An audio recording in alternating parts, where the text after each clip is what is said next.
Parent's Guide. Halloween is a fun and exciting time for children, but as parents, it's important to prioritize their safety. Today, we will share some valuable tips to ensure your child's Halloween candy is safe to devour. First, let's talk about inspecting the treats. Before your child digs in, go through their candy and remove any open or damaged packages. Check for any signs of tampering, including torn wrappers or broken seals. It's better to be safe than sorry. Next, let's discuss the importance of reading labels. Take a close look at the ingredient list, especially if your child has any allergies or dietary restrictions. Look out for common allergens like nuts or gluten. Keep an eye out for expiration dates as well, as some treats may have passed their prime. Now, onto portion control. Halloween is a sweets overload, but that doesn't mean your child should eat it all at once. Encourage moderation and limit their daily candy intake. Teach them the importance of saving and savoring their treats over time. It's all about balance. Additionally, teach your child not to accept homemade or unwrapped treats from strangers. Stick to factory-sealed candies for safety reasons. Remind them to be cautious and only accept treats from trusted sources. Finally, let's talk about sharing the joy. Encourage your child to donate any excess or unwanted candy to a local charity or organization. It's a great way to teach them about giving back, while also reducing the amount of candy they consume. Remember, keeping your child safe during Halloween is a team effort. By following these simple tips, you can ensure a spooktacular and worry-free Halloween for your little ones. Thanks for watching, and don't forget to subscribe to our channel for more helpful tips. Happy Halloween!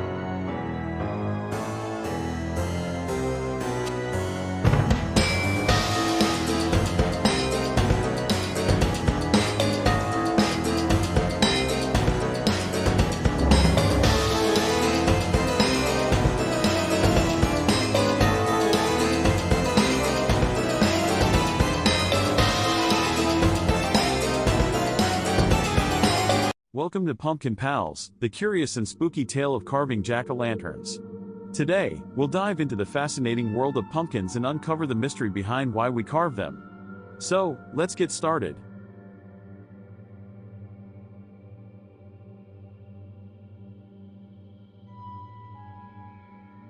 Did you know that carving pumpkins actually started centuries ago in Ireland? They used to carve scary faces into turnips or potatoes to ward off evil spirits. But when Irish immigrants came to America, they discovered the pumpkin, which was perfect for carving. Every year, on Halloween, we carve pumpkins into jack-o'-lanterns. But have you ever wondered why they are called jack-o'-lanterns? Legend has it, there was a man named Stingy Jack who made a deal with the devil and tricked him not once, but twice. Jack was doomed to wander the earth with only a burning coal inside a carved-out turnip. People started carving scary faces to scare away Jack and any other evil spirits. Nowadays, we carve all kinds of designs on our pumpkins. From spooky ghosts to friendly witches, the possibilities are endless. And the best part? Carving a pumpkin is super fun. You can scoop out the slimy insides and create your very own masterpiece. Did you know that pre-drawing on pumpkins can enhance your carving experience? When it comes to pumpkin carving, most people dive right in with a knife, but taking the time to pre-draw your design can make a world of difference. There are a few reasons why pre-drawing is a step worth taking. First, it allows you to plan and visualize your design before making any irreversible cuts. You can experiment with different shapes and patterns, ensuring that your final carving will be exactly what you envisioned. Pre-drawing also helps you create more intricate and detailed designs. By mapping out your design beforehand, you can take the time to sketch out every intricate detail, making your carving truly exceptional. Another benefit of pre-drawing is that it allows you to make adjustments easily. If you're not satisfied with how a certain element looks, you can easily erase it and try again. This saves both time and frustration, ensuring that your carving turns out just the way you want it. So, next time you're ready to embark on a pumpkin carving adventure, take a few moments to pre-draw your design. You'll be amazed at the difference it makes in the level of artistry you can achieve. If you've ever wondered about the perfect age to carve a pumpkin, you're in for a treat. Believe it or not, the ideal age to start pumpkin carving is around 3 to 5 years old. At this age, kids are beginning to develop their fine motor skills. Carving a pumpkin provides them with the perfect opportunity to practice using their hands and fingers, enhancing their coordination and dexterity. As children grow older, around 7 to 9 years old, they become more independent and can handle more complex carving tasks. They start to explore their creativity, making each pumpkin uniquely their own.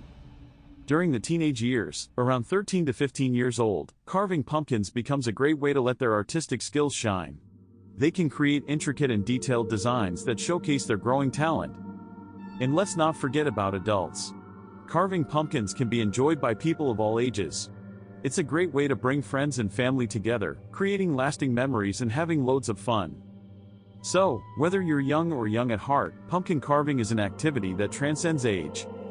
Now that you know the perfect age to carve a pumpkin, why not gather your loved ones and have a pumpkin carving party?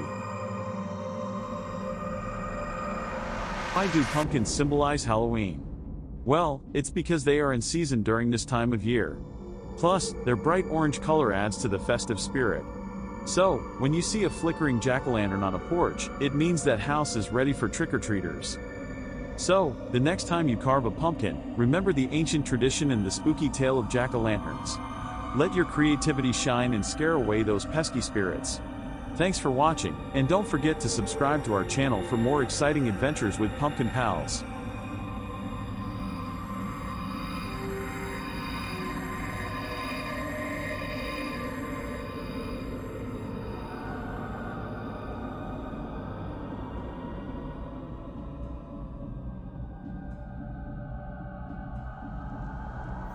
Welcome to our channel.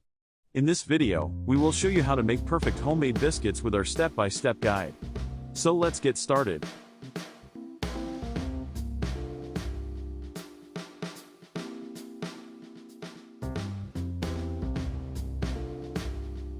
First, gather all the ingredients you'll need. You'll need 2 cups of all-purpose flour, 1 tablespoon of baking powder, half a teaspoon of salt, and 2/3 cup of cold unsalted butter. Don't forget 1 cup of milk too. Now, preheat your oven to 450 degrees Fahrenheit. In a large mixing bowl, whisk together the flour, baking powder, and salt until well combined. Cut the cold butter into small cubes and add them to the bowl. Using your fingertips or a pastry cutter, blend the butter into the flour mixture until it resembles coarse crumbs. This step is important for creating a flaky texture in your biscuits. Next, pour in the milk and stir everything together until a soft dough forms. Be careful not to overmix, you want the dough to just come together. On a lightly floured surface, turn out the dough and gently knead it a few times to bring it together. Pat the dough into a 1-inch thickness. Using a round biscuit cutter, press straight down into the dough to cut out the biscuits. Avoid twisting the cutter, as this can hinder their rise. Place the biscuits onto a baking sheet lined with parchment paper, leaving some space between each one.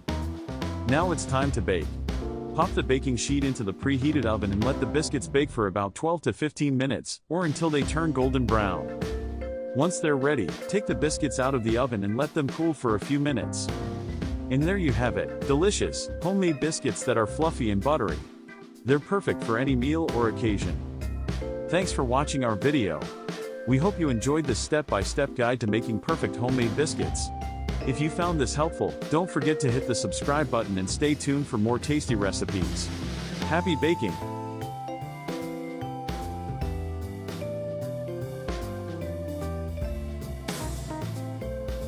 Nobody ever helps me into carriages, or over mud puddles, or gives me any best place. Ain't I a woman? Look at me. Look at my arm. I've plowed and planted and gathered into barns, and no man could heed me. Ain't I a woman? I could work as much and eat as much as a man when I could get it, and bear the lash as well. Ain't I a woman? I've borne 13 children and seen most of all sold off to slavery. And when I cried out my mother's grief, none but Jesus heard me. Ain't I a woman?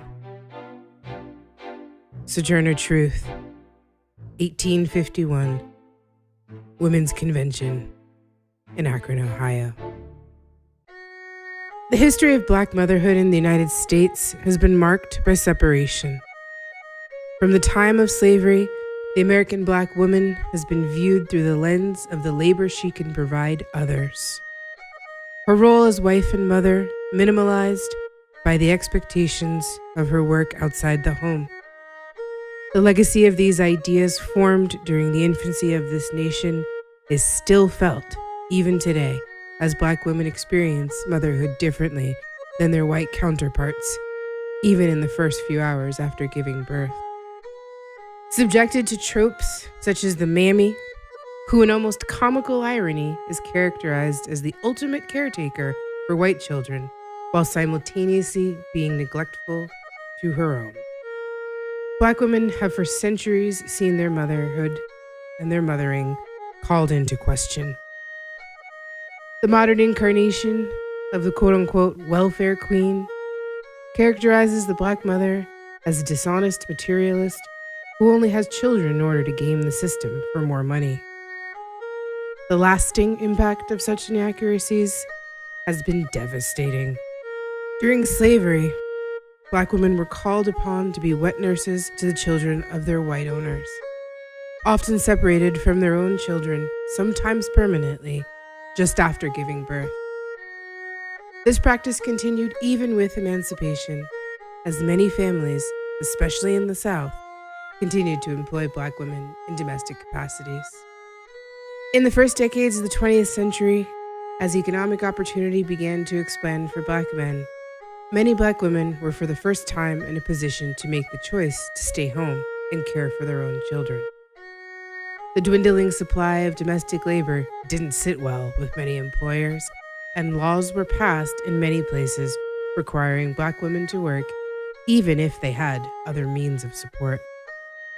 A 1918 article from Greensboro, South Carolina, is a prime example of one such ordinance. It read in entirety: Negro women to be put to work.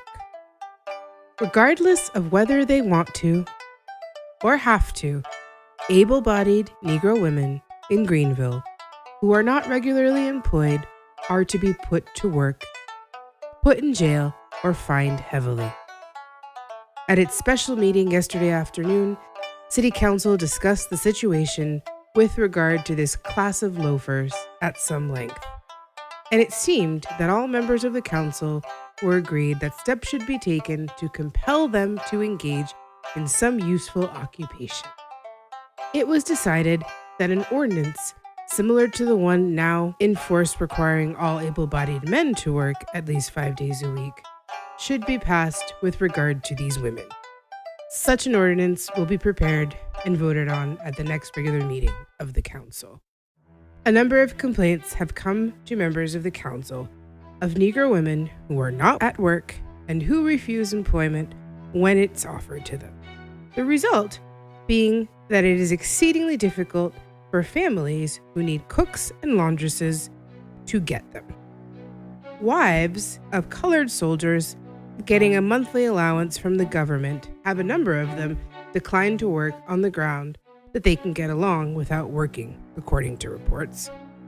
Others have flatly refused jobs without giving any reason whatever, while still others pretend that they are employed, when, as a matter of fact, they derive a living from illegitimate means. The proposed ordinance will require them all to carry a labor identification card, showing that they are regularly and usefully employed, and the labor inspectors and police will be charged with the duty of rigidly enforcing the law. To make this abundantly clear, in the 20th century, there were Black women whose husbands were gainfully employed, some even by the U.S. military, who were told that by law they could not stay home with their families because someone needed a maid.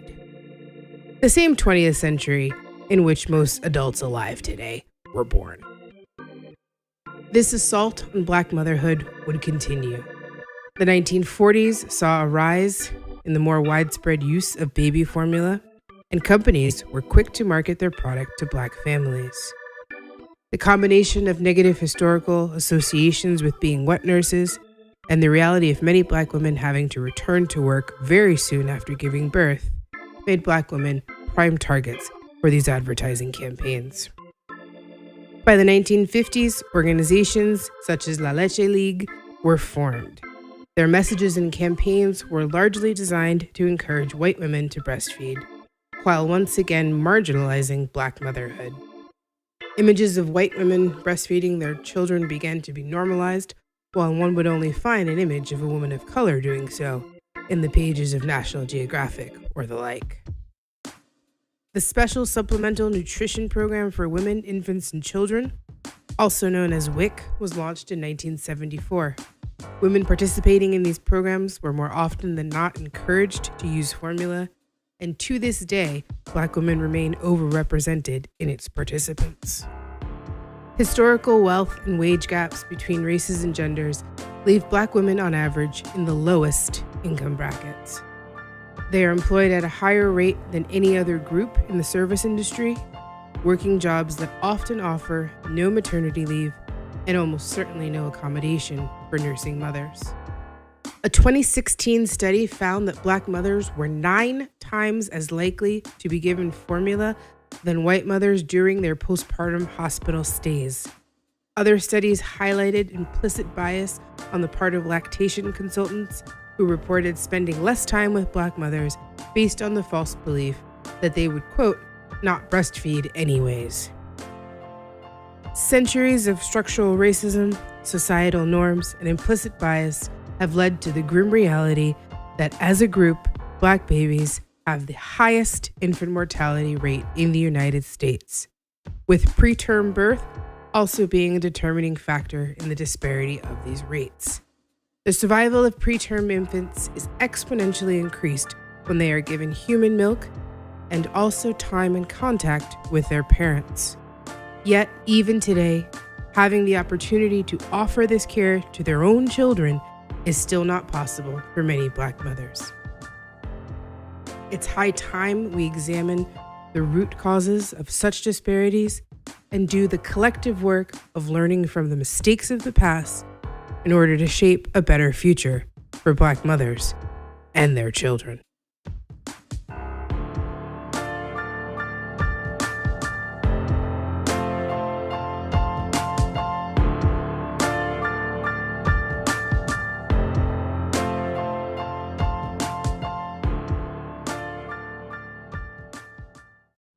If there was anything I hated, it was investigating the organs of the female pelvis. J. Marion Sims, the father of modern gynecology. The legacy of the good Dr. Sims and the slave women he experimented on has been a topic of widespread discussion in recent years. Yet the true legacy of his work, still in practice, is all too often swept under the rug.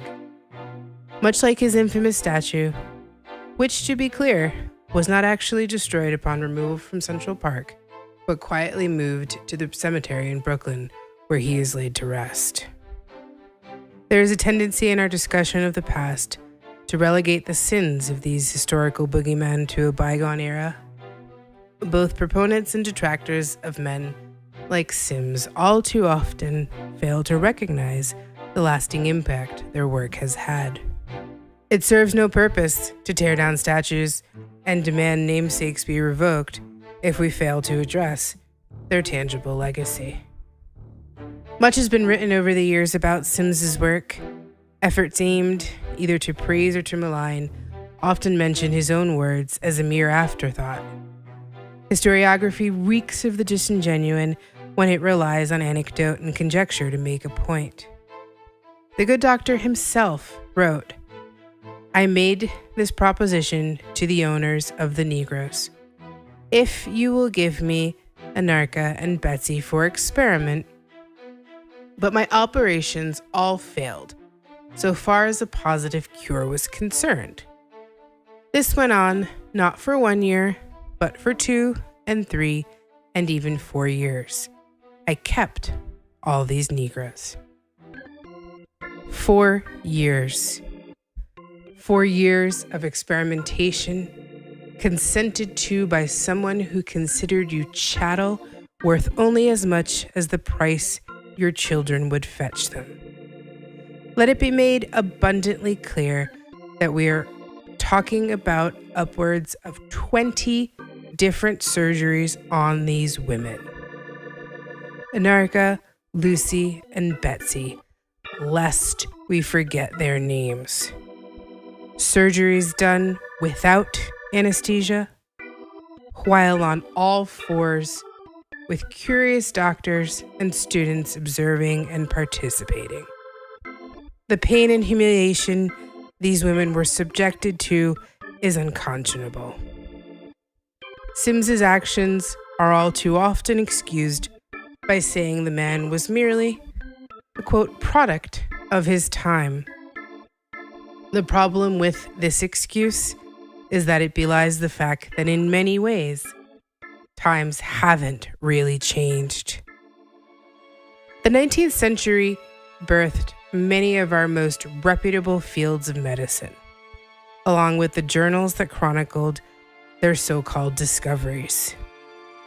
It was a time in which medical training was cursory at best and often perfected in the form of apprenticeships or field experience. These journals influenced the practice and tools of the field much the way they do today.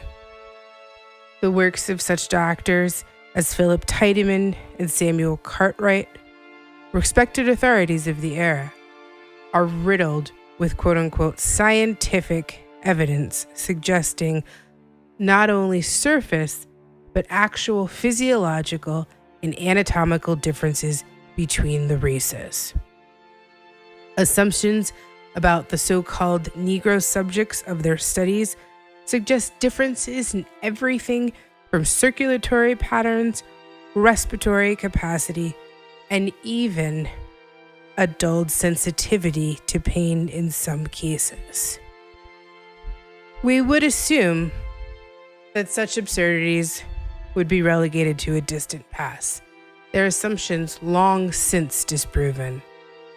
And we would be wrong. A study published by the National Academy of Science in April of 2016 came to the following conclusion. Many white medical students and residents hold beliefs about biological differences between blacks and whites. These false beliefs are related to racial bias in pain perception. Participants who endorsed more of these beliefs reported that a black patient would feel less pain, and they, as a result, were less accurate in their treatment recommendations. Let's be abundantly clear about what is being said here, because it needs to be restated. In the year 2016, there were medical students and residents who still held long disproven myths about racial differences to be true, and it actually affected the way in which they treated patients. The gravity of the legacy of mistakes made during the infancy of modern medicine cannot continue to be ignored. Removing a statue or renaming a building merely pay lip service to very real and often fatal disparities in this country. It's not enough to wrestle with the demons of yesteryear if we ignore their very real legacy in today's world.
Hi, my name is Nicole, and I'm a new mom. When I was pregnant... Hi, my name is Nicole, and I'm a new mom. When I was pregnant, I learned that more C-sections are being performed in hospitals than ever before, even if the mom and baby are healthy. This worried me, so I decided to educate myself. I learned many things I could do to avoid having a C-section I didn't medically need. I learned how to talk to my doctor about what I wanted for me and my baby, and I brought a friend to my doctor's appointment in case I was too nervous and needed support. I told my doctor I wanted to avoid a C-section unless it was absolutely necessary. When I got to the hospital, I told my nurse too, and she was really helpful during labor. I know there are many things in life I can't control, but I believe it's better to do what I can to make a difference, especially when it comes to my baby. Remember, your voice matters. Educate yourself and start talking to your team today. If I can do it, so can you.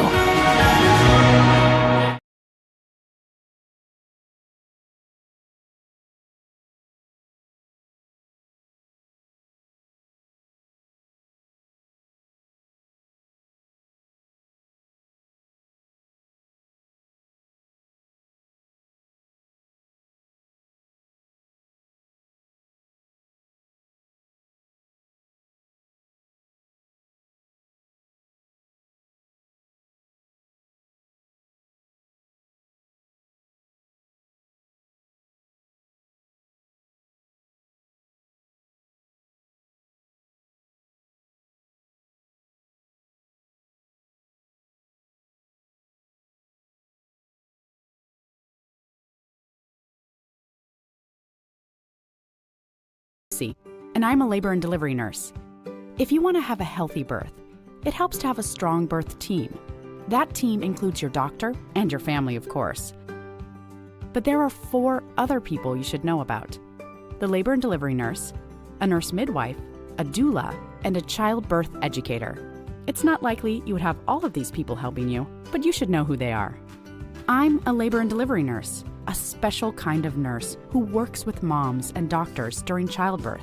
We're one of the first people you meet once you arrive at the hospital. Labor and delivery nurses monitor and support moms and babies during labor and give moms medicine if needed.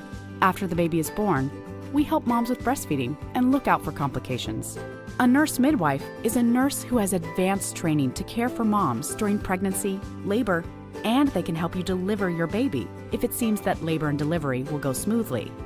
Nurse midwives are really good at helping moms avoid C-sections and other medical interventions unless they are absolutely needed. In the hospital, nurse midwives work as a team with doctors. They'll call the doctor if the birth becomes complicated. A doula is different from a doctor, nurse, or midwife. They're like having your own personal coach who stays with you all through your labor and birth. They provide emotional support and help with things like moving, breathing, and relaxing so your labor goes more smoothly. They'll show your partner how to support you in labor and can even help you at home after your baby is born with things like breastfeeding. Some hospitals give you the option of having a doula, but more often, you'll have to hire a doula yourself if you want the extra support.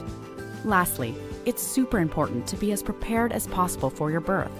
If you're expecting a baby, consider taking a childbirth education class. Childbirth educators empower expected parents with knowledge and skills so they feel more confident about the process of having a baby. This is really important. Your birth matters, and your birth team matters. Start building your team today.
I'm a neonatologist in Boston.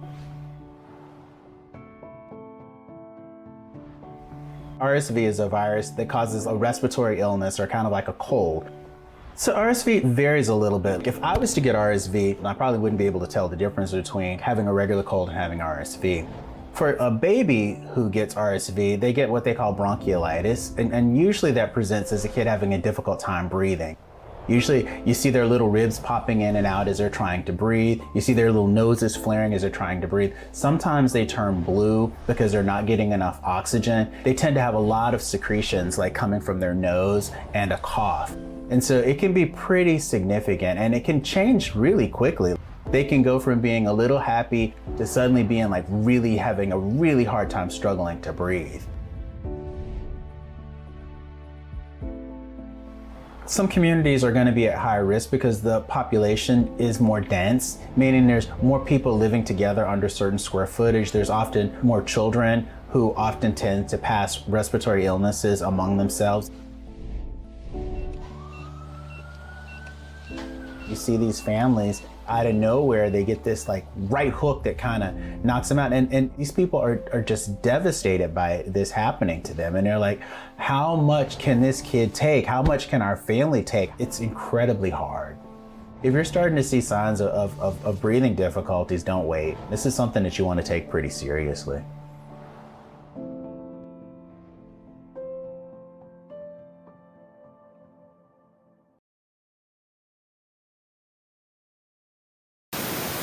Hi, it's Jen. I just wanted to take a second and update you guys with what I've been working on this weekend. If you've been with Fortunate for a while, you might recall that we put together NICU kits shortly after the boys were home as a way to reach out to other families that were going through a similar journey that we experienced in the NICU.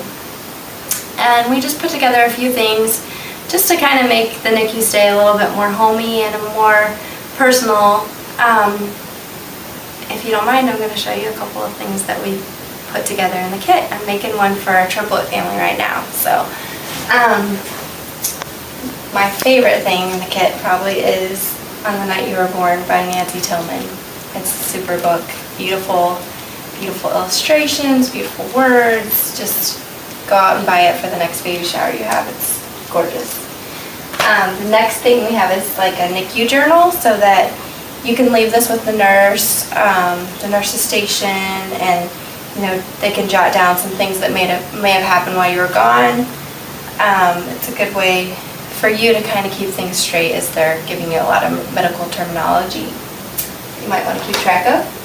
We have our schedules for the multiples moms.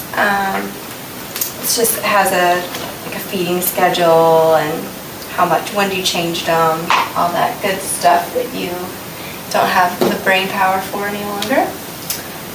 Some lotion because you're washing your hands constantly in the NICU and it leaves your hands nice and dry and chapped. We've got disposable cameras to put in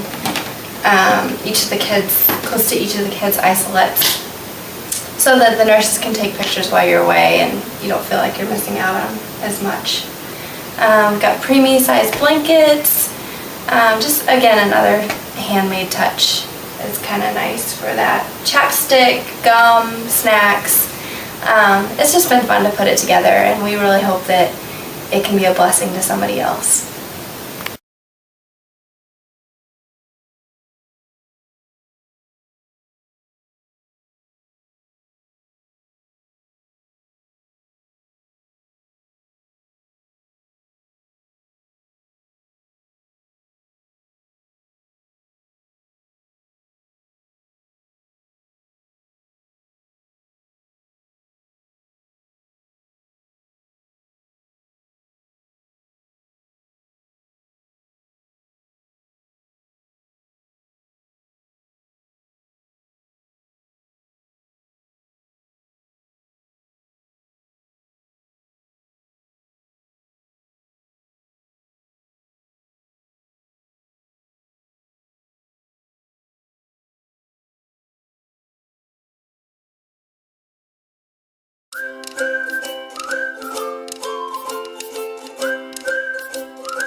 Good morning or afternoon, everyone. This is your host, Ashley Randolph, with the Ashley Randolph Show. I am here with another wonderful episode. Today, I have Dr. Natasha. Doesn't that sound so lovely? Dr. Natasha, she's wonderful. I'm so grateful to have her here, not only just for our families, but even for our healthcare professionals. So she's amazing. Dr. Natasha, thank you for being here with us. I would love for you to introduce yourself, a little bit about what you do, and then we're going to get started in this conversation that I've been dying to have with you. You're on mute, Dr. Natasha. Thank you so much for the invite. I am delighted to be here. I'm always delighted to have conversations with people who are doing dynamic work such as yours, right? So I am Dr. Natasha Wright. Dr. Tasha, that's it for short. I am a licensed clinical social worker. I am also a transformational coach. I work primarily with women in both arenas. I also run a group practice focusing on wellness for women. Yeah, right. So my days are spent servicing women and helping women navigate life in all areas of transition and maybe some hardships and struggles, but really being a sacred and safe place for women. I'm a mom of 2 little boys. Well, not little boys. One's 22. So, right. And the other's 14. So I don't think he would think he was little either. Yeah, they're not little no more. Them your big boys now. Right, because I'm like, my little boys. Well, I guess they ain't. So that's me in a nutshell. I reside in Connecticut. Ooh, nice fun fact. I'm across the way. Okay. I put myself on mute when you introduced yourself because you just have so much that's so good about what you do that I didn't want any interruptions in the background. Okay. Everyone, she does a lot of amazing work. I am so grateful to have her here. Even if it was for 5 minutes. I mean, anything that she can give any of us is going to be of value. Dr. Natasha, or Dr. Tasha, I'm sorry. Whichever one. As long as it's not Dr. Wright, it feels so formal. That I'm the same way. So I tell all my interns and staff, just please call me Ashley. I can't do President Ashley. I know that's my title, but it's okay. Okay, so I'm a mom with 3 kids. Okay, so like you got 2 grown boys. I call my son, he's about to be 12. He's way bigger than me. So I'm like, okay, you my grown boy now. I got 3 kids. I have 2 nonprofits that I'm running. I have all these different titles as well that I have to juggle every day. I probably work 7 days a week, but I'm working on getting that down to 5 days a week. Hello. It's been 8 years. I think I deserve that. What tips do you have someone like me, even if they don't have a lot of titles like me, but maybe just their day-to-day life of going to work and taking care of the kids is a lot. So what advice do you have for us? To start off, let me say blanketed, whether it's entrepreneurship, regular 9 to 5, the children. I don't care if you're a housewife, there's a plethora of things to do. Yeah, absolutely. So almost context almost doesn't matter nowadays because there's always something going on. So the universal conversation that I'm having with women is the question that I originally or first start out with is, how are you? Not how's what you're doing, not how's the boys or how's the girls, how's the husband, how's the business, but how are you?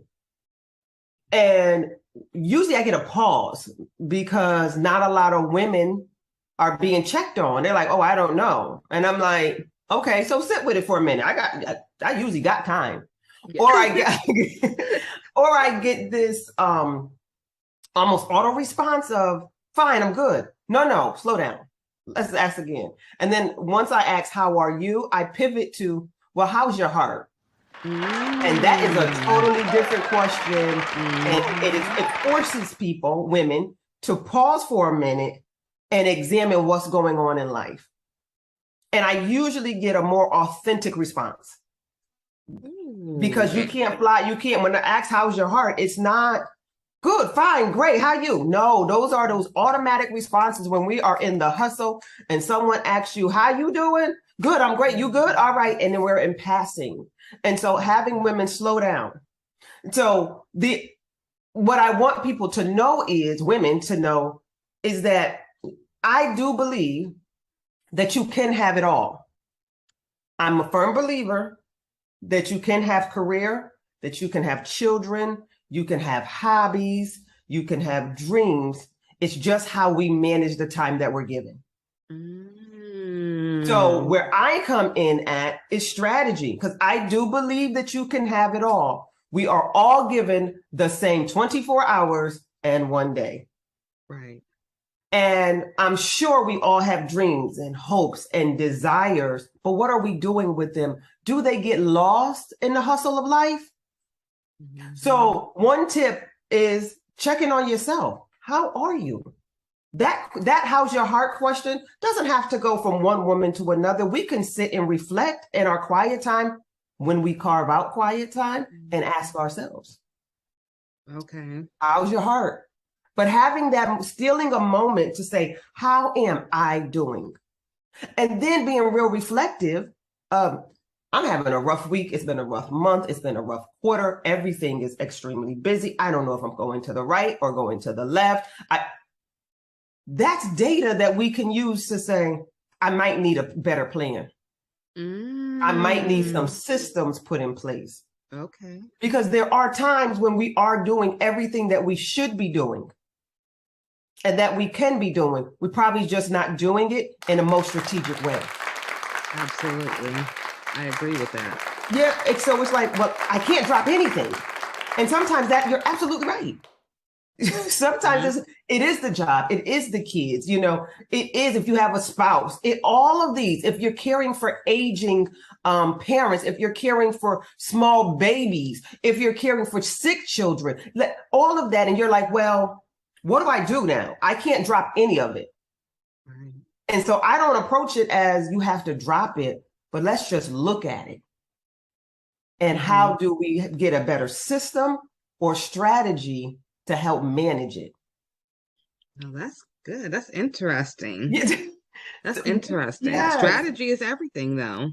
I always say that, I'm like, we need a strategy to do this thing. So if you want it all, you got it all. Because the way that I look at it also is most women, me, and I always come from the context of women because that's who I deal with. Yeah. So men, I'm not being exclusive or excluding you all, but I always naturally flows are the women. That we can have it all, and just how do we have it all, right? It's that how to. So, and I believe that women are so gifted that there is usually a call, a urge, a mandate to do multiple things. And then instead of running from it, how do we lean into it with better systems and strategies to get it done, where we're not worn out and weary at the end of the day, at the end of the month, at the end of the quarter. And so that's where I come in as a thinking and thought partner. Right. Like, this is what I'm doing, or this is what I want to do. How do I make this happen and still live a healthy, aligned life? And I'm strategic, I'm strategy. So I'm like, okay, let's write it all out. Now let's go to work. Yeah. Oh, I like that. Let's go to work. I have a question for you. So with your expertise and knowledge, I have noticed that a lot of African-American moms that I have in my nonprofit, a lot of them seem to veer towards negative, like social media sites or let's say reality TV that promotes negativity. And I always hear, well, I'm able to look at somebody else having a hard time, and for a minute, it takes me away from mine. Now, is that something that you would recommend, or like me?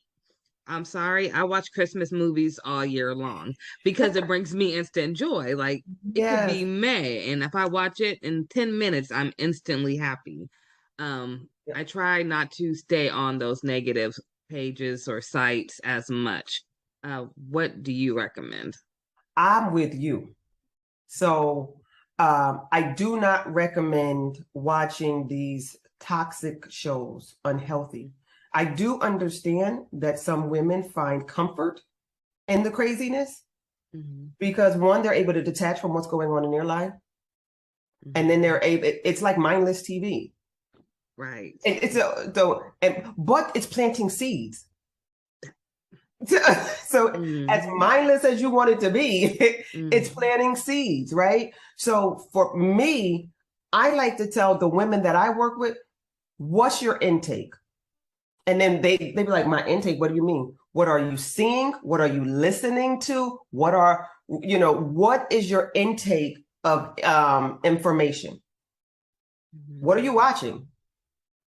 What podcasts or songs are you listening to?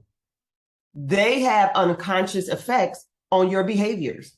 I said so. Yeah, I totally. That's why I'm like, turn the TV off. So I'm not a big promoter of watching television. Now, I do love a good movie. I do love sometimes mindlessly watching TV, but I only allow myself to watch TV on the weekends. I do not watch TV. I watch TV from Friday afternoon, because that's when my workday finishes, to Monday night. Sunday night. Monday through Friday early afternoon, my TV does not come on. Wow. Okay, so I always have my TV on, but I'm hardly ever watching it though. But it's background always noise. on. Now my kids, they're in school from 7 in the morning, 7:30 in the morning until 5:30 every day, Monday through Friday. They have a strict schedule to be home, to be in bed at 8 p.m. So when they come home, they do their routine, take a shower, start putting on your night clothes, homework, dinner. Then they get an hour of game time, usually right before bed. So they're not watching TV. Yeah. By the time they turn on the TV to put it on cartoons, it's 8 o'clock. They're laying down for bed. By 8:30, they're knocked out sleep. So without them even noticing, they're not even watching TV as much as other kids are. But I do notice that other kids are teaching them things at school. For instance, my son, he's never seen. So I'm one of those real strict parents, and I love it. So I don't care what no one says. The TV guides, and you know how it says the ratings TV 14. Oh yeah. Well, if you're not 14, I'm sorry, you're not watching it. So my son comes home and he'll be like, "Oh, mom, Jason movie. I heard about Jason, or I heard, there's a movie called Saw or something." And I'm like, who's letting their kids watch this? You know what I mean? Yep. And, I tell them, one day you'll watch it, but you're not that age yet. But I do know that a lot of the outside world has an impact. So that's why I'm so into the parents about what they're watching too. Because sometimes the kids see what you're watching and you may not even be really paying attention, but they're picking up on everything that video is showing or whatever they're listening to. Like you said, even simple podcasts, it's giving them visuals. They're hearing it, and however they want to, think about it, that's how they're going to think about it. Absolutely. And YouTube is big now amongst my son doesn't That's what I was thinking of, was YouTube. Yeah, my son doesn't watch a lot of TV per se. He watches YouTube. And so just think about watching YouTube on not the children's YouTube, but on regular YouTube, and the commercials that can come through. Right. And so they just plant seeds. And so I like to err on the side of caution. So I direct and I control what's going on in my ears or what I'm watching. So the limiting of TV is huge because it takes up such a gap of time So you're like, I could be getting this done, but I'm gonna sit down and I'm not saying that, you know, these shows don't be good. They probably do. I don't have cable. I ain't had cable in must be probably 12 years. I stream everything. So when I say that I watch TV, I watch Hulu and Netflix on the weekends. And I don't like series. If I have to watch a series, I may have to make sure that I have time to finish it. Because it'll drag into my week and it bothers me. Yep. So I'm the if same I don't have way. time to finish a series, I need a movie that's less than 2 hours. I'm in and out and I'm moving on to the next thing, because a good series will be on my mind all week and I'm distracted. So that's I said, what we do and being strategic with the time that we're given. And so I give practical tools on really how to order your day, to order your week, to order your month, and how to really get things done.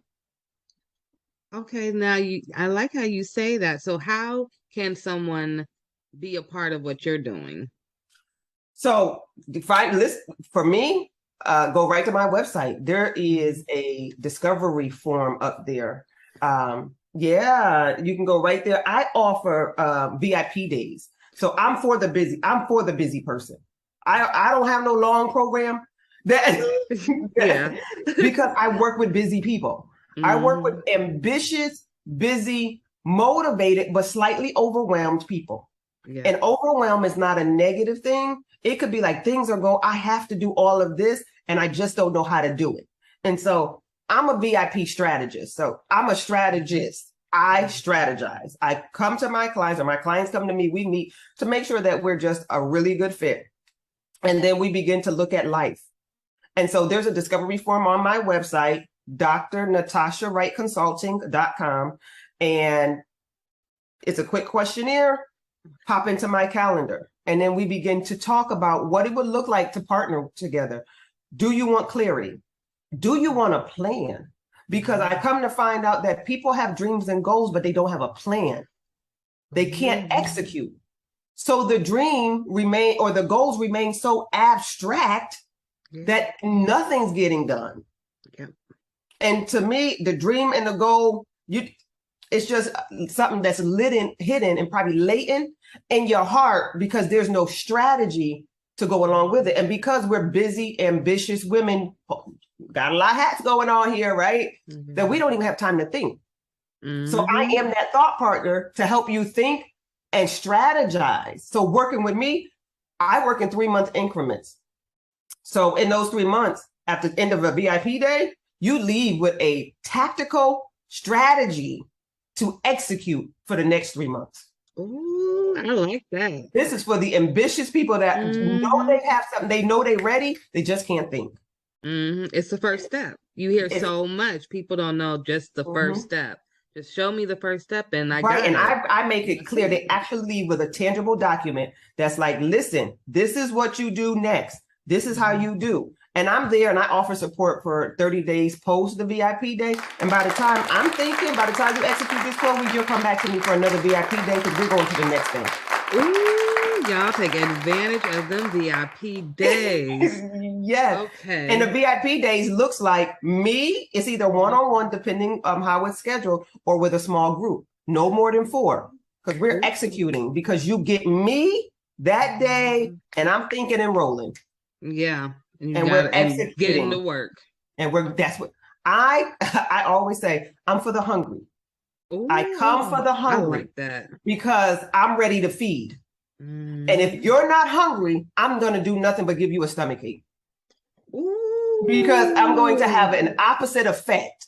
I'm going to aggravate everything in you. So if you're not hungry and ready to go, then I'm not for you. Nope. Because I'm just going to aggravate you. Yeah.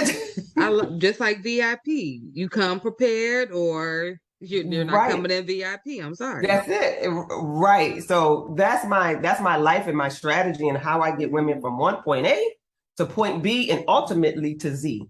Step by step. Step by step. 3-month program. drnatashawrightconsulting.com. Do you have any Instagram or Facebook? I do. Instagram, it is IAM_Dr.Natasha W. And Facebook is Dr. Natasha Wright Coaching Consultant. Do you have any books or anything, or are you thinking of writing? I do have ebooks that were coming out for the VIP day. So I walk through the workbooks. I'm producing 2 workbooks. Part of this is I have 2 VIP days. One's for business and one's for life. So there's a life edition. Ooh. That's the walking through life. What are we doing? How do we get this life together? And then another is a business edition. I kind of want to start a business. I don't know where. Let's get through some of this thought work. How do we clear the path so I can do this business? One last there's question. 2 different. So you said business days, and you said you have business and you have one for life. Yes, I do. Would the business one also work for NICU nurses? Because we have a lot of healthcare professionals in the medical field listening in too as well. So would this work for doctors and NICU nurses and social workers? Because that's your your little background. So it does, because it's a day to help you get to strategize how to launch, strategize how to even get through the thoughts of what am I going to do? So remember, it's very tactical. And so afterwards, after they're up and running, then they probably go off to a business coach for the intricacies of the business. But I'm that thought partner that's cutting it out, saying, what is the mind doing? How do we get out of our mind? Here's your first step. Here's your second step. Here's your third step. Yeah. I'm so happy that you created this program. I am so happy that you're African American, first of all, okay? And your voice is powerful. I'm glad of all the work you're doing. I hope everyone takes advantage of these VIP days. Yes, come on, let's get this together. Yes. And if you ever have any days you want me to promote on our GLO Preemies website, wonderful. Send it to me, the flyer, we'll promote it for you, and we're going to have you back. Sure. Listen, I'm here. I love talking about strategizing and getting from point A to point B and getting clear. Yeah, to me, it's money talk to me. If you get your life together, everything else kind of flows. Right. So it's like wedding bells. Like, how can you not love to strategize? So, I told you I'm on a tight schedule. So I keep everything around me in a schedule and to the time. Right to the T. So I appreciate you, and I always appreciate your little talks that we have. They're always so meaningful. And I hope you all look at her website. I will post it below. Thank you for being here, and we will see you again, I am sure. Absolutely. Thank you for having me. This has been wonderful. Yeah, thank you. Okay, everyone. That is concluding today's episode with Dr. Natasha. She is amazing. Please, please, please go follow her, like and share and subscribe to her pages, and go look at her website. And we will have her again shortly, okay? Thank you, Dr. Natasha. Bye-bye.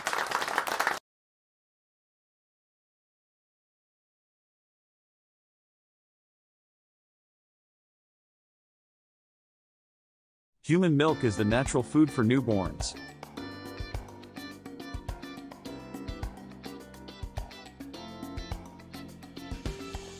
It provides them with all the necessary nutrients to develop and grow strong.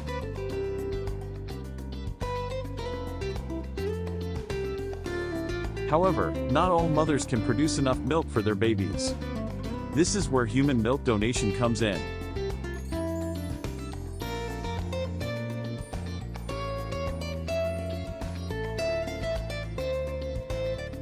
By donating breast milk, women can help provide premature babies and sick infants with the nutrients they need to thrive.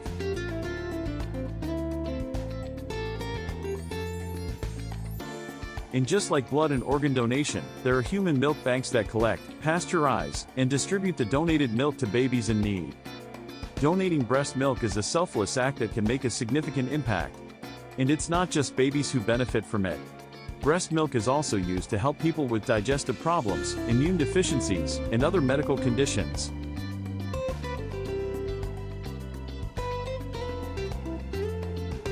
So, if you are a new mother with more milk than your baby needs, consider donating it to a human milk bank. Your milk can help save lives and make a difference in the world. Thank you for watching this video. If you want to support the cause, please subscribe to our channel and share this video with your friends and family. Milk and that. Welcome everyone to today's webinar entitled Marijuana and Breast Milk. This is hosted by the Maternal Substance Exposure Database, which we call MADEX, through CPQCC. If you have any questions for myself or for our speaker, please send that over in the chat. There's also a Q&A function that we're asking you to use, so that use the chat maybe for technical issues that you're having. As I've mentioned before, if you're just joining us, there is a link on the screen. You can type that in bit.ly/THC and breast milk, and that will take you to a really short survey that we're asking attendees to complete. We'll share the survey results with you later, so we promise it'll be interesting the more people that do it. But if you can go ahead and fill that out, we would greatly appreciate it. Here's a brief overview of what we're hoping to talk about today. So we'll do a welcome, a presentation that'll be about 30-35 minutes. We'll share those survey results and then have time for live Q&A. So as you're listening, if you have a question, please feel free to submit that in the Q&A box. The Maternal Substance Exposure Database, that's the group that's hosting this webinar today, is an optional and free database that's part of the California Perinatal Quality Care Collaborative. You might be familiar with us, CPQCC. A lot of you are from California. So we collect data on all maternal substance exposures. So those include, but aren't just limited to, opioids. And by doing that, we aim to improve healthcare for exposed newborns by focusing on treatment and length of stay in the hospital. And while the database is designed to capture information on infants who have been exposed to opioids, many of our members also use it to collect data on infants who have been exposed to other substances as well. So about 23% of our infant records in MADEX report maternal exposure to marijuana. We would assume that the rate for this data is much higher, since a lot of our MADEX centers do primarily use the database for opioid exposed infants. So this is an example of the MADEX report site, where if you join MADEX, which again is free and optional, you can compare your hospital to other MADEX participating hospitals. So we have 32 right now across California and over 500 infant records that have been entered to date. This data is used to drive improvements in the care provided to exposed infants. This is done through a range of reports designed to help you identify areas of high and low performance, monitor the effects of improvement interventions, and conduct research that advances the quality of care. MADEX is available and free to all CPQCC centers, but you do have to request access. So if you'd like more information on MADEX, send us a message in the Q&A or in the chat with your email. You can also submit your email in the evaluation survey for today's webinar. So again, this is, I'll say this one more time. So please take a minute to answer the following survey. You can type this in, THC and breast milk. The slides will be available afterwards as a PDF for download, and I'll send around that link. We are really excited today to welcome Dr. Christine Bixby as our speaker today. She is board certified in pediatrics and neonatal perinatal medicine. She completed both her pediatric residency and neonatal perinatal medicine fellowship at Harbor UCLA Medical Center. She attended medical school at the University of California, Davis, and she is a practicing neonatologist at CHOC Children's Hospital. She is an international board certified lactation consultant in IBCLC and the lactation medical director at CHOC Children's Hospital, where she focuses on breast milk handling and breastfeeding support in the NICU. She is a strong advocate for breastfeeding in Orange County through the Orange County Perinatal Committee and the Orange County Breastfeeding Coalition. She has published and speaks frequently on best practices in breast milk handling and optimizing breast milk production and breastfeeding in the NICU. Welcome, and I will turn it over to you, Dr. Bixby. Hello. Thank you very much for inviting me to speak. It is my privilege to get to talk to you about cannabis and breast milk. Let's hash it out. And I will do my best to minimize the number of dad jokes, but I had to put that one in there. It is quite the appropriate day. As you note on the bottom right corner, Cannabis 420. It is the most sacred and celebrated day for marijuana. And so it is very appropriate that we are talking about it today. Next. So my disclosures are limited. I am faculty for the Small Baby Care Specialist Program from Engage, Grow, Thrive, where I shockingly talk about optimizing milk supply in the NICU, the benefits of human milk in the NICU, and how to handle human milk in the hospital setting. I'm also a consultant for Willow breast pumps as well. Next slide, please. So here's our big question, and it's the question I get asked as an MD IBCLC all the time is it okay for a woman who tested positive for THC to breastfeed or express milk for her baby in the NICU? And I think the easiest way to answer it is it's complicated, and I'm going to walk you through it. This question kept coming up a lot. In 2018, I decided to deep dive into the data to be able to come up with a comprehensive understanding of what is known and what isn't, and also to be able to give my colleagues and our group, of which is a number of NICUs, some education and knowledge and maybe a consistent message around the concept of THC and breast milk. So to answer the question, you get two more questions. So next slide, please. One, and this is for any substance that crosses or that you're seeing a breastfeeding mother use, is does it cross from the mom into the breast milk? And if it does cross, is there harm to the infant? So we're going to go after the next question, the first question, which is, what is cannabis? And cannabis is a plant, as you see it on the right upper corner. It's cannabis sativa. It has over 150 known compounds. It has increasing potency over the decades and by location. Of note, between 1995 and 2014, the potency or percentage of THC has increased from 4 to about 12%. There are some products that are made in Washington State with flower products greater than 20% of it being THC, and with their extracts having greater than 60% of THC. And we'll get into what THC is in a little bit.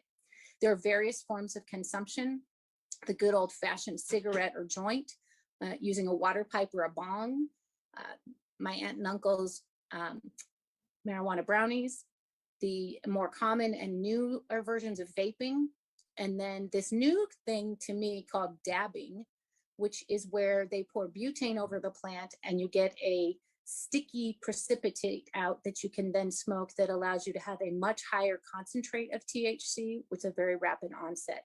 Important to note that with consumption, if you're smoking, you're going to have rapid onset as it goes through the lungs into the plasma, versus consumption of brownies or gummy bears, that's going to take over 30% or 30 minutes, and your oral bioavailability is fairly low.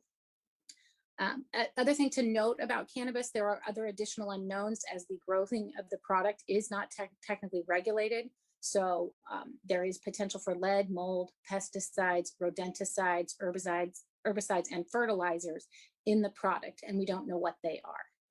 Next slide. So two components of cannabis that everybody is very known in common colloquialism is CBD or cannabidiol, which is a phytocannabinoid that's extracted from the cannabis plant and then diluted with the carrier oil, usually a coconut oil. Not a lot is known about CBD. It's felt to be less psychoactive. And I'm not going to talk a lot about CBD at this point in time because of the lack of significant data. The big thing that we're going to talk about is THC, or delta-9 tetrahydrocannabinol, and I'm not going to say that word again. We're going to call it THC going forward.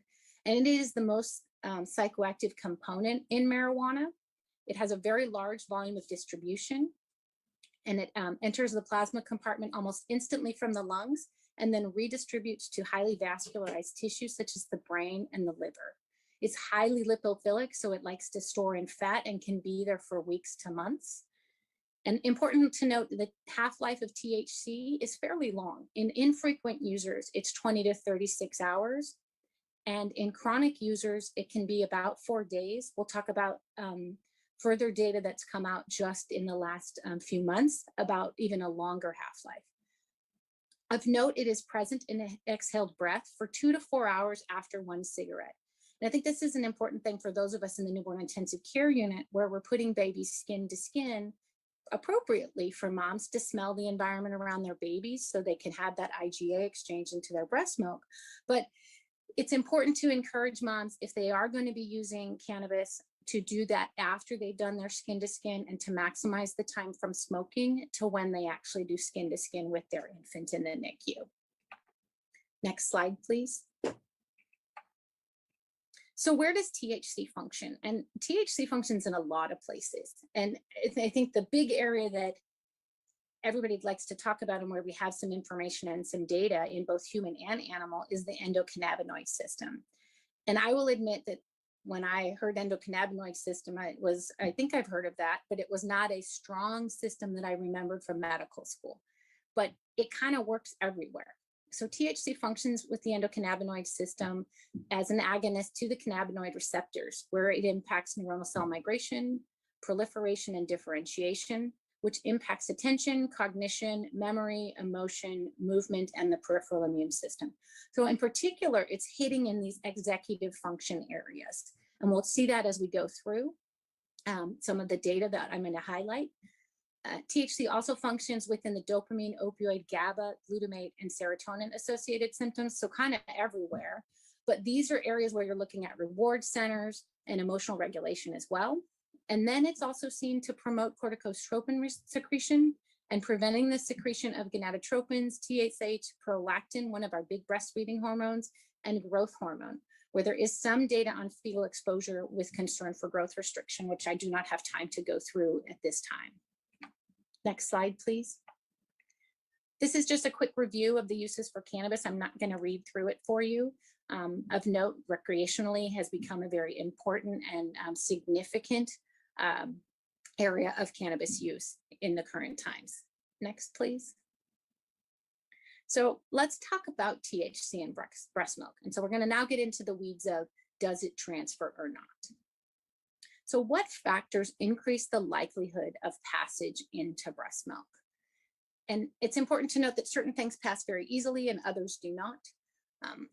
You have a low molecular weight, so less than 300 Dalton, and marijuana in particular is a 314 Dalton chemical, so it would pass in that regard.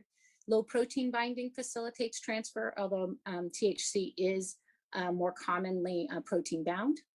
Weakly basic, being lipid soluble, which we know THC is very fat soluble, that's that lipophilic. High oral bioavailability. THC is about 4 to 12%, so that's not on the high side, but there is some oral absorption. And that's where we get into that question of, if it gets into the milk, is it enough that it is actually causing getting to the baby? And we'll talk about that in further slides. And do we get a high maternal blood level? I would argue that in some of these situations where mom is smoking something with a 60% THC, we could see very significant maternal blood levels, or if she's a chronic user and has significant stores, and we'll go over some of that data. And then is there a long half-life? And like we talked about, 36 hours, 4 days, that's a pretty long half-life. So there is good argument that THC could pass into breast milk. So this is a review from Moore in 2017, looking at data, looking at THC transferring into breast milk. And then does that breast milk, once it gets into the milk, actually result in positive findings of THC in the infant? And this is a 3-page slide. I'm not going to show you it all for the sake of time. The other 2 slides are mostly animal data. So if you want to explore that, you can look, pull up this paper. It's quite easy to find. The red boxes are pointing out some of the interesting things. And when we talk about it over the past many years, the argument was that it's an 8-to-1 and that you get an 8 times dose of THC in the infant relative to the maternal plasma level or the milk level. So this first paper, the Perez, Reyes, and Wall paper, which is from very recently, called 1982. I was 10 years old almost. So it's been a while, it's old data and it's small data. It's 2 women. one woman who used every day for 7 months and breastfed, and they did demonstrate that there was marijuana in the breast milk. The other one is the reason why we had this 8-fold increase in THC that got everybody very concerned. And this was a mother who smoked marijuana 7 times a day for 8 months. And in this sample, we did see that there was 8 times more THC in the breast milk than the blood plasma of the mother. And that we were actually concentrating THC in the milk, and it made for significant concern. And that, are we giving a really high dose of THC to babies? And then they did evaluate the baby's stool and found that there were metabolites that showed that the baby actually was receiving the THC and metabolizing it and excreting metabolites. No, it wasn't just metabolite because it was in the breast milk itself. So that paper told us that THC can cross, and it's potentially crossing at a very high concentration, and it's sequestering in the milk, which made things very concerning. The Ahmad and Ahmad paper from 1990 was an interesting study of buffaloes that apparently ate marijuana about 5 to 10% of their diet, and then looking at if the children who drank that buffalo milk, did they have THC in their in their urine samples, and 29% of those children do. So the argument there was that yes, you did even have it from animal milk exposure. You can see THC. Next slide, please. So the good news is we have more recent data that conveniently came out. The first time I did this deep dive was in 2018, and very kindly, the 2 studies, the Hale and the Mommy's Milk studies, came out right when I was looking at the data. And they were, we've known about the Colorado study for a while. And Thomas Hale, who is a pharmacist and is kind of the resource for what is safe in breastfeeding when it comes to medications and substance exposure, he had started enrollment on a study in Colorado after marijuana was legalized. And we were all so excited about this study and hoping it was going to give us so much information.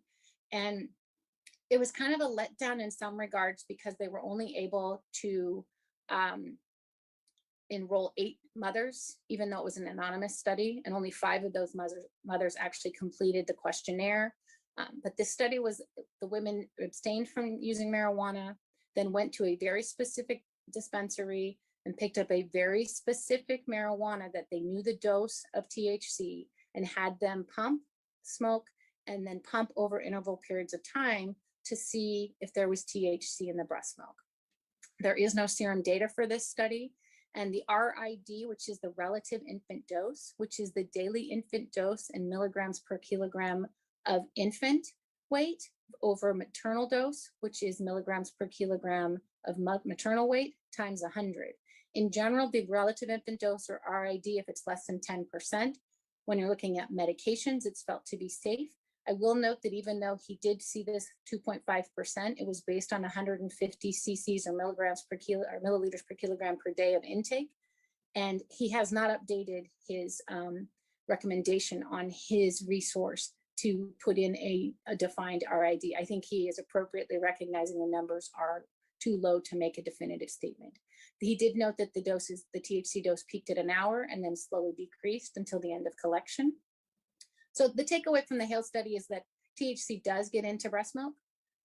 As we move on to the Mommy's Milk study, which was done through the group at UC San Diego, they looked at 50 women with 54 samples, and they had mothers recall their exposures for the 14 days prior to milk collection. So this is just recollection.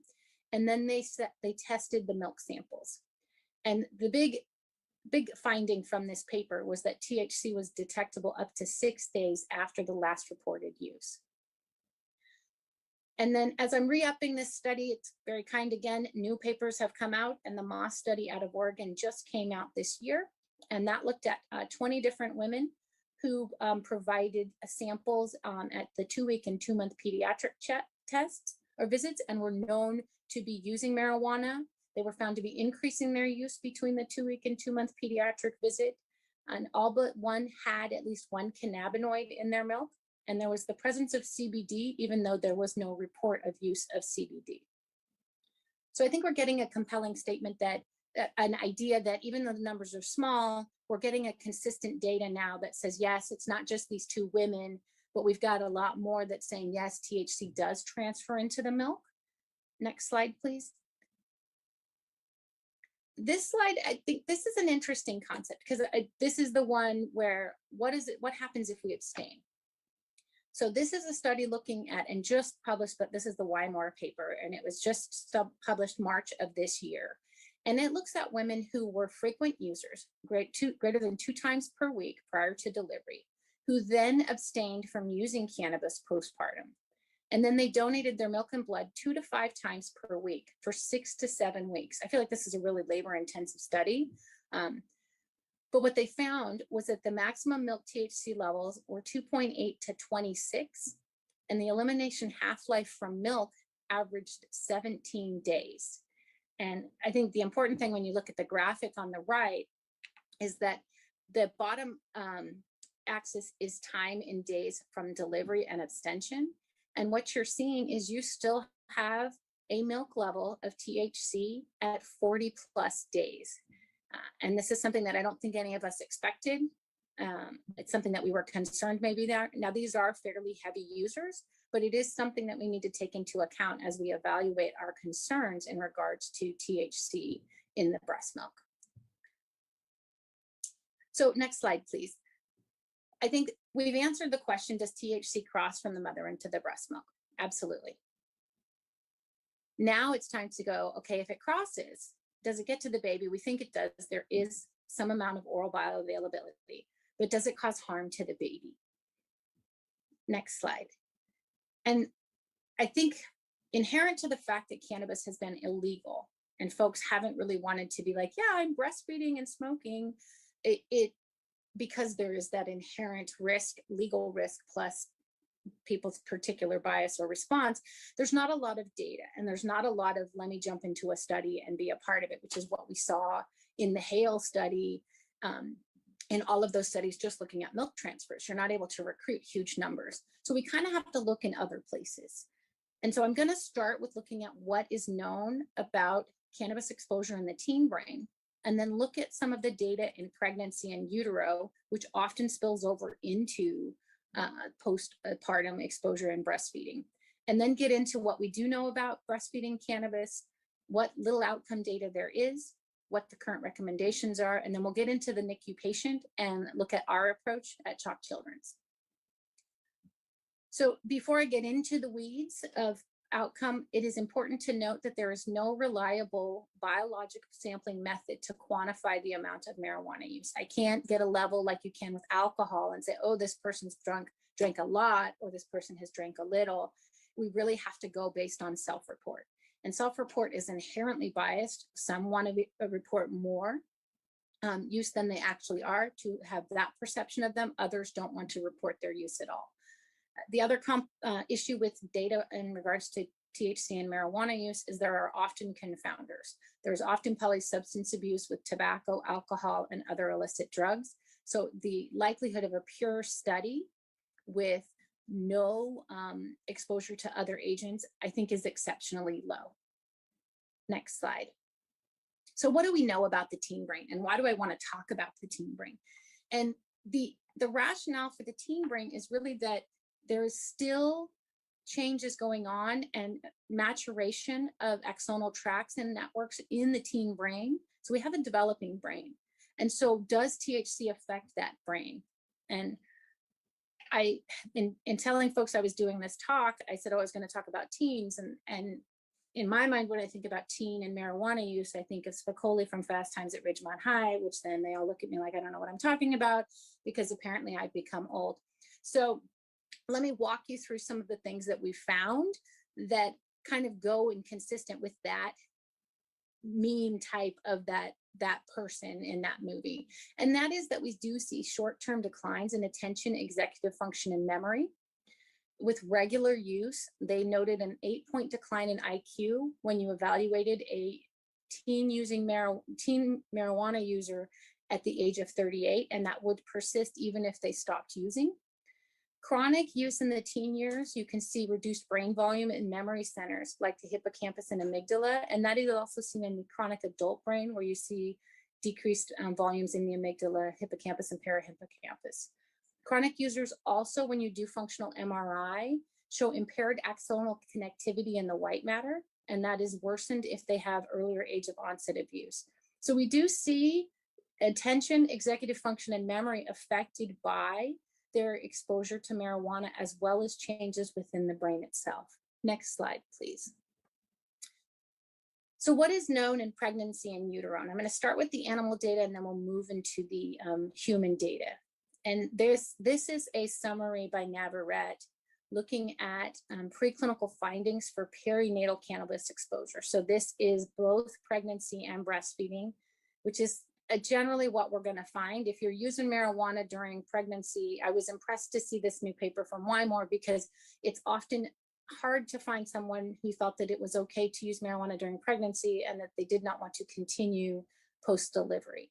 So they go through in this graphic, kind of summarizes things that, since we don't have time to get really heavily into the weeds.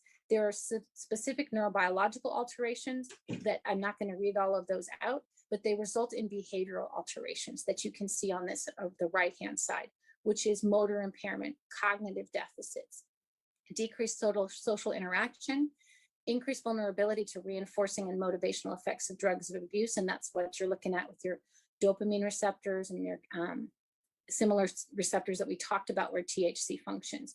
And so this is kind of, we're going to start seeing this theme. We see cognitive deficits in the teen, and now we're seeing it in the rat that's exposed. And now we'll go ahead and move on to the pregnancy as well. And so what do we know about pregnancy and marijuana use?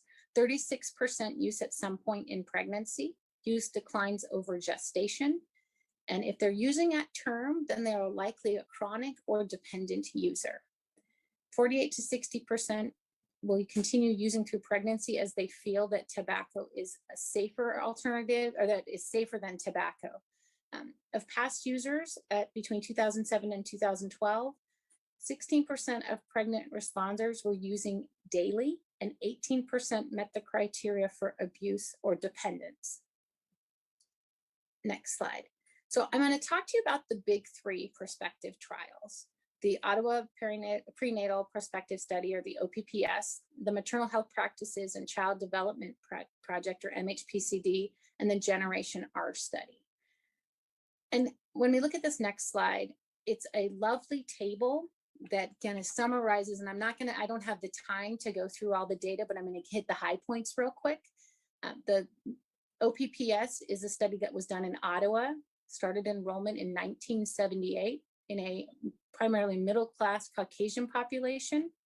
MHPCD began enrollment in 1982 in a largely African-American population in a low socioeconomic status in Pittsburgh.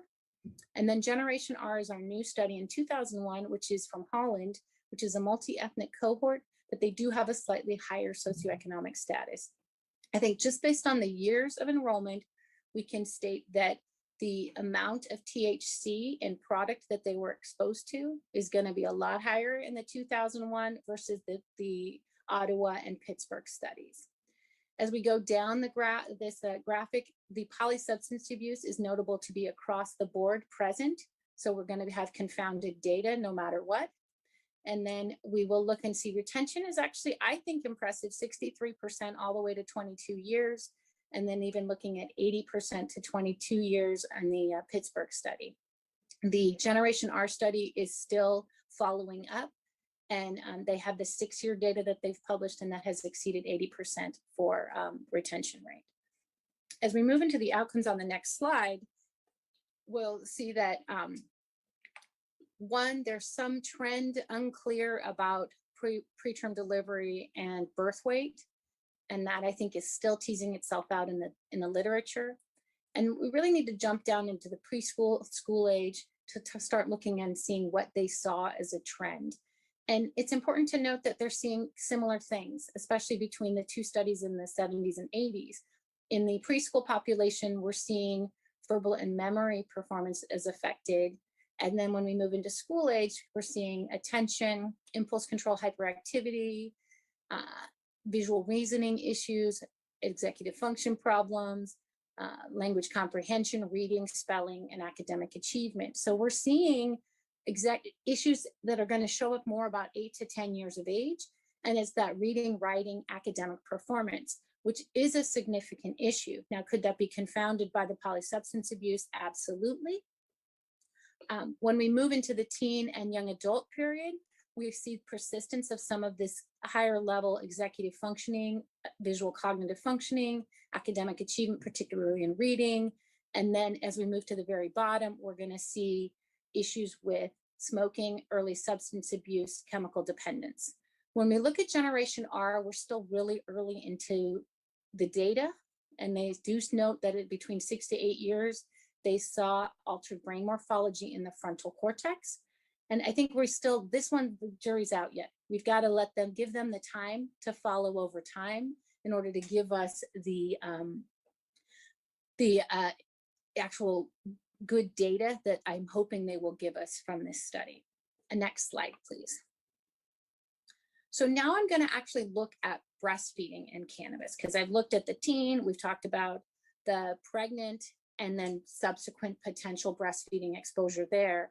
But what do we know specifically about cannabis and breastfeeding? So as we saw in the Wymore paper, maternal use does increase in the first 6 months postpartum.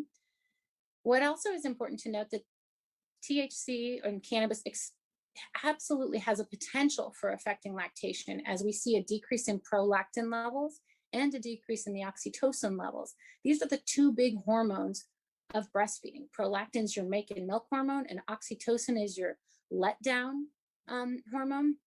And if we're seeing those, there would be concern if those are lower that it would impact your breast milk production and your ability to maintain a milk supply.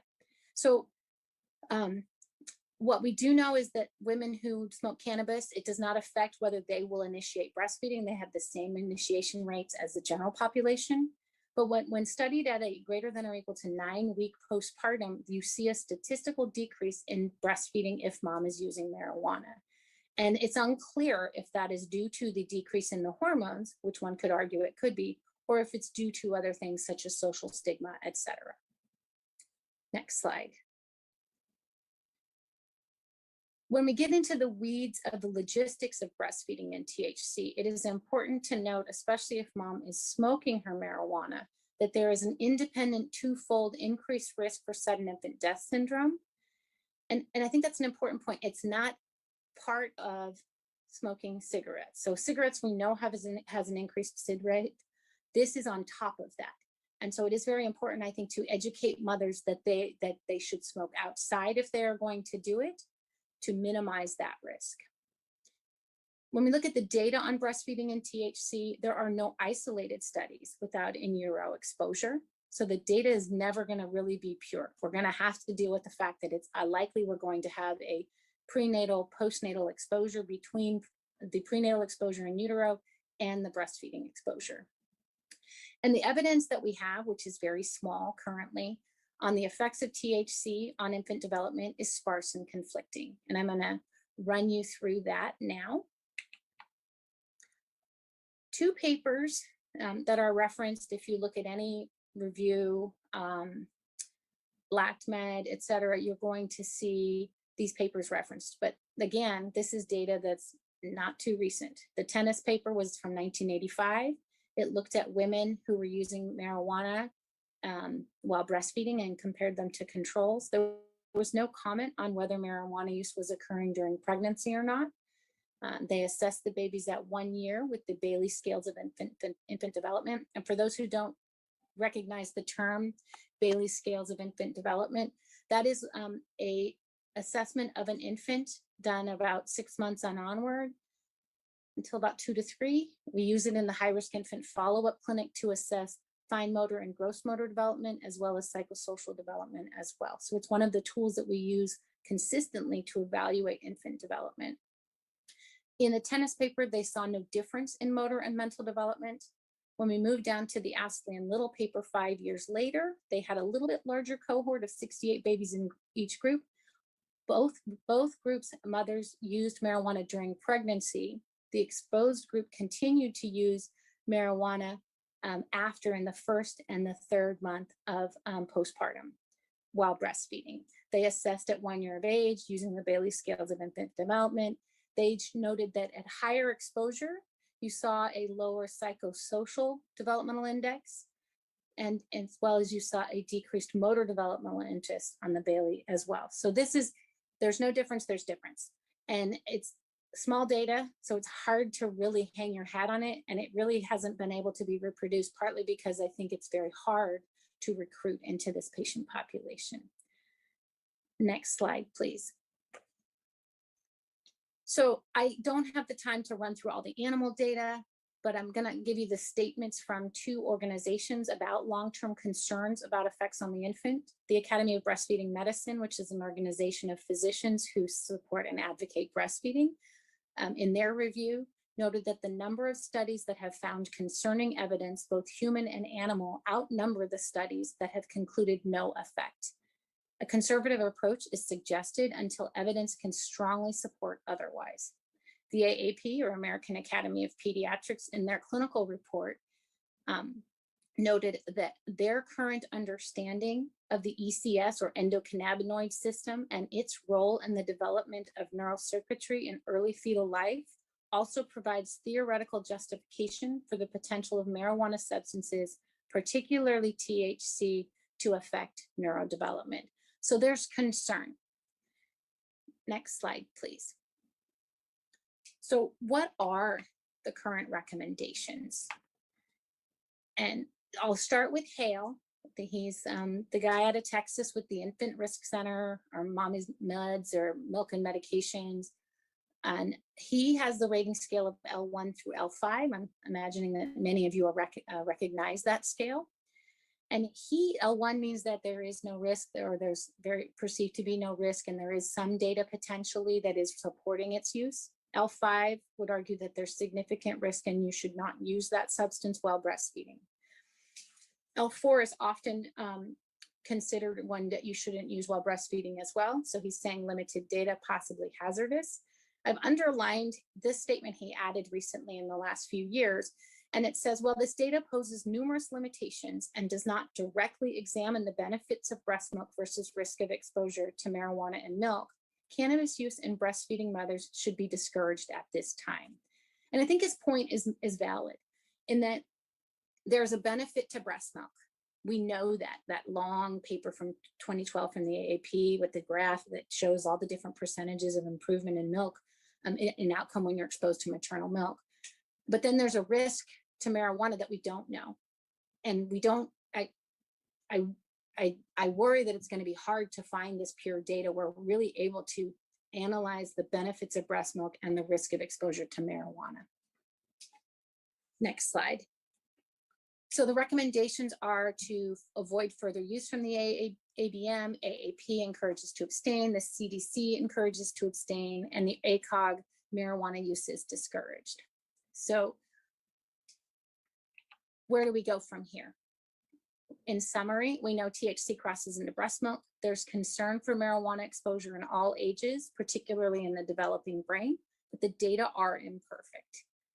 Realistically, excellent data sets are not likely coming, at least in the near future. And we're looking at if we think impact is of executive function, we have to wait until these babies reach an age where they're actually utilizing executive function, which is going to be closer to 8 to 10 years, and then seeing what that looks like in fallout.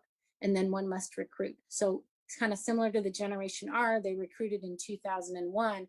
We still don't have great data on how if there is impact on executive function. And our recommendations aren't particularly helpful from the organizations. Discourage, abstain. It's not a definitive moment where it tells us what to do, particularly in regards to the preterm population. Next slide, please. So again, we're back to the question, is it okay for a mom who tested positive for THC to breastfeed or express milk for her baby in the NICU? And I think the answer is it's complicated, but how do we approach it? Next slide. So there's none of the data and none of the recommendations really discuss the preterm or the NICU patient population. And I think it's important to note that most of our infants who are admitted to the newborn intensive care unit have an inherent risk of neurodevelopmental delay due to their underlying diagnosis and subsequent need for neonatal care. The AAP, of course, supports human milk in the preterm and NICU population, but has not given us any guidance on how to address marijuana-using mothers in the NICU. Next slide. So how do we develop a recommendation in the NICU? And I do think it is each unit, because the data isn't definitive, there's a lot of concern, but it's important that we look at what the patient is bringing to us and what we have as options as we evaluate our potential recommendation in our unit. So first, how frequently is mom using? When was her last use?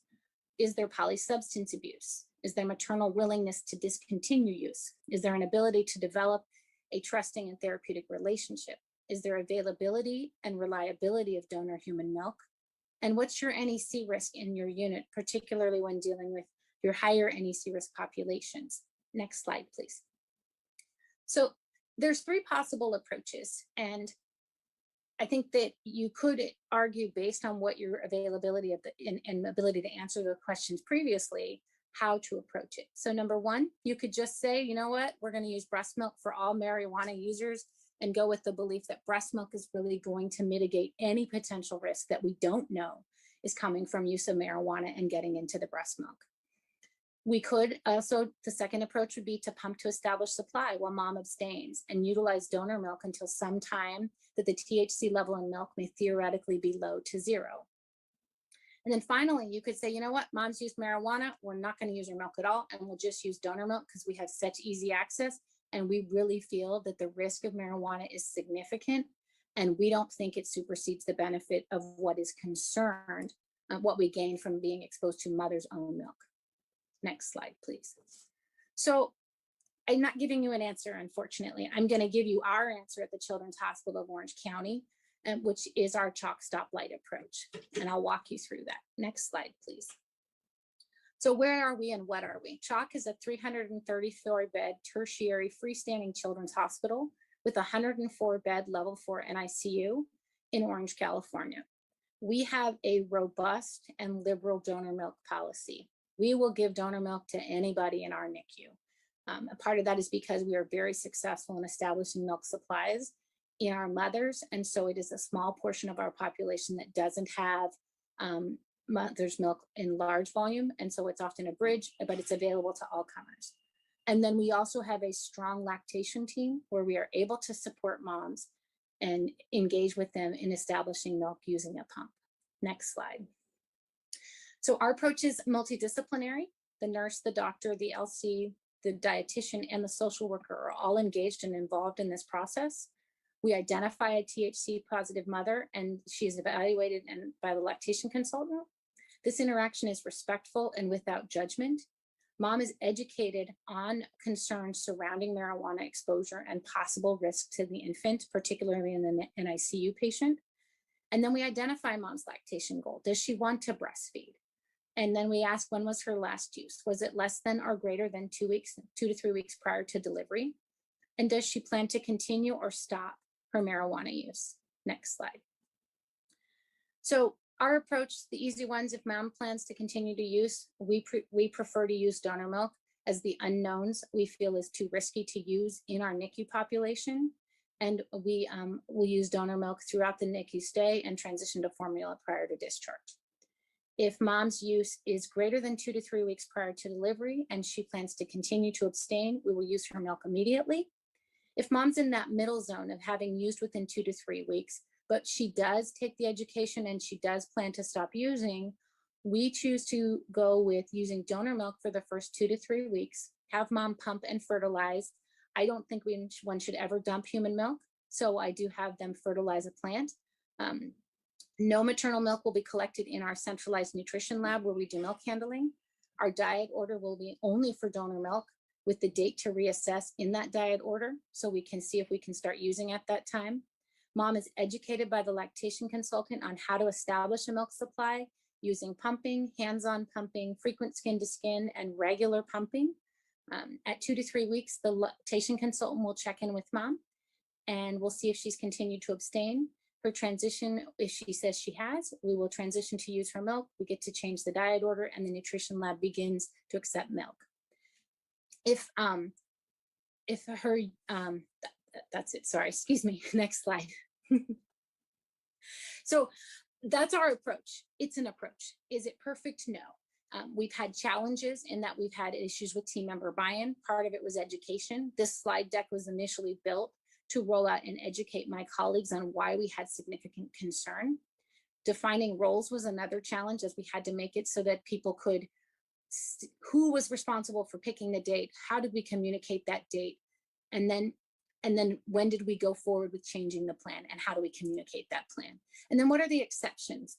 And the exception's always there, and it's a challenge and a success. And the mom who's got a trisomy 18 who wants to do palliative care, we're going to let her use her milk in our unit, and we don't want to confuse the message, so we message around that exception correctly. Our successes are we've been able to generate and develop a consistent message, and then when we get to change the diet order to use breast milk, and then again that exception where we're able to message appropriately that we're making an exception because it's the right thing for this family. Next slide. This is a visual of our algorithm. The middle is the cannabis. Below the dotted line specifically defines whose role the doctor, the LC, or the nutrition lab, and what they do in each setting. I'm not going to go through it for the sake of time since I'm already gone over. And next slide. I think we are done. I think we just have references and cute pictures of my breastfed babies, because we always have to end with breastfed babies. So I thank you for your attention, and I look forward to our discussion. Thank you so much. So I'm going to actually start with Q&A and give people, we've had almost 150 responses on the survey, which is great. So I'll give you just another, like a minute to do that if you haven't. The link is there on the screen. But to kick off our Q&A,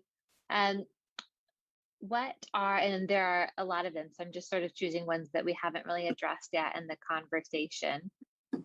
What are the legal ramifications around this topic? So some things that were brought up. If you withhold the mother's breast milk, is that a problem? Or what if there are adverse effects for the infant from using breast milk that has THC in it? What about CPS involvement? Yeah, could you speak to that a bit? Yeah. I actually I've had this come up from colleagues saying, well, you know, the recommendation, do we have legal exposure because we refuse to use the mother's milk?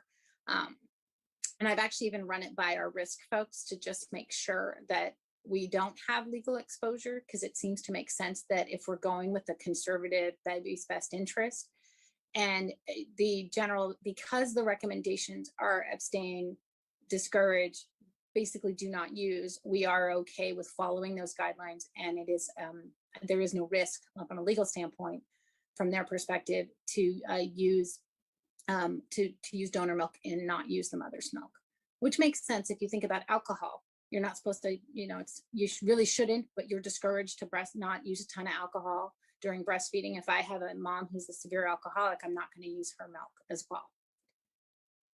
And when we look at things like allowing moms to use, I think the important thing is that if your unit needs to proceed in that fashion because you have low, you don't have availability of donor milk, and you have a 24-weeker and a high neck rate, you're probably going to choose to use that milk. You're going to educate the mom extensively, saying we need to use your milk to decrease the risk of death or severe complication from necrotizing enterocolitis, but we really think you need to stop, and here's the reason why. So I think as long as you disclose and educate, I don't think there would be liability from allowing use if your unit is in the situation where it makes more sense to do that. Referring to CPS, I think, tends to be more social work and unit practice. I think that there's often, if there's use, that referral will happen, often more just to check into to whether there's a file on the family, and to make sure that it has been communicated if there's concern. It's often more than just the THC use alone that gets a call to CPS. Thanks. A couple questions about CBD oil. You mentioned that at the beginning. Do we know anything about CBD in breast milk? Not really. And I think part of it is we're still getting just the minimal teeny amount of THC data. So my hope is that we will see that coming as CBD has become a very popular product that people are using for almost anything at this point in time. I think it is important to note in my review of all the literature, and I will say this talk was very narrowed down. I could have gone on for 4 hours.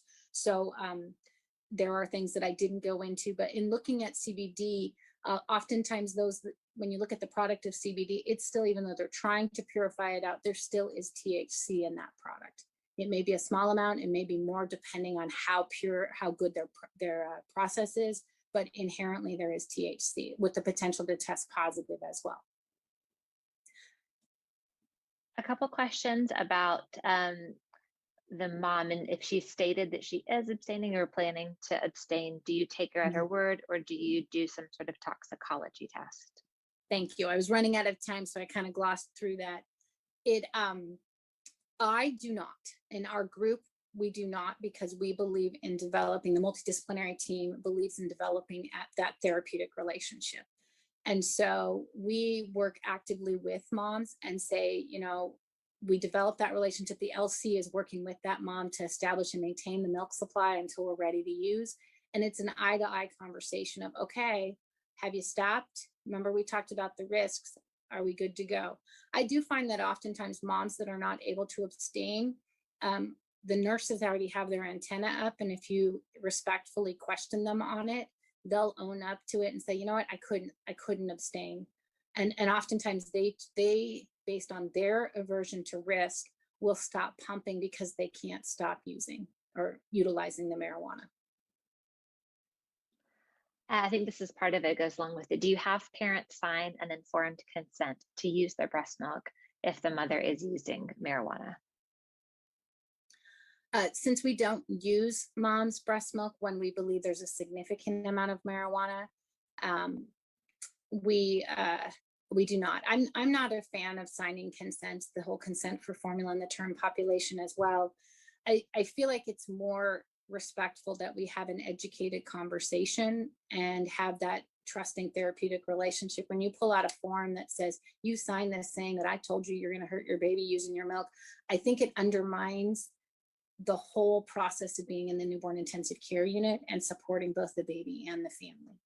And oftentimes when you advocate and say, this is what's best for the baby, most people will say, you know, unless they're chemically dependent, they're going to go, okay, wait, I don't want to take cough medicine. I don't drink coffee when I'm pregnant and breastfeeding. And so I think it can often, if you explain that there's concern and data, the problem that we suffer with, which I didn't talk about, was this perception of safety, because legal is safe. And that is a component that we do have to address by educating them on what is known and what is concerning about THC exposure and the developing brain. Thanks. For moms with chronic use, should the breast milk be restricted for 2 to 4 weeks? Is that based off the half-life of the data? No, this actually was when we made it, and we were actually going to be, I have a meeting coming up in the next few weeks to look at that Why More paper that just came out in March.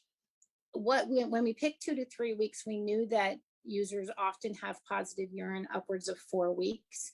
And because of the sequestering in the fat, we picked 2 to 3 weeks because we felt that it was going to lower the amount of THC, but was a reasonable time that we wouldn't lose mom's pumping. And for anybody who's pumped, if you're pumping only, it is not a rewarding experience. And yes, we have moms that have to do that because they're in the NICU, but if you're pumping and then your milk's being sprinkled on a plant instead of being given to your baby, it is not a rewarding experience, and it is not going to be something you want to do for a prolonged period of time. So part of why we picked 2 to 3 weeks is we felt that it would allow for a decrease in the amount of THC in the milk. We didn't have any notion that we would have 0 THC. We were mitigating risk in saying we could decrease the dose by something. According to that Why More paper, we're probably about at a half-life. So we've halved the amount of THC in the milk.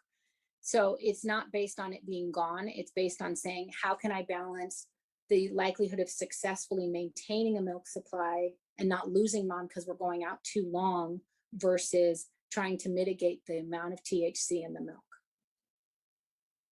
And like I said, this isn't imperfect. There's no perfect answer because we don't have the data. Thanks. A lot of questions about for a newborn nursery or for a well baby nursery, not the NICU. What approach would you recommend? What if you don't have donor human milk available? Yeah, the term population is different. And it's one that I am highly unsatisfied with my options because they're going to go home. They're going to go home fast. So they need to be fed, and they're going home into an environment that may be having THC smoke. And there you're looking at, wow, I'm going to have a potential increased risk for sudden death. And so breast milk is probably the best approach. I believe that mothers should be extensively educated in the nursery and really given the understanding of, okay, there's risk to your baby, and taking it into you're advocating, we're doing the right thing for the child, and really educating on, hey, in your pregnancy, what did you, and I think the approach needs to be, in your pregnancy, what things did you not do because you were concerned about it potentially affecting the baby?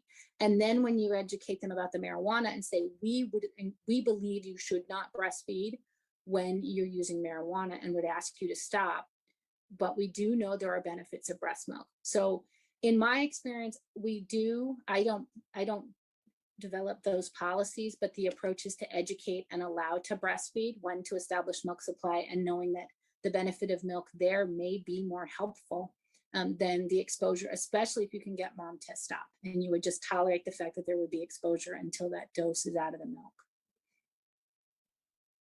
Thank you so much. We have so many questions coming in, but I do want to make sure we have the time. So this is out of 168 responses. So I'll just go over this and then I'll turn it over to Bob to give us a wrap up.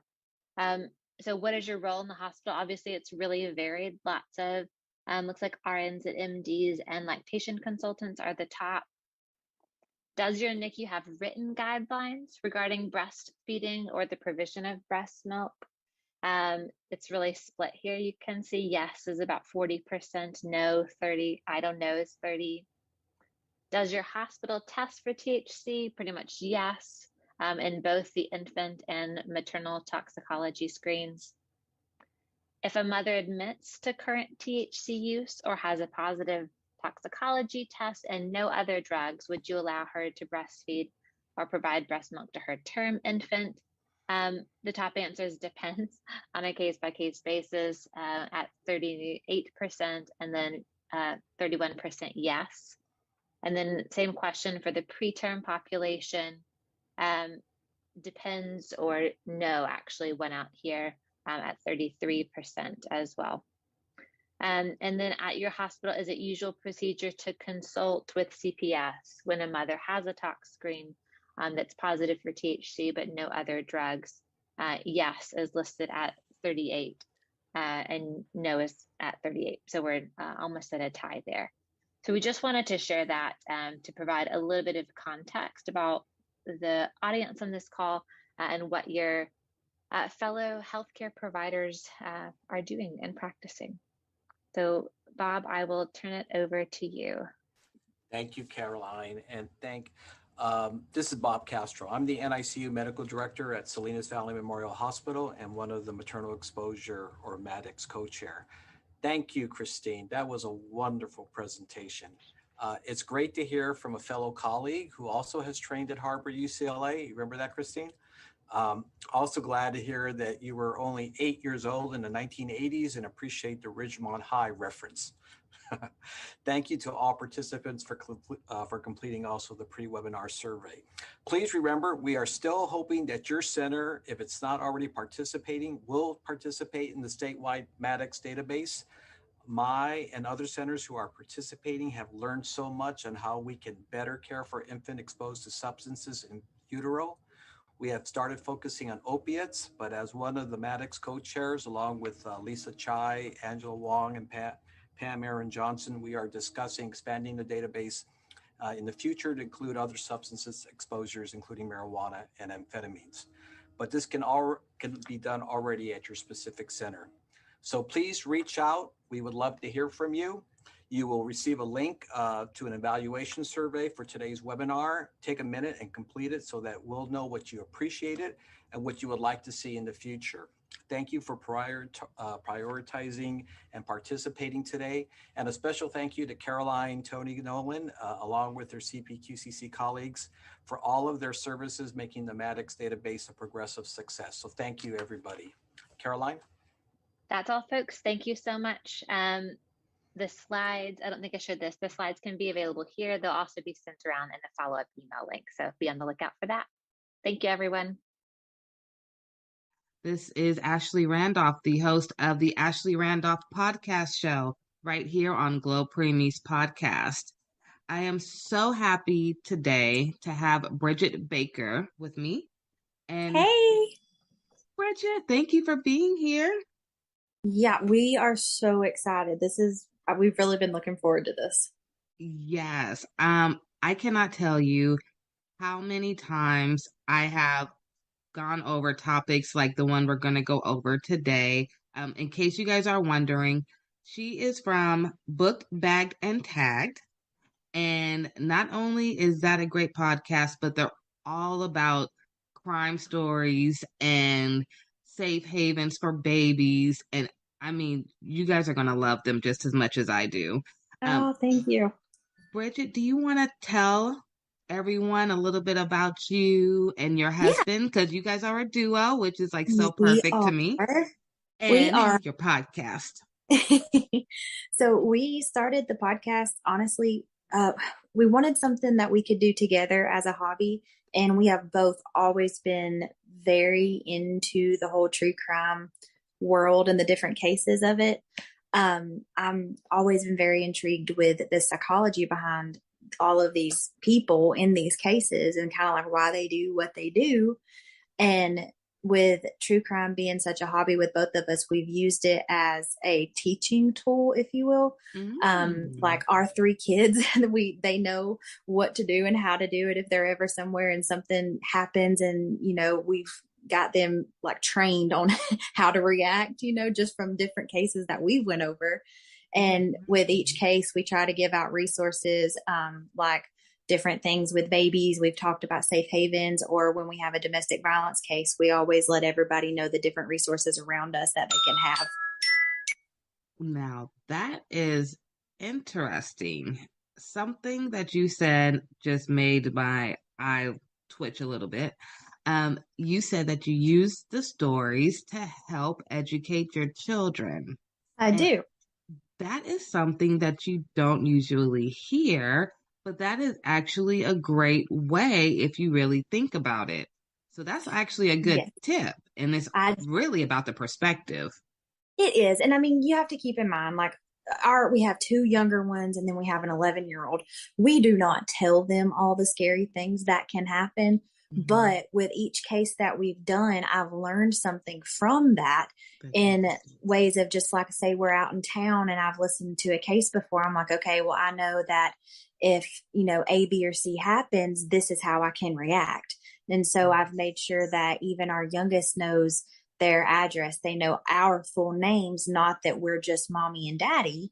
And they can, do what they can tell somebody what they need to tell them if they're ever in a situation to where we're not there. So we've used that to just make sure that, we are keeping our kids as safe as we possibly can, because I mean, it's 2022. This world it's a lot now. Yes. Way different than 10 years ago or 20 years ago, I will say. Absolutely. Now, that actually brings into our topic today. So we're going to talk about safe havens. And I know that that's something that is truly, truly, really close to your heart. Do you want to go ahead and lead the conversation on that? Yeah. So every state, it's a little different, but for the most part, the idea is the same. So what they do is a safe haven is basically a place to where you can take your baby, and it's where, like, because there were so many people out there who were abandoning their babies and something would happen to the baby, or people who didn't know they had other options. So we made up these safe haven laws. So like in Georgia, where we are, you have up until the baby is 30 days old, and you can take the baby to like a medical facility, a fire station, a police station, and you don't have to show proof of identity. You don't have to show any addresses, and you can leave the baby there, and you will not be asked any questions. Nothing will happen to you. You're basically surrendering your parental rights when you hand it over by saying, I can't do this, here's the baby. And that is the safest, alternative to leaving the baby somewhere, or, in some of the cases I've looked at where it just goes the worst possible scenario. Right, right. So the key word I heard you say was you will not get in trouble. No, you will not. Like I said, in Georgia, you can take the baby to a safe haven up until it is 30 days old. And then after that, you can still take the baby, but you would probably be asked to show some form of identity. In Georgia anyway. Now I think there was Tennessee. I think they had one that was a little longer, a time frame, but it's just a way of saying like, okay, let us help you. This is the best thing that we can possibly do for you and this child. No questions asked, basically. Right. I love that. No questions asked. We're here for the baby. Now, Yes. as far as let's say a mom drops off her baby and about maybe a month or two goes by and she decides she wants her baby back. Do you have any resources or educational tips or anything you can give to those parents? In that situation, what happens when you surrender your baby? Basically, you're saying, I cannot be this child's legal guardian anymore. So it is a form of you handing over your guardianship or parental rights. Now, to get that baby back, you would have to work with family services and things of that nature, just because, you did surrender your parental rights with it. Right. I'm not saying that it's impossible, but you probably it would take some time for you to get the baby back if that's what happened. Okay, so thank you for that. For any parents who do have that in mind, just keep that in the back. It's not hard. Well, it's not a hard no, but it will be a fight. Yeah, it's just but like they said, they won't have what's best options. for the baby. Right. The baby's in mind. Thank you for sharing that. As far as are there safe havens in every state, or are you not sure? I'm not 100% sure. I do want to say there's some form of a safe haven law in every state. Okay. I know that I think it was in 2020, there were 4,422 babies that were saved that year, which was almost tripled from, a few years ago. So it's something that sadly it is working. And I say sadly because that is a very hard situation, but I would rather a baby be surrendered and find a loving home and family than the baby struggling and also the mom, Right. And I agree with you. If mom's already struggling, I love the fact that they have options. So if they're not comfortable going to the hospital, you can go to the fire department. You can go to different places. So, where you feel most comfortable and who you can trust the most, you have options. Options are always good. Do you happen to know of any stories of safe havens? I do know that. So it's not technically a safe haven story, but it is one where the law enforcement and the fire station people, they just kind of went above and beyond with it. And the footage from this will just make your heart feel. Actually here in Georgia, I want to say it was 2020. We, not far from us up in Forsyth County, we had there was a family who had been on vacation and they came home. It was pretty late at night and they were walking in the house and they heard something. And at first they thought it was a coyote or just, something like an animal, because your first thought in the pitch black outside is not that there is a baby. Right. Well, they investigated and they found a baby in a plastic bag that looked like it had been tossed off the side of the road. And, they immediately just kind of jump into action, and they named her, I think the hospital named her baby India. You can look it up. It's such a heartwarming story. She's now adopted and in such an amazing family. But the part that of this whole story, you can look it up on YouTube, and it's the baby India body cam footage. And I don't think I saw one woman in the whole video, but the way that these police officers, the man that found her, the EMS that was on the scene, the tenderness and the loving care that they took with this baby was the absolute sweetest thing I've ever saw. It will melt your heart listening to these grown men do their absolute best that they can for this child in that moment. Oh, wow. Okay. I'm going to make sure to put that link at the bottom of our episode for baby India. That sounds really sweet and a good example. Yes. And see, the thing, I called up and I spoke with some police officers.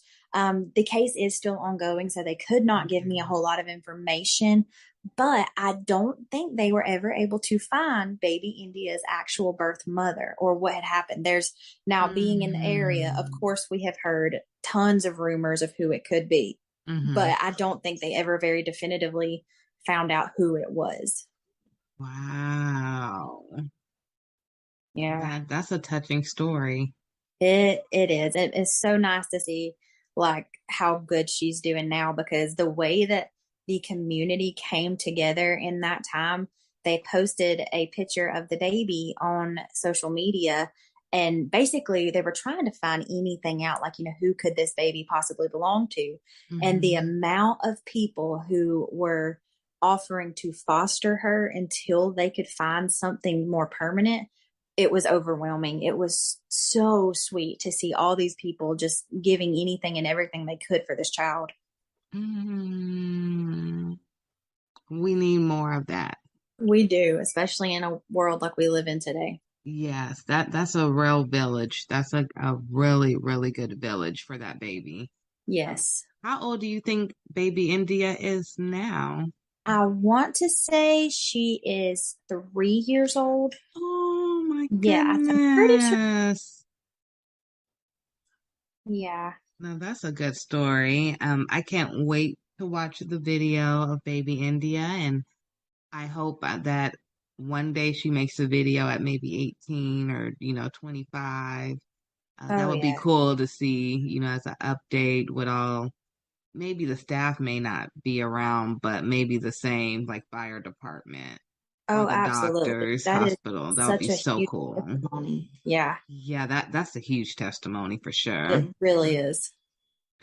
Is there anything else that you wanted to cover about safe havens, which is very, very important, especially this being NICU Awareness Month? Yes. And preemies come out pretty early, and I have been in the NICU where I have seen parents who had their baby preemie. I seen this once.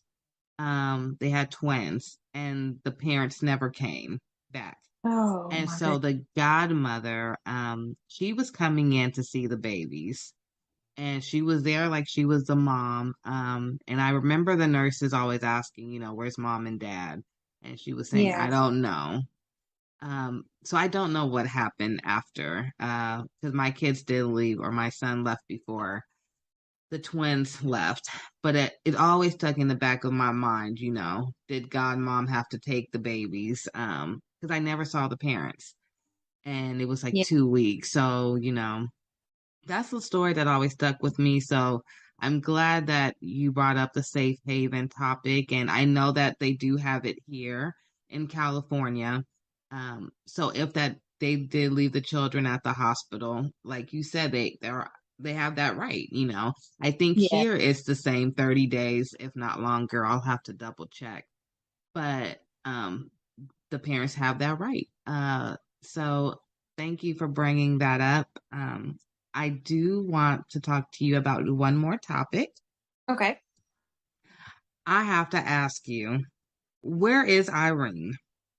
What is going on with her case? I know her family made a website called whereisirene.com. Yes. I've been following it closely, and initially, this is why I reached out to you, because this story was so mind-boggling to me that I had to get you on board. Yes. What is your thoughts with Irene? Where is she? Where do you think she may be? Just tell me your thoughts and let's jump into this convo.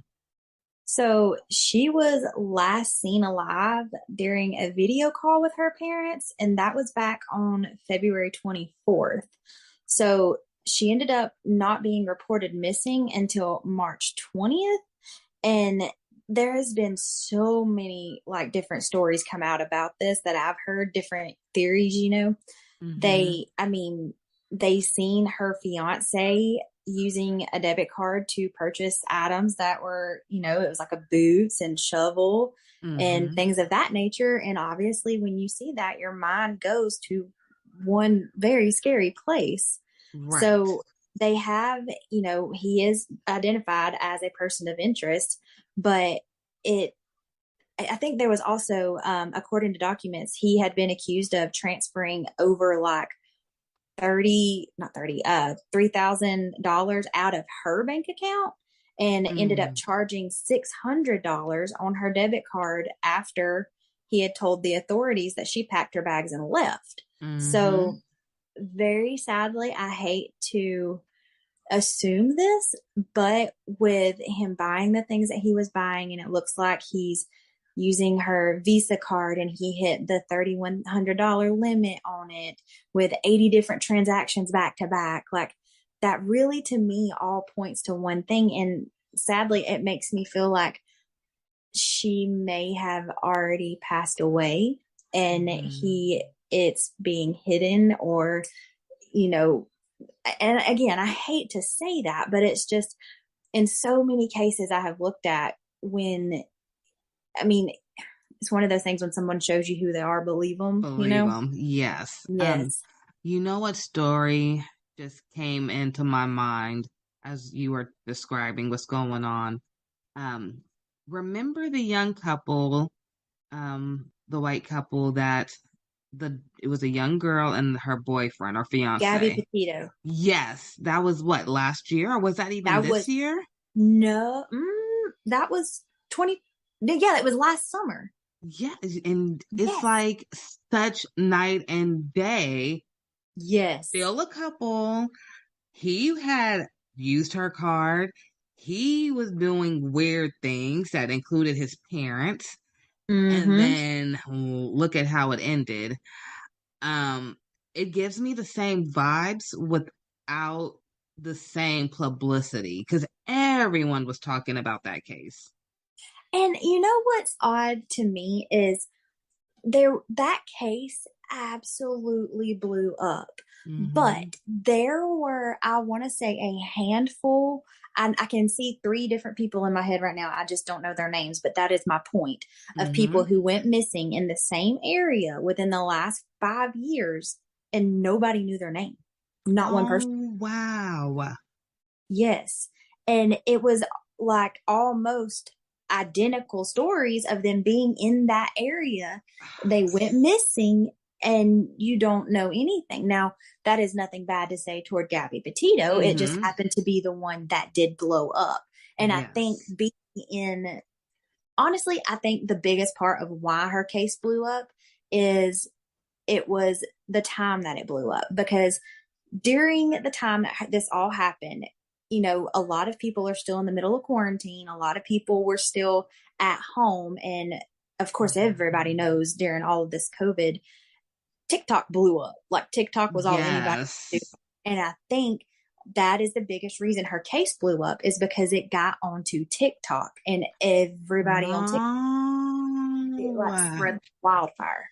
You're right, because it went from TikTok to Instagram to Facebook to Twitter. It was CNN, then it went everywhere. But you're Yes. right. I did start seeing it on TikTok first. Yes. And everybody was sharing their theories about it. And then, of course, like we were all following it. And then it's just like it kept going and going. And then everybody had their own theory about it. And it just like conspiracy theories came out behind it. And now I think they're actually doing a Lifetime movie about her. I knew it. I knew it would come. Oh, yeah. I always said that. As soon as they found him, they said it was his body. Okay, now I'm gonna ask you this, and then I know we're off the topic, Irene. I promise you, honey, we're coming back to you. When they found what they said was his body, or was it his bones or something? Yeah, it was remains. Do you believe really in your heart that was really him, or do you think they were just trying to close this massive case that just got way too big? I don't think it was him. Now, I said the same thing. It's the rate of decomposition, even with him being in Florida where he was found in the swamp. I do not think they would have actually found anything. He was in Florida in the swamp. That's just somewhere. Hello. Like you're not going to find like the elements and the wildlife down there is unlike anything else, I really don't. And also they found skeletal remains, and he returned home on September 1st of 2020. And, then he goes missing, and I think they found him. Yeah. Okay. They found him on September 9th. And he had just went missing on September 1st. There's no way all they found was skeletal remains. That at the rate of decomposition, even though being out in that hot Florida weather would, exacerbate all of that, it's not going to be just skeletal remains. That's what I said too. I said there's no way. No, not at all. But now, the case disappeared just that fast. But I just knew that no, there's something still not right. No, I agree 100% with what you said at first, it being something that it got too out of hand and they had to shut it down. Yes. I think he definitely killed her. He ran home to his parents, and whether it be them or whoever helped him try to get away from all this. I don't think what they found was Brian. Yes. I don't. Ironically, I kind of feel like it was a coincidence, like a wacky coincidence. I know they found some of his items, they said, in the area. Yes. And I believe that he did go through that area possibly, and he may have dropped something. Absolutely. It just happened to coincidentally be where somebody's remains were, unless they planted it there. But and didn't they say they had found like a notebook of him confessing to everything? And I believe that's what I was referring to, because I remember them saying it was like a book or something, and it happened to be in the area. And I'm like, that's just too close. And I just couldn't figure out, like if an alligator or crocodile or something was to eat him. I assumed they would drag him somewhere. So it was just weird that it would be right there in that swamp, right there. So and close. there is wildlife in the Everglades and all that where he was found, that there are animals that would and can very possibly swallow him whole. Yes. So I just don't think it was. I just think it was very convenient how it was found and how it was just presented. And I 100% agree. I'm glad I'm on track. See, I told you, we were talking before this, you guys, and I said I've always had a second life, if you would say, where I've always been into crime stories and following, things that happen and the facts and what makes sense and what doesn't make sense. But I've never talked about it really except to my dad. So this is really fun for me. Like this episode right here, the whole episode is like pure joy. So bringing it back to Irene, I see the same thing because the cops didn't arrest him, and then he got away. I really feel like he got away. Yeah. Now I know the guy in Irene's case, her boyfriend, um, he went to jail and bonded out. Yes. Even though all this evidence, just like Gabby Petito's boyfriend, all their evidence is like almost similar. Both use Oh, bank yeah. accounts. Both, they're He staying with deleted them. her email. Yes. Mm-hmm. And then there was a fake text messages, they believe, that came to the family. I think it was right after they last talked to her. And then that Yeah. reminded me so much. Like right now, I'm thinking of, I think Gabby Petito, like they were saying her Instagram wasn't the same caption and writing that she would use. And so Yeah. it's like things to throw people off. And it's like, how can you let someone else walk away? Especially for Irene, because Yeah. she was going to be a nurse, I know, and Yeah. She was. she was I only mean, it's just 32.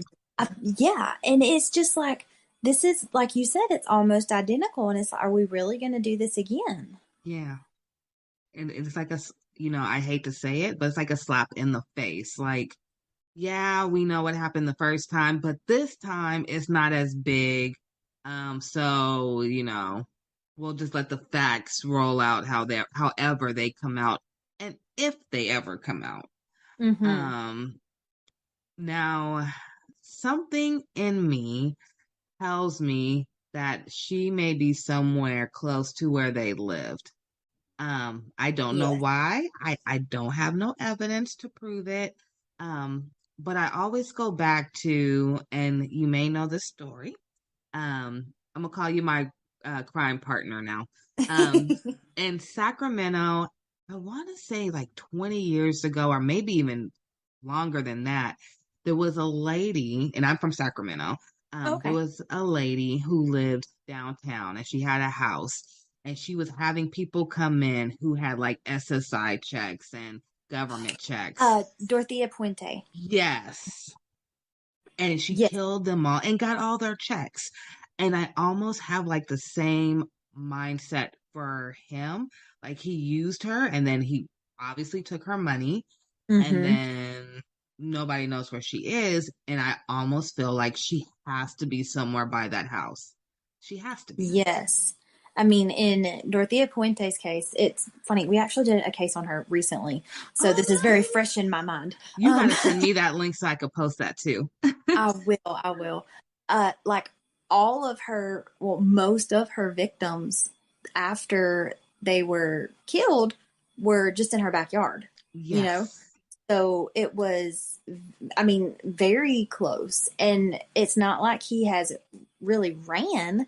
I mean, I agree. I feel like he's very close, or she is very close to where they are. Yeah. I just have that real strong feeling. Because he bought the boots. I know he bought a shovel. Yes.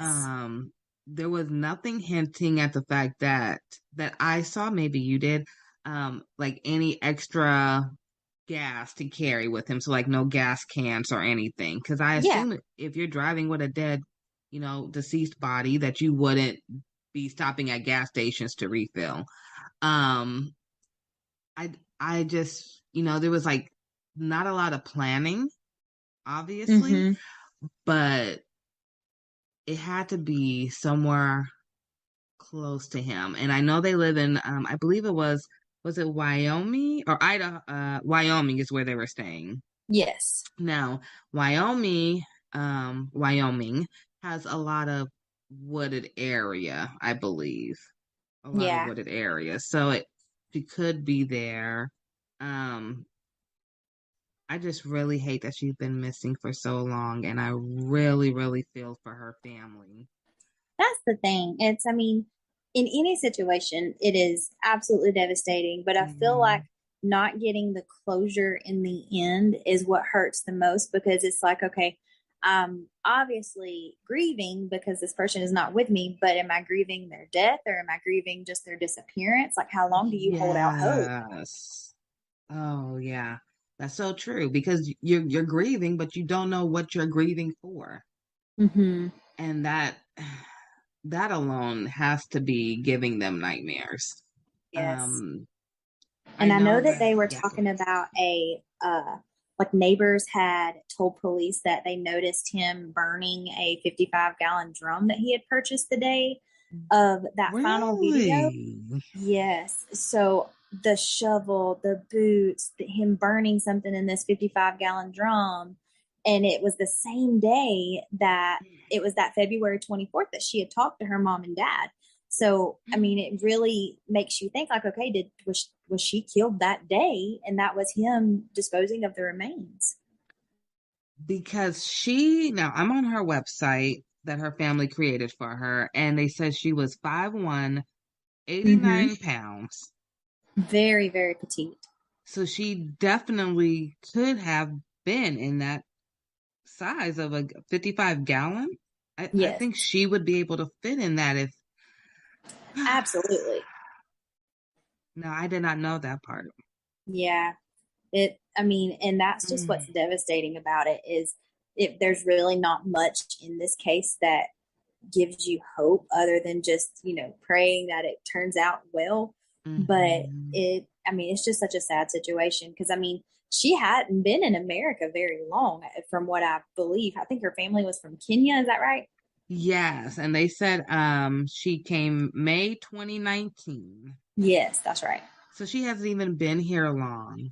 No, and what all of the things are saying is, so she met this man on Craigslist. So there really there's no telling what he had told her beforehand. And she meets this man, and then, I mean, what kind of nightmare was she living before this happened, Yes. Okay, so let's see. Looking at the timeline now. Let's see. So, she moved. See, oh, I see it now. February 24th. Nate buys a 55-gallon drum. March 3rd, some unusual texts were sent from her phone. That's what I was saying was so similar to the Gabby Petito case. March 8th, her WhatsApp account is deleted. Oh, that's ironic. Oh, yeah. March 10th, her phone number is deleted. Oh, my goodness. And then the 20th, they file a missing persons report. Yeah, I mean, they had 24 search warrants, but they really just didn't see much.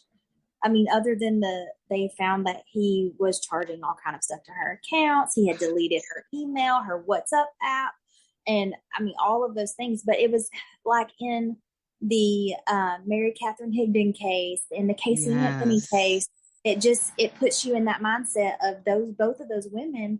It's very obvious that they probably did it, but you could not charge them with murder or whatever beyond a reasonable doubt. Like I can I can have all of my theories all day long, and like the Casey Anthony case, like we know, but I cannot prove beyond a reasonable doubt that she did that. Just like it puts you with him, unless you have like very definitive, concrete, evidence. That's where the jury has that gray area in which it would be awful to be a juror on a case like this because you're kind of put in a situation of like really life or death. Because a lot of times, it's either a death sentence or life in prison. And it's, if you make the wrong choice, you have somebody's life in your hand. So they take it, which you should take it very seriously either way, but you know what I'm saying? And I mean, it's just one of those things. That's why those women got off, because beyond a reasonable doubt, they could not prove that they did that. And that's what's so infuriating with cases like that. It's like, you know that what happened, but you just can't definitively prove it. Now, you almost gave me tears right now because I totally forgot about the Casey Anthony case. Casey Anthony was the one who was in Florida and she killed her little girl. But Lacey Peterson, that is probably one case that I have followed or I've watched and held so closely for years.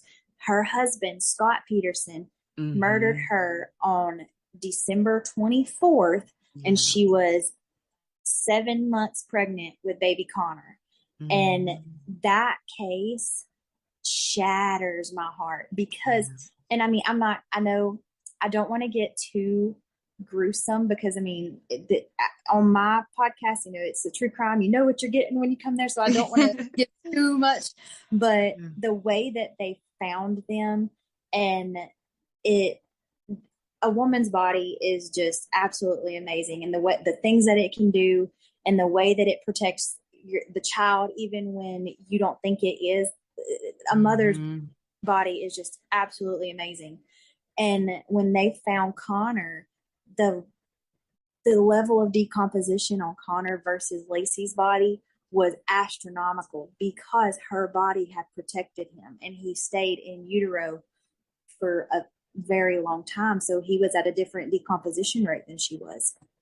And I will never forget when they found the baby body. No. I just remember like so vividly, like the whole case. Yes, Lacey Peterson.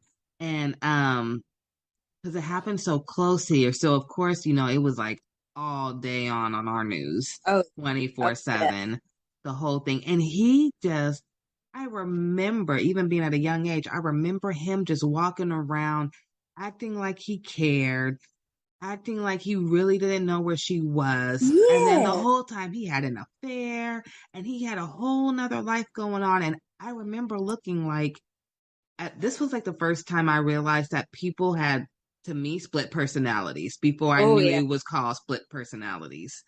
And I was like, how can you live two double lives and then sit there with a straight face to the cameras, to her family, to your family, and say, I don't know what happened?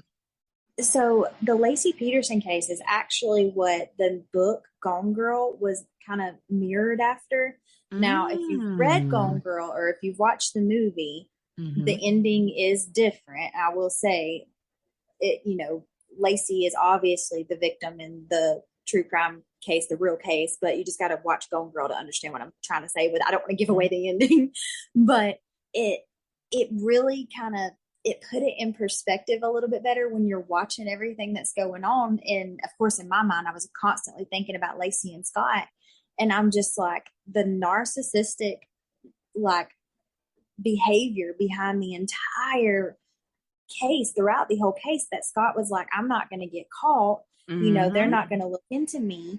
Or the fact that he could turn on those tears at the drop of a hat. I was like, there had to be more going on at home than Lacey had said anything to anybody for it to take a complete 180 turn. You know what I'm saying?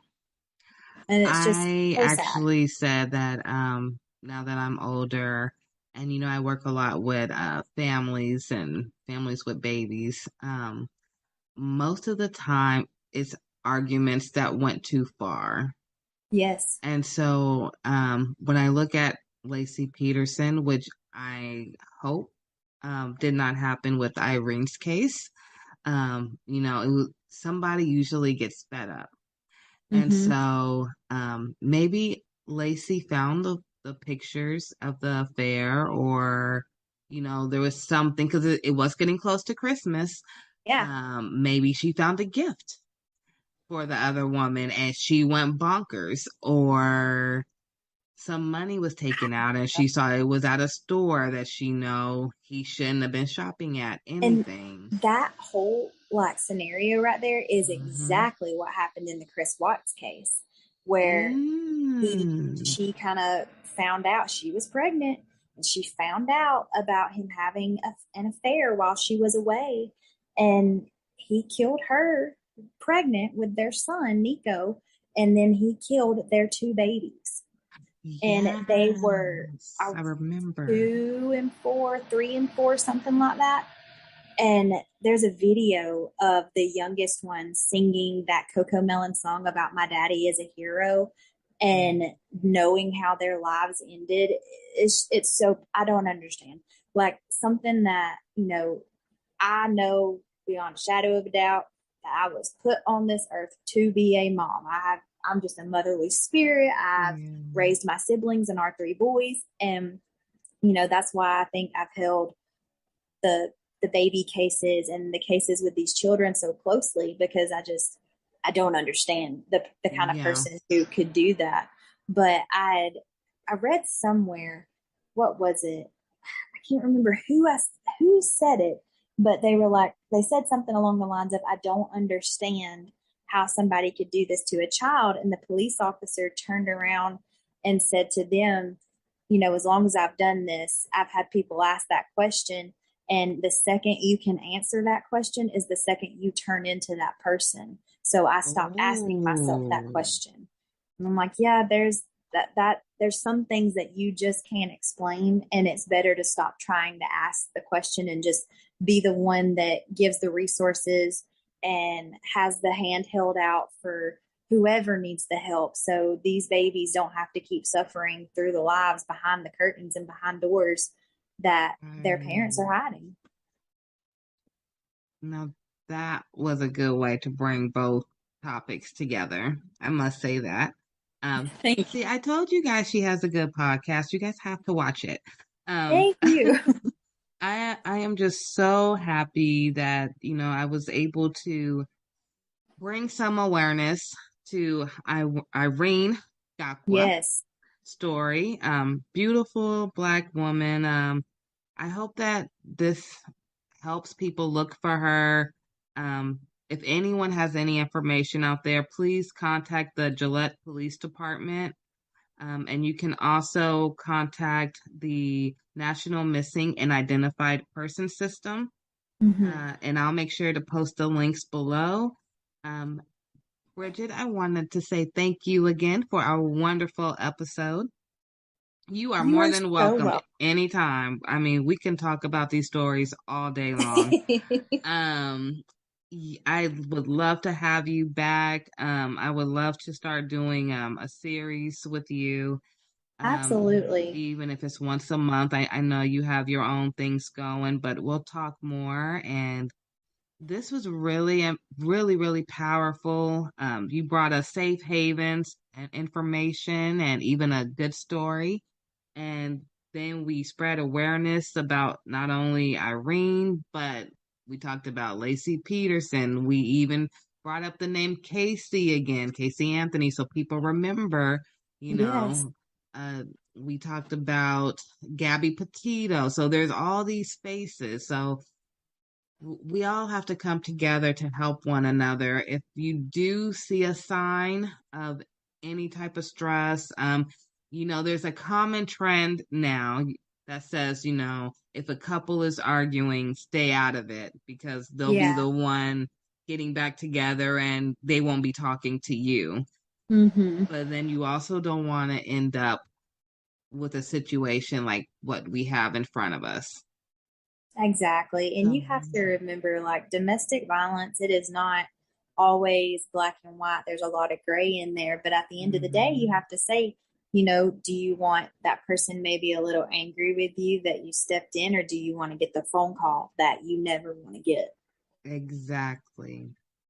Another good resource is the Crime Stoppers USA. And it's just like, it's a 1-800 number. You can add the link for that, of course, but they are always taking any tips or anything out there for any cases. Yeah, thank you for that.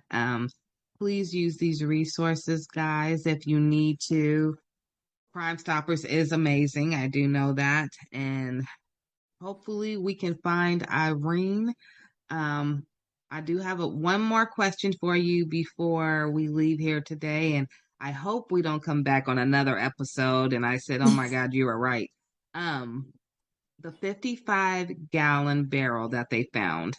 Yes. From now we know you're not exactly, you know, forensics or anything, but from what you have went through with your stories and background, if she was in there, do you think they would be able to possibly find some DNA on that barrel proving that she was there? They can. It's absolutely possible that they could. It just really depends on what condition that the barrel is in now. Like blood and different things like it depends on the surface. Like with cotton or, fibers of that nature, it's near impossible to get anything out of because of what it is. But as far as like a barrel, you can bleach that, you can clean that, but then that changes it would show something completely different that they could kind of detect if there was bleach in there or not. Mm-hmm. But I would say that it would be very, very hard to keep absolutely everything off of that, or to clean everything off of that. So I think that you very well could still find something in there. Well, thank you, Bridget, for answering that. Before I let you go, I had that burning question. No, it's okay. Before I let you go, do you want to tell everyone where they can find you and your husband? And Yeah. Go ahead. So we are on Instagram. It's Booked, Bagged, and Tagged. And we post, like, after every episode that we do, we'll post like pictures of like who the victims were and things like that. I'm a visual learner. I have to see faces after I listen to a case. Yeah. And we also have a Facebook group, and it's the same name, Booked, Bagged, and Tagged. And in there, we do a lot of polls and things. Like after each case, it's like, okay, what do you think? And stuff like that. We're on every major platform as far as podcasts go. Apple Music, Spotify, Amazon, Google, things like that. So it's pretty easy to find us. Well, thank you, Bridget.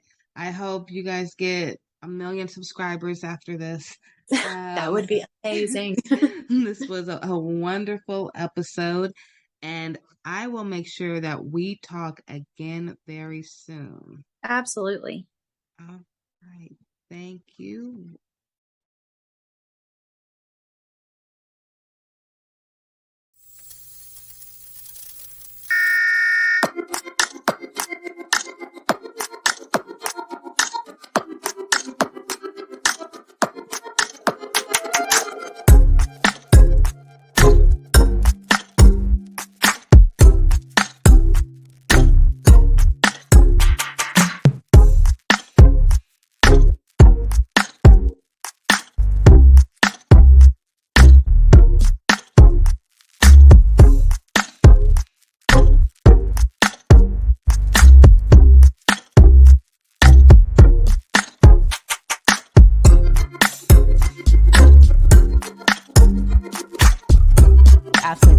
Founder of GLO Preemies and co-founder of Alliance for Black NICU Families. Welcome to AM Buffalo, ladies.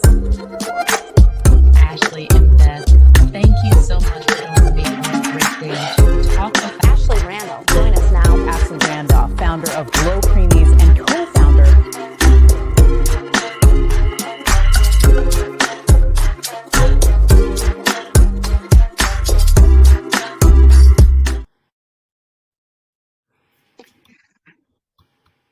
Good afternoon, everyone. Thank you for a new episode of the Ashley Randolph podcast show. Today, I am so excited because I have someone very special for a very special topic that you guys have been kind of seeing me talk about on TikTok lately. So today, I have Don Mann, but if you research him and look him up, I want you guys to make sure to put Don W. Mann. Very, very important. He's a very important man. And what he's here today for is very important. So I want you to make sure you find him after. Mr. Don, thank you so much for being here. Thanks for the invite. I feel humbled and honored to be here. I'm excited. You know what's more exciting to me is when you came today and you had your shirt that matched your background. I just love that. I love the quote. You saw I put it on the flyer, known, needed, loved. I mean, it's 3 words that really any kid needs or any parent would love to hear, even from their own families. Yeah, it's foundational, and it's really simple, but it's not easy to discover and own in yourself. So yeah, that's part of my story, and that's I love it. So now that you brought that up, you have me curious. All right. Can you tell us your story? Well, so I think like most people, we just try to live life. We wake up and we go with the flow. And so I grew up in the Midwest, was born in the Midwest. And then we moved to Florida, South Florida, when I was 8. Those are tough years of transition, because that's when you're trying to build out your friendship base, and you're learning your social and emotional skills. So when I got uprooted at those times, it was tough. It was tough. So when I moved to Florida, I never felt like I fit anywhere. So I was just like an island. The friends I had, I really didn't trust. It was just somebody to be around and something to do. And then fast forward to the age of 23, I moved back to Missouri and went to the police academy. So I became a police officer, and I did that for about 10 years full time, and then 5 years as reserve. About middle 30s, I decided to join the Federal National Disaster Medical Team as a security specialist. So we enjoyed deployments to Hurricane Katrina, some of those responses. So it was very interesting to be part of that. And, I had the great American dream. I wanted to get a great job, a great car, a great home, 2.3 kids, and live happily ever after, right? But it's nice to want that, but you have to know how to get it. So I didn't know how to get it.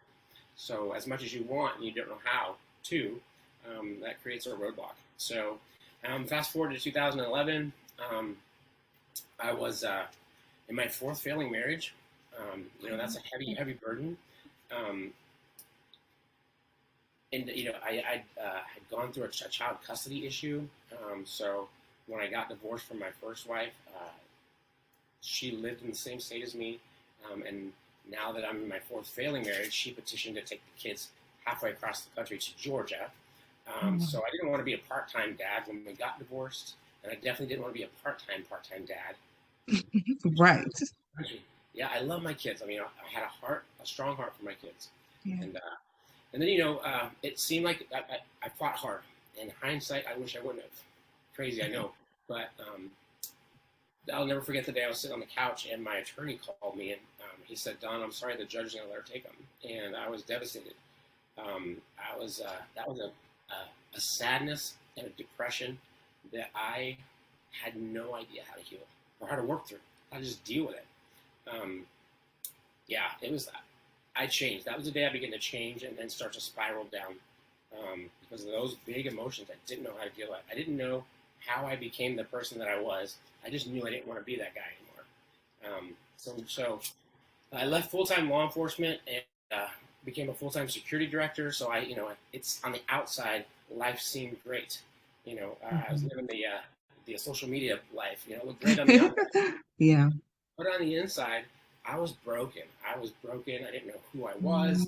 I didn't know what I was supposed to be doing. I just knew that what I was doing, I wasn't doing well. And so I ended up getting fired from my job at the hospital. And but my wife was great. She put me through she put me through real estate school. Wow. So I became a realtor. I had a lot of drive, a lot of grit. I always wanted to be successful. But it was something in my past that's always held me back. I became a realtor in 2008, 2009 here in Springfield, Missouri. I won a Rookie of the Year award. But in the background, again, it looked great outside. I began to drink because those big emotions that I didn't know how to deal with. Alcohol is a great emotional number, negative emotions. But the problem with that is it also numbs out all the good times in your life too. And it often comes with legal battles. And so that's kind of what happened to me and the crazy thing is so my ex-wife ended up sending the kids back because it didn't work out with her. So in March of 2011, I had all my family there. I was making great money as a realtor. We had a 5-bedroom, 3-bath house with an in-ground pool. I just bought my wife a Mercedes. So on the outside, it looked like it was perfect. But on the inside, I was so tore up and so lost and broken. And I was March 9th. I was driving home in her Mercedes, and I was drinking, and I sideswiped a wooden fence. And when I got home, I looked at the damage, and that was the day that things got really dark. I just took this analysis of, you're a horrible father, you're a horrible husband, you can't keep a job, you're drunk, and the world would be better off without you. And so I was convinced. So I went inside and I grabbed my service weapon that was meant to protect me, and I shot myself at point blank range in the stomach, and I tried to take my life that day. Only by a miracle did I survive. I will say I'm glad that you did survive. I am too. You know, it's and because this is Mental Health Awareness Month, I wanted to add this little part in here. Yeah. I think it's important for people that are experiencing depression and maybe suicidal ideations, and thinking about suicide and thinking that that's the only way out. What happened to me is I knew in one moment that I wanted to die, but the moment I pulled the trigger, I knew I wanted to live so bad. Like I never wanted to live so more. I think it's helpful if if you think about that. Like, yeah. You don't really want to die. You just want the pain to stop, and that's where I was. But then it was fear. You know, it was like I may have just taken my own life, and I didn't want to. Right, right. And I love that you said that, because there was so much going on the inside that a lot of people didn't even really see what was going on. But like you said, you had this 5-bedroom house, you had the Mercedes, you had everything, but it wasn't what you needed to fulfill you. And, when you said, wait a minute, after everything, it was the fear. You didn't really want to do it. It was just, you just wanted the pain to stop. Yeah. I found myself in a deep, dark place, and I didn't like it. I didn't know how to get any other way out. It seems like the only answer, but it's not. It's not. And the answer comes in hope. And I can share that a little bit later about the power of hope. Even in our darkest moments, we just get a little bit of hope. We can find the strength and the courage and to go forward. I don't remember much after I shot myself. I got life flighted to a hospital here in town, and I woke up a week later in the ICU. And the emergency physician came in and he said, I thought you'd be dead on my table when they brought you in. He said, but I cut you open. He said, I looked for damage. He said, you nicked your bowel. I had to cut out about 6 inches. You'll have a colostomy for about a year. It'll be reversed and you'll be fine. And so I was like, wow, that's crazy. And then he starts to walk out of the room, and he stops and he turns around and he says, what I don't get is how a 9mm bullet that travels over 1,000 feet per second travels less than 4 inches and stops right before it hits your spine. No. Yeah. So being in law enforcement, I knew that 9mm bullets are made for penetration. They can penetrate up to 14 inches of solid plywood. So that was the day that God said, hey, I'm real. This is me. This is who I am. I had no doubt that I was here for a reason. Yeah. It's funny, the first picture that popped into my mind on that hospital bed that day was, I used to see a little picture of an old, dirty little girl in a dirty dress, but underneath it said, God don't make no junk. Wow. I was like, you know what? That's true. That's true. So, see, and it's moments like that you can't deny that he was there. Yeah. Can I tell you my little miracle story? Absolutely. I didn't even tell you about this. Yeah, I love that story. My little miracle story is with my second child. I was in Houston, Texas. I'll fast forward all the bad stuff, but the doctor who I had in Houston, she told me she was a new doctor and that her mom was already an OBGYN. So I was comfortable with her. Yeah. So when it came to my delivery, of course, all my kids were premature. My daughter was born and she had her cord wrapped around her neck. No, yeah. But the doctor was so calm. She never even I didn't know until my daughter was like 4 years old that had happened to her. My husband had to tell me, like no one told me. She just said, oh, stop pushing. And I just stopped. And it was like a real calm in the room. I felt no anxiety at all.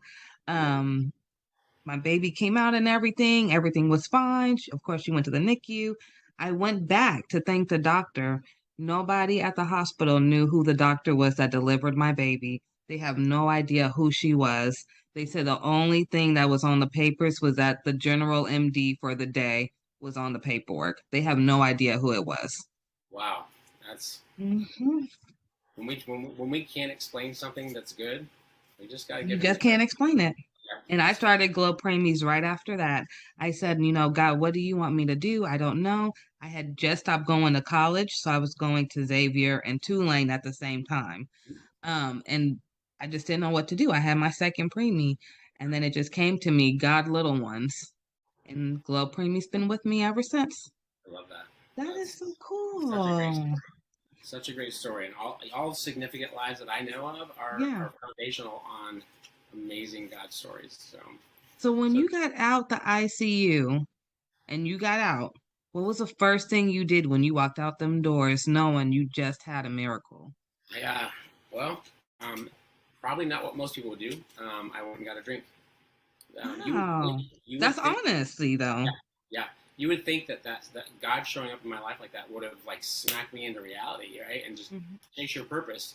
No, I still had all that unhealed, unfaced internal pain, emotional wounds. And the crazy thing about pain and emotional wounds, we try to beach ball. We try to stuff it. It's kind of like stuffing a beach ball under the water. Sooner or later, it's going to pop back up. Well, that's what our emotions do. When we stuff them, I say they go into the pit of our stomach and they lift weights. And then when they come out like, Urgh. And so, the pain came out. And so I had to go, or I felt like I had to go and drink. So I continued to drink for a few months. And then, it was actually a couple of years. Then December 28th, 2013, I was driving home from a bar, intoxicated, and I rear-ended a pickup truck of firefighters at low speed. Nobody got hurt, thank God. Okay, good goodness. But I got arrested in the same jurisdiction where I used to be a deputy sheriff. Oh, no. So the thing about being arrested in the same jurisdiction where you work is all the people that are in jail know you. And, even worse. So I got put into protective custody, which means I was locked down in my own cell by myself for 23 hours a day. I would get out 1 hour a day to take a shower and to hear all the other inmates scream death threats at me. But it was usually like 2 or 3 o'clock in the morning. I couldn't call my kids. I couldn't call my family. So it magnified the isolation. So I was in jail for about 7 months because I burned all my bridges with the alcohol abuse and just my life was turmoil. So I was in jail for about 7 months, and it was pretty lonely, just me and my own thoughts in that jail cell. I'd never been a reader. I didn't like to read. I've always been a disciplined reader. Like, I'll read a book in school if I have to get a grade off of it, but I'm not going to sit at home on a Sunday afternoon and just read a book, right? Yeah, it's not your forte. Yeah, not then. I do it now because I appreciate it. But anyway, you've seen the movies where the guy comes around with the book cart. Yeah. So it's real. They do that. So I was in my cell, and the guy comes around and he asked me. He says, "Do you want a book?" And I said, "Give me the smallest one you got." So he hands me this he just picks a random book. He hands me this little white book, about 300 pages, and it's called The Shack. I don't know if you know the movie or the book, but The Shack is a book written by a Christian author. He wrote it. It's fiction, and he wrote it to his grandkids just as a gift. Well, anyway, the story, I don't have to spoil it for everybody, but it came out a while back. It came out a while back. Anyway, in the story, a father takes his 2 teenage kids and a 4-year-old on a camping trip. Well, the 4-year-old gets kidnapped, raped, and murdered. Pretty harsh. And of course, the father blames himself, and the children blame themselves. And anyway, fast forward to the middle of the movie, and back up a little bit. So he ends up having this whimsical journey where he meets God, Jesus, and the Holy Spirit. And in the middle of the book, he's talking to an angel in heaven. He's in a cave talking to an angel. And she said, his name is Mac. And she says, "Mac, you have 2 kids left. Which one are you going to save? One can go to heaven and one has to go to hell. Which one are you going to save?" And he says, they're both my children. I can't choose. I love them both. And she says, "No, you have to choose. You have to send one to heaven and one to hell." And he starts to break down and cry, and he says, "I can't choose. I love them both." And she says, "Neither can God." So what she was saying was that the guy that did that to his daughter, he loved him. God loved him too. And that was beautiful. And then something clicked for me that day. God showed up in the hospital room that day when he saved my life. He decided to show up in that jail cell too that day, because I thought, wait a minute, hold on. like everything just stopped. I'm like, you mean to tell me that with all of my mistakes, all of my mess ups, my unfabulous life. I mean, I'm in jail. You mean to tell me that God loves me as much as he loves the pastor behind the pulpit? That's great. That's big love. That's crazy. I want to know that, right? Yeah. So I dropped the book on my bunk and I said, God, this is your life anyway. Take it and do what you will. And that was the day I fully surrendered. And life has been, I didn't get zapped and get released and life happened. I actually stayed in jail for another couple of months. But here's the crazy. I love this part of the God story. Mm-hmm. So my brother, because of our past, he's always been a self-proclaimed atheist, right? Oh, okay. So I'm in my jail cell one day, and the jailer comes by and he says, "Man, get your stuff. You're bonding out." And I was like, "Who's posting my bond, right?" Because I burn all my bridges. I said, "Who's posting my bond?" He said, "Your brother's posting your bond." Yeah. And so I get out in the truck and I said, "Why did you post my bond?" And he says, "It's a loan. You're paying it back." And that's all he's ever said. So I love that God can work in and through people that claim not to even believe in him or have met him yet. So.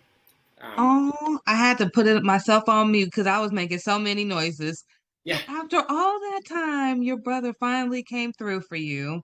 Yeah. And it was like you seeing these little miracles almost that were happening for you out of nowhere. Yeah. Yes. After the little small book. Yep. Yeah. It's like God will he used that little book to show me how big he was and how much he loved me, how much he wanted me and his family, right?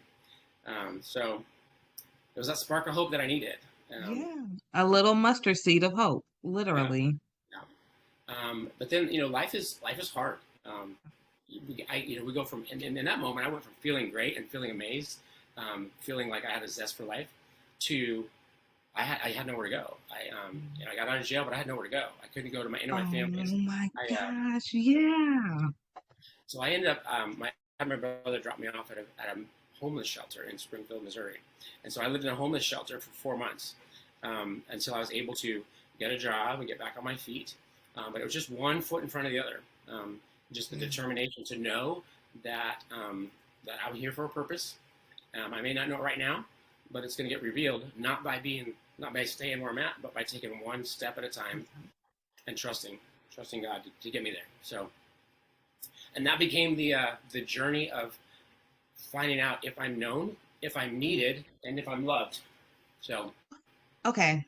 So I have a question. So you're at this part of your journey. Okay. Now I have to know, were you talking to your kids at this point? Because I know a lot has happened to you. It's like a year now, maybe. Yeah. So I had 2 older kids and then 2 younger kids. So the older ones, my oldest daughter was probably 14 when I attempted to end my life. And I remember about a week before that, because I drank all the time because I was in pain all the time. Not an excuse. That was just where I was at. But I'll never forget her little face. She looked at me with tears and she says, "Daddy, you chose alcohol over us." Oh. And even though that wasn't the truth. That was her truth. That was her reality. And I had that hurt. That cut deep, right? So yeah, my kids, they knew they wanted Dad, but Dad was just not part of their everyday lives because I didn't even know who I was and what my role in life was. So yeah. What a strong story you have. Yeah, and you'll get people that tell you. So when I got out and I started making better choices, they're like, "Well, you don't need permission to go be their father. Go be their father." Well, that's insensitive because I made some poor choices. I can't just rush back into their lives because I'd made some choices that left some scars on them. So, yeah, and that's when I learned one of the biggest qualities. And one of your questions you're going to ask later, one of the biggest qualities I think a parent can ever teach their kids is a good one. So, yeah, humility. Humility is perfect. Humility. It's so inclusive. Like it comes with it has collateral other characteristics that set your children up for success with the characteristics. So. Oh, okay. So I guess we have to hurry up because now I want to get to the good tips. Okay, so we know your kids, they really do want Dad. So I'm so glad you said that because that's what I wanted to hear. So I know dad still has room to come in, but like you said, it doesn't just happen overnight. You can't just wake up one day and say, okay, I'm perfect dad, and they don't expect you to just walk out the door one more time because they've seen it so many times. So, and it's a reality. And I do hear a lot of families that have that. Either the parents saw the same thing you said growing up or the kids. So, very, very relatable. I'm glad you brought that up. I was asked on a recent podcast, they said, well, how did you restore your relationship with your kids or your other relationships? And I said, well, I didn't. And here's why. Because when you think about restoration is repairing the whole thing. We don't have all the parts. I don't have all the parts. They have some, I have some. So what is the goal in reconciliation? The goal is no regrets. So I had to take those steps to do what I needed to do to apologize, ask for forgiveness, admit my wrong, my mistakes, and then that's where I had to leave it. No regrets. I did what I could do, right? And then that creates that safe space for restoration. It has to come from both sides. So. And wow, you need to go into counseling. That was actually great tip right there. And I think that works even for relationships too, just for our husband and wife or, sister and brother, all relationships. So it has to work both ways. Just communication is key. So thank you for that extra tip. I told you, everyone, he's very good. If you want to see him afterwards, remember, it's Don W. Mann. You're going to want to look him up. Okay. So I'm going to ask you what's your favorite quote, but I'm going to assume it's what you are wearing. Actually, no, believe it or not. Okay. I thought about this one pretty hard. So this is foundational on I would say the comeback is greater than the setback. And so this is my foundation on the comeback. But my favorite quote that spoke deep into me when I was in the dark, deepest despair it's a Bible verse. It's Genesis 50:20. And it says, you meant it for evil, but God meant it for good, to do what it's doing now, the saving of many lives. And when I look at that on my life, it's like, wow. That's it. That's it. So. I feel like that was my life too. Oh my goodness. Look at that. Yeah. Wow. Genesis 50:22, right? Genesis 50:20. 50:20. Oh my goodness. I'm going to look that up. I may print that out and post it in my house as a reminder. That was beautiful. Thank you for sharing that. That's a wonderful quote.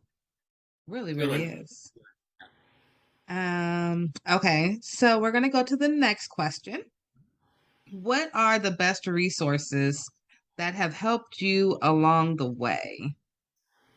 So when I think of resources, I think of when I burn all my bridges, when I made those poor choices, and basically I was an undesirable person to be around, right? Mm-hmm. And when you're undesirable, you don't have access to very many resources. So number one was my faith community, my faith-based community, because I'll never forget the day that I walked back into church. And you think that everybody knows your story and everybody knows the junkiest things you did, and they're going to look at you and they're going to talk to you about it. But that's not the case. In my experience, that wasn't the case. I walked into church and they said, Don, we're glad you're back. So glad you're here. So good to see you. And it was that non-judgment that allowed me to breathe, relax, and walk into that journey of healing. So my faith-based community, and then piggybacking off that is that they created a safe place for me to find out, for me to figure out who I am, right? Okay. Because if we don't know who we are, we don't know where we're supposed to go. I always say that the more you tell somebody who they are, the less you have to tell them what to do. Because if you know who you are, you know what you're supposed to do. And then the other great resource was family. And it was kind of flip-flop for me. So right now, it's the good times, it's the joy, it's the intention, it's the investment. Back then, it was the challenges and the hardships that I had to endure with them. And how was that a beneficial resource? Because I believe that some of our greatest blessings are on the other side of our greatest challenges.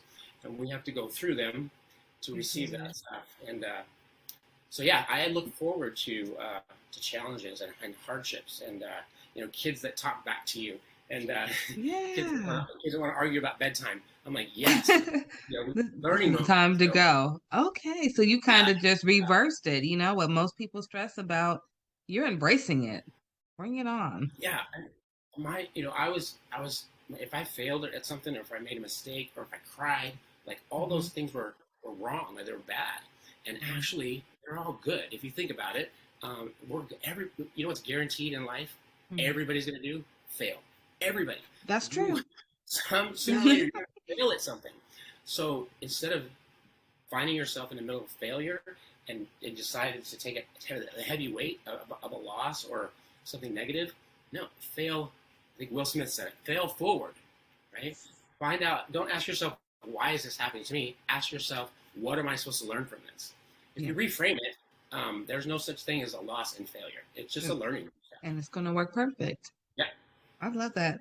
Kind of the same tips that I give my son and my daughter. So just reworded a little differently. So that's amazing right there. So yeah, I love those resources, especially the family one, because I know that you said earlier, there was a lot of tension between everyone and now they're your best resources. So I love that. Always depend on your family. It may be some hard moments. Nobody said there won't be, but there will always be something brighter at the end. Okay, so I do have a couple of questions. So I know that you love talking about bullies. Yeah. And our youth. So I actually had a son that I had to change him schools twice last year. Straight A student, National Junior Honor Society, smart kid, skipped a grade. The school that he originally was, he was getting bullied by the older kids. I believe because he was younger and he do wear glasses. Yeah. So then we switched him to a different school. And then last year he's a new kid.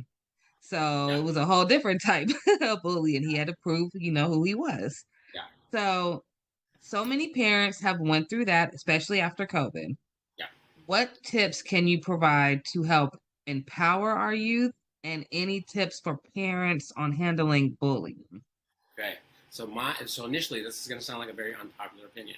But if you notice, a lot of parents whose child has become a victim of bullying, they want the school to do something. They want the bully to change. They want the bully's parents to change.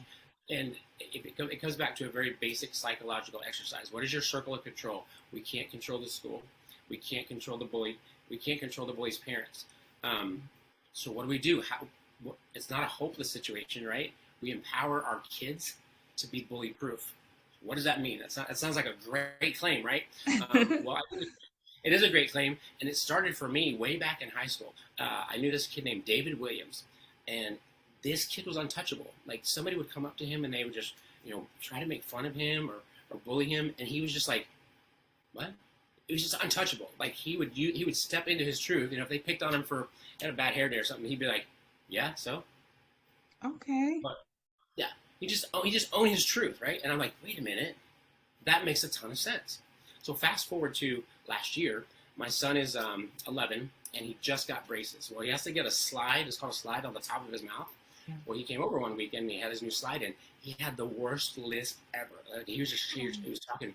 And so, we do what people do, not thinking about it. And I just started making fun of him, just a joke with him, because I hope that he knows that I love him. Well, he got really bummed out, really down about it. And so I recognized the parenting moment. And so first I apologized. I was like, I'm sorry. I didn't mean to hurt your feelings. I said, but we've got to do something about this because you're going to go to school tomorrow and those kids are going to be all over you, dude. I said, so we need to start today to make you bully proof. He's like, bully proof? What do you mean? New concept, right? So I got a little a stack of Post-it notes. And so I started throwing them at him. Wad one up and throw it at him. And he said, stop. Throw it again. He goes, Dad, stop. Throw it again. He goes, cut it out. I'm serious. Throw it out again. He goes, I'm serious. This is really annoying. And I throw it at again. And finally he picked one up and he threw it back at me. And I was like, what? What'd you do? He's like, I threw it back at you. I was like, why did you do that? Because you were doing it to me. So no, you took what I was using as a weapon and you defended yourself with it. I said, if you do the same thing with your lisp, you go to school tomorrow and somebody says something about your lisp, you say, that's a horrible list. I don't even have to try to have mine, and it's a lot better than yours. Mm-hmm. You have them empower their situation with their truth. If it's acne, you can find a scenario that empowers them. If it's glasses, hey, at least I have 4 eyes. You only got 2. I can see a lot better than you. Adoption, I've heard kids getting made fun of because they're adopted. I just tell them to say, hey, at least your parents chose you. His got stuck with them. So there's always power. Okay. If you find your truth will set you free, and your truth is never bad. It can't be. It's never negative. Right? You walk in your truth. Your truth makes you bully-proof. So that's, and at the end of it, bringing that full circle, my son went to school that week, and he came back, and I said, so how'd it go? And he said, Dad, nobody really bullied me at all. They just asked a couple of questions and left me alone. Why did that happen? Because he had the confidence. He was ready for it. And that's what bullies do.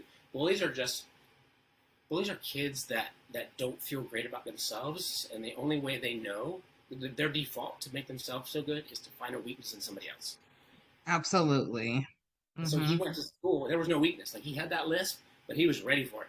And bullies sense that there's no weakness. They're not going to come at him. So it's every situation is different, depending on what your kids are being made fun of for.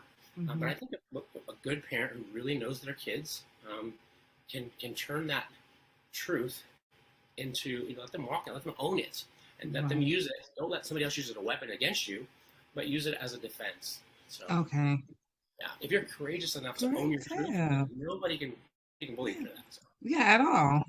Nobody can use you against you. Right. So. Yeah, and I got an example of that in my life too. With the alcohol and the DWIs that I had for my poor choices, I actually got a felony conviction, and for a long time, that was my label.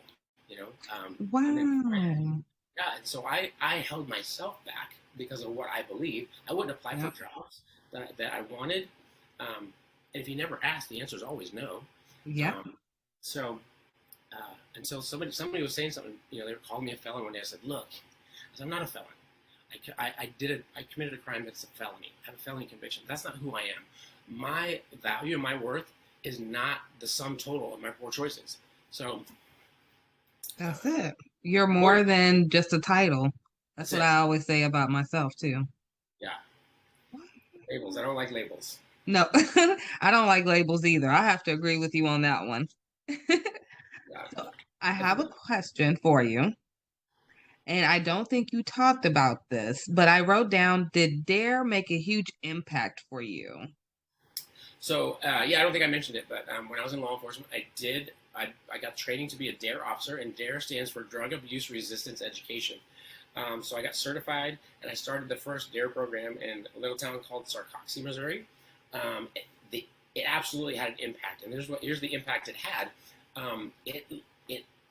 It started to bridge that gap between a 30-something-year-old man and sixth graders. Even though I'd been through it, I ran from it, so I didn't know what they were going through. And it also it helped me translate adult information into youth knowledge. So it was helpful in that area. It was definitely a foundation for a speaking career, for having a passion and a heart for youth. So absolutely. Do you think that it also helped you with your known needed loved? Because DARE, the acronyms, and they're so straight to the point. And so is like everything about you so far has been straight to the point almost. Yeah, I think the message that it sent me was, I went to school. I went to an adult training to teach kids how to stay off of drugs and alcohol. And then in my worst moments of life, I found myself neck deep in alcohol. So if I knew it, if I knew all that information, why didn't I apply it? Why didn't you apply it? It's not about knowledge. You know what's interesting? There was a nurse who wrote on, she was advocating on TikTok, and she said families need more in the NICU than just education, because everybody can get the education, but if they don't know what to do with it, then it's just wasted information. Yeah. Books on a shelf don't make you a smart person. Right. You can take in all the knowledge. It's knowing when to apply it, Right. the difference between knowledge and wisdom is, knowledge is knowing that tomatoes are fruit. Wisdom is knowing not to put it in a fruit salad. So absolutely, you gotta know. yeah, you gotta know. And I think it also the other side of that is you can have knowledge, but if you don't feel like you're in a safe space to apply it, it's not coming out. Definitely not. Definitely not. So you did give us some tips earlier. Did you want to review the tips that you wanted to give to parents to help with their children, or did you want to add on? So this is what I was talking about before. So how do you help your kids, right? The first thing we can do as parents, right? And I'm coming from a guy who made a lot of poor choices as a poor parent. I'm not saying I'm like the greatest parent in the world, because I'm not now, and I definitely wasn't. I made a lot of poor choices, but making those poor choices caused me to dive in harder and become better, not for me, but for them. That's what they deserve, right? Kids deserve that. They deserve the best chance. They deserve for us to set them up for success the best we can. So how do we do that? Well, the first thing we can do is we can become the best investigators we can of our kids. Yeah. Because we didn't create them. We didn't set them, on this path. They were created on purpose, with purpose, for purpose. We just have to help them figure out what that is, right? As much as I want my son to grow up to be a NFL football player, because that's what I wanted to do. If he doesn't want to do that, I'm not gonna force him into that and ruin his life, and take him away from his purpose. So become the best investigator you can of your kid, and be bold and be brave and be humble to walk that out with them. And then there's 4 nuggets that I think parents should help their kids learn and apply in their lives. So if you think about a race, we're all running a race, right? It's our job. So if you think about a relay race, whose responsibility is it to pass the baton and to make sure that the baton is passed at the right time, perfectly, right? It's always the runner that's giving off the baton, because the runner that's taken off, like, they just got their arm, they're not even looking, right? So the parents, we're passing the baton. It's our responsibility to pass the baton well so that they can win their race. And so how do we do that? 4 nuggets. The first one is gratitude. If you teach your kid to be grateful for even the smallest things, even the smallest amount of things, being grateful, it just changes their perspective. It allows them to connect. We're all wired for connection. So grateful. The second thing is forgiveness. If we teach them that forgiveness doesn't approve what was done, it just releases the expectation that it could be any different. And people think, at first glance, forgiveness looks like it's weak, but actually, if you choose to forgive, you're retaking control of yourself in that situation. So it's actually empowering to teach them to forgive. And then the third one is gratitude, forgiveness, empathy. Oh, I love empathy. Yay, I love empathy too. Empathy. So I just had a discussion with my kids last night. They're like, sympathy. And I said, well, and they said empathy, and then they explained it. And I said, well, no, what you're describing is sympathy. So the difference between sympathy and empathy is you look at it like this. They said, well, you walk in somebody else's shoes. That's empathy. I said, no, that's sympathy. Having empathy is taking off your shoes before you put their shoes on to walk around. I like to use the lens. We grow up and we have life experiences, so we look through life through a lens. It's our lens. Well, everybody's like that. Empathy is stepping out from behind your lens and then stepping behind their lens to understand what they're going through. If you teach your kids empathy, it helps them be grateful. It helps them forgive, right? It helps them understand why people make the choices they do. And then the last one, I love it, and I mentioned it before, it's humility, right? If you teach your kids to be humble, when you think about it, to be humble, you have to be grateful.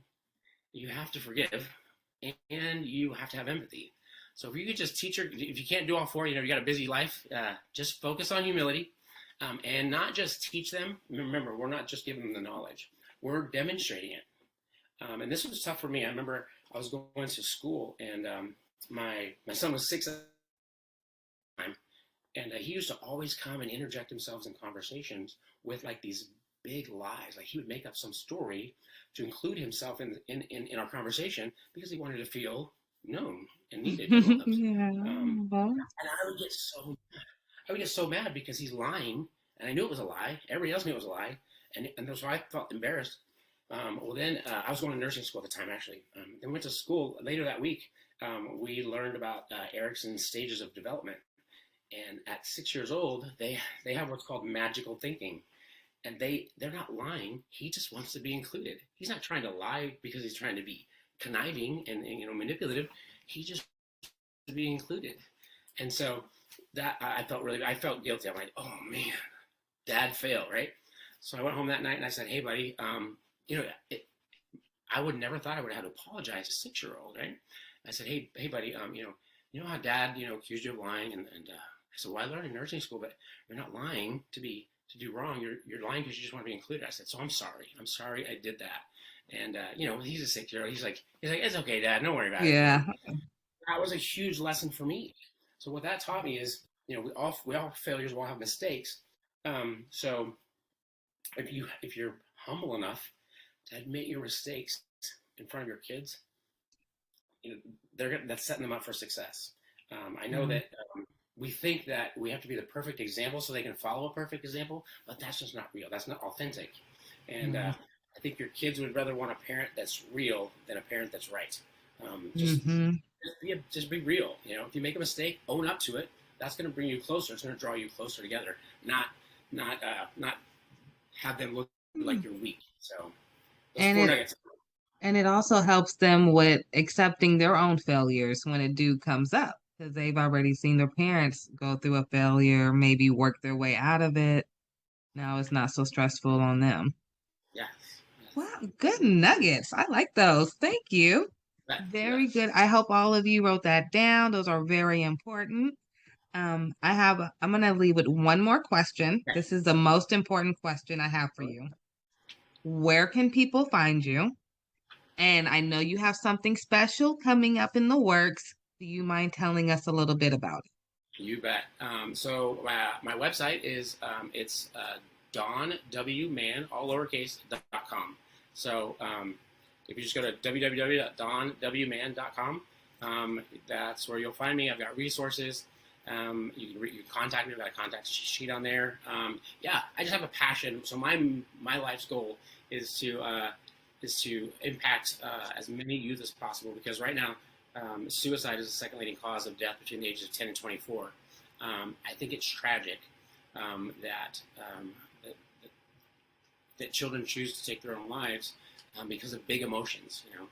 So that's where you can find me, and a lot of resources on there. We'd love to hear from people. Love to hear stories. I love stories. Everybody has stories. Yeah, you love stories too. Good. So you guys don't just send me stories, send him stories too. He loves stories. Yeah. And so I am in the process of writing a book. I've had so many people say, Don, your story is so crazy, you should write a book. So I'm going to write a book and hopefully finish it by the end of this year. And then there's editing and publishing. And so, but yeah, it's going to be called Known, Needed, Loved, God's Story Through My Life. So I am so blessed to be able to give my kids a second chance for the father that they almost lost. So, What a story. What a story. And when the book comes out, please let us know. We'll share it on all our websites. We thank you so much. I'm a huge advocate for mental health, usually for postpartum moms, but it can go with the youth and the dad as well. So I thank you for being here. I thank you for sharing your story. I appreciate the invite. So honored. Thank you. I appreciate it. You're welcome. And please come back and please let us know when the book comes out. We'll make sure to include everything in the description for you, okay? Thank you so much, Ashley. I appreciate it. You're welcome. Thank you, everyone. See you next time.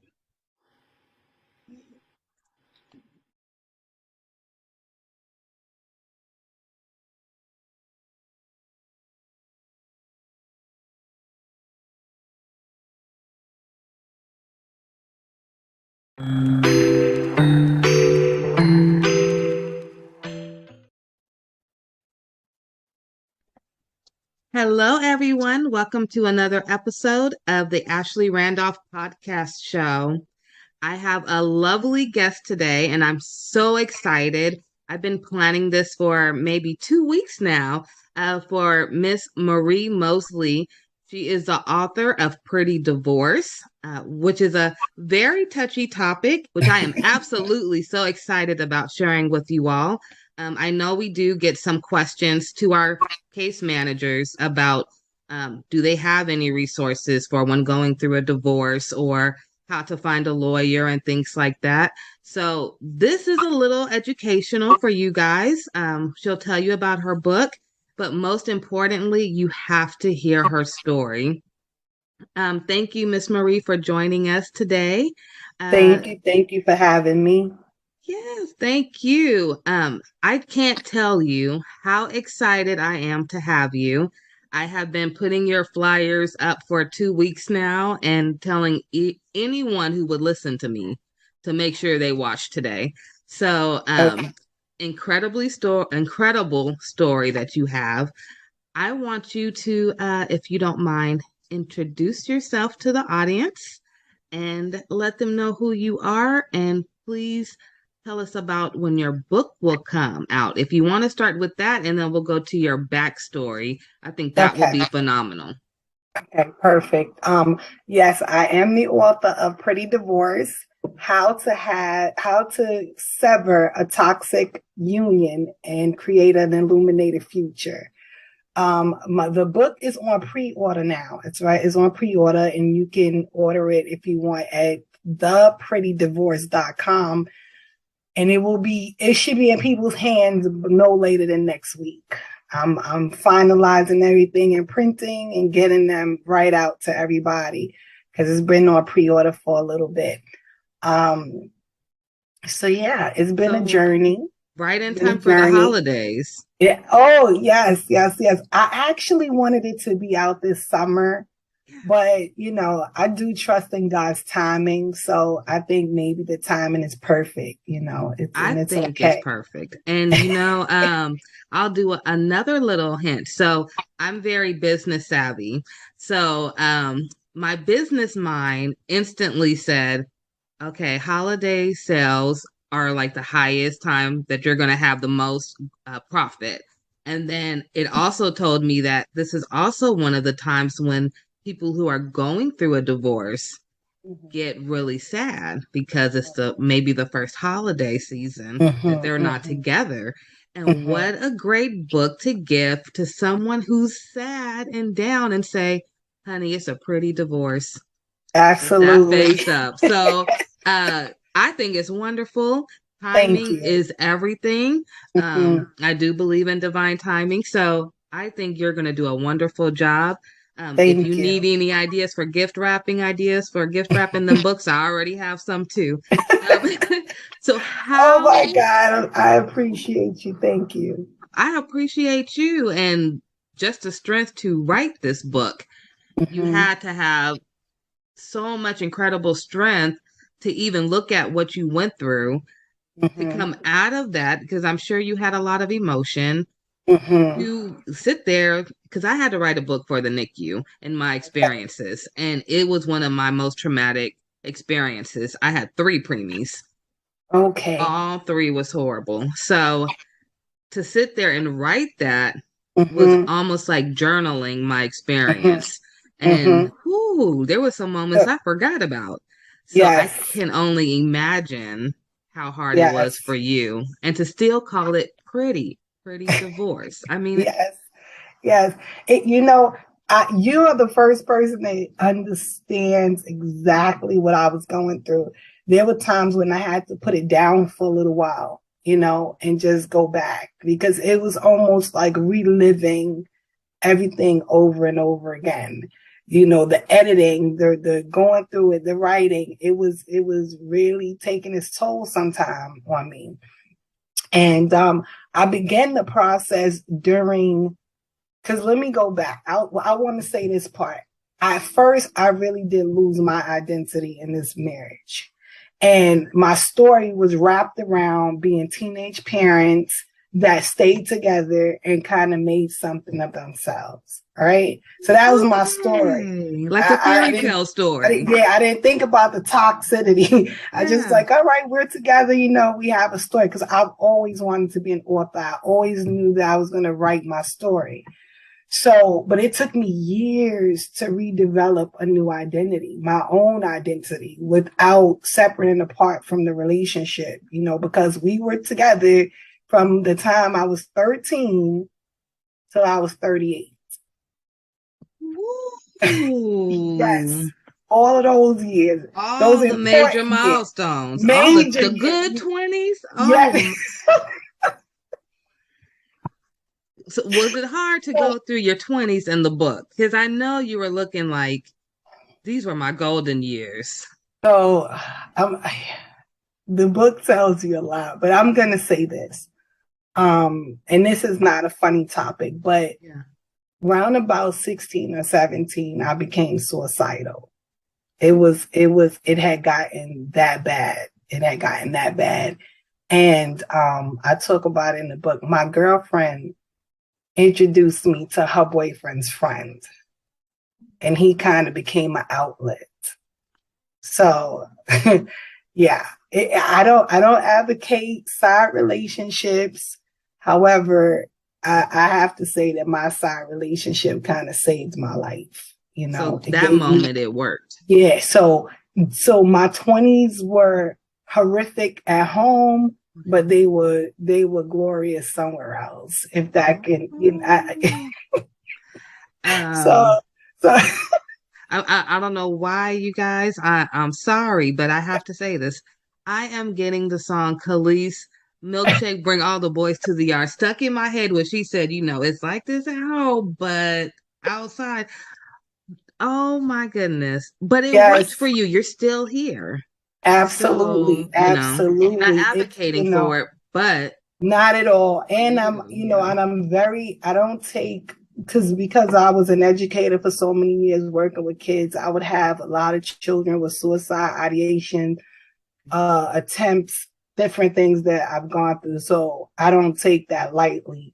But as a teenager, you know, becoming a mother at 14, you know, I was a good student. I was a really, really, really good student. I started to fail in school. Like all of the things that made me who I was beginning to change. And it's like I deviated from the plan and I was spiraling out. So, so it became a little bit rough for me around that age.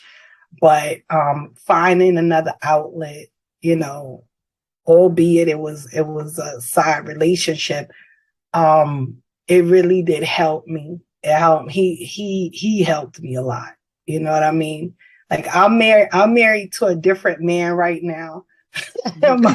my girlfriends, some of my girlfriends, they were like, wait a minute, what? Like you're not with him anymore. How are you not going to be with this guy? Because that's how it was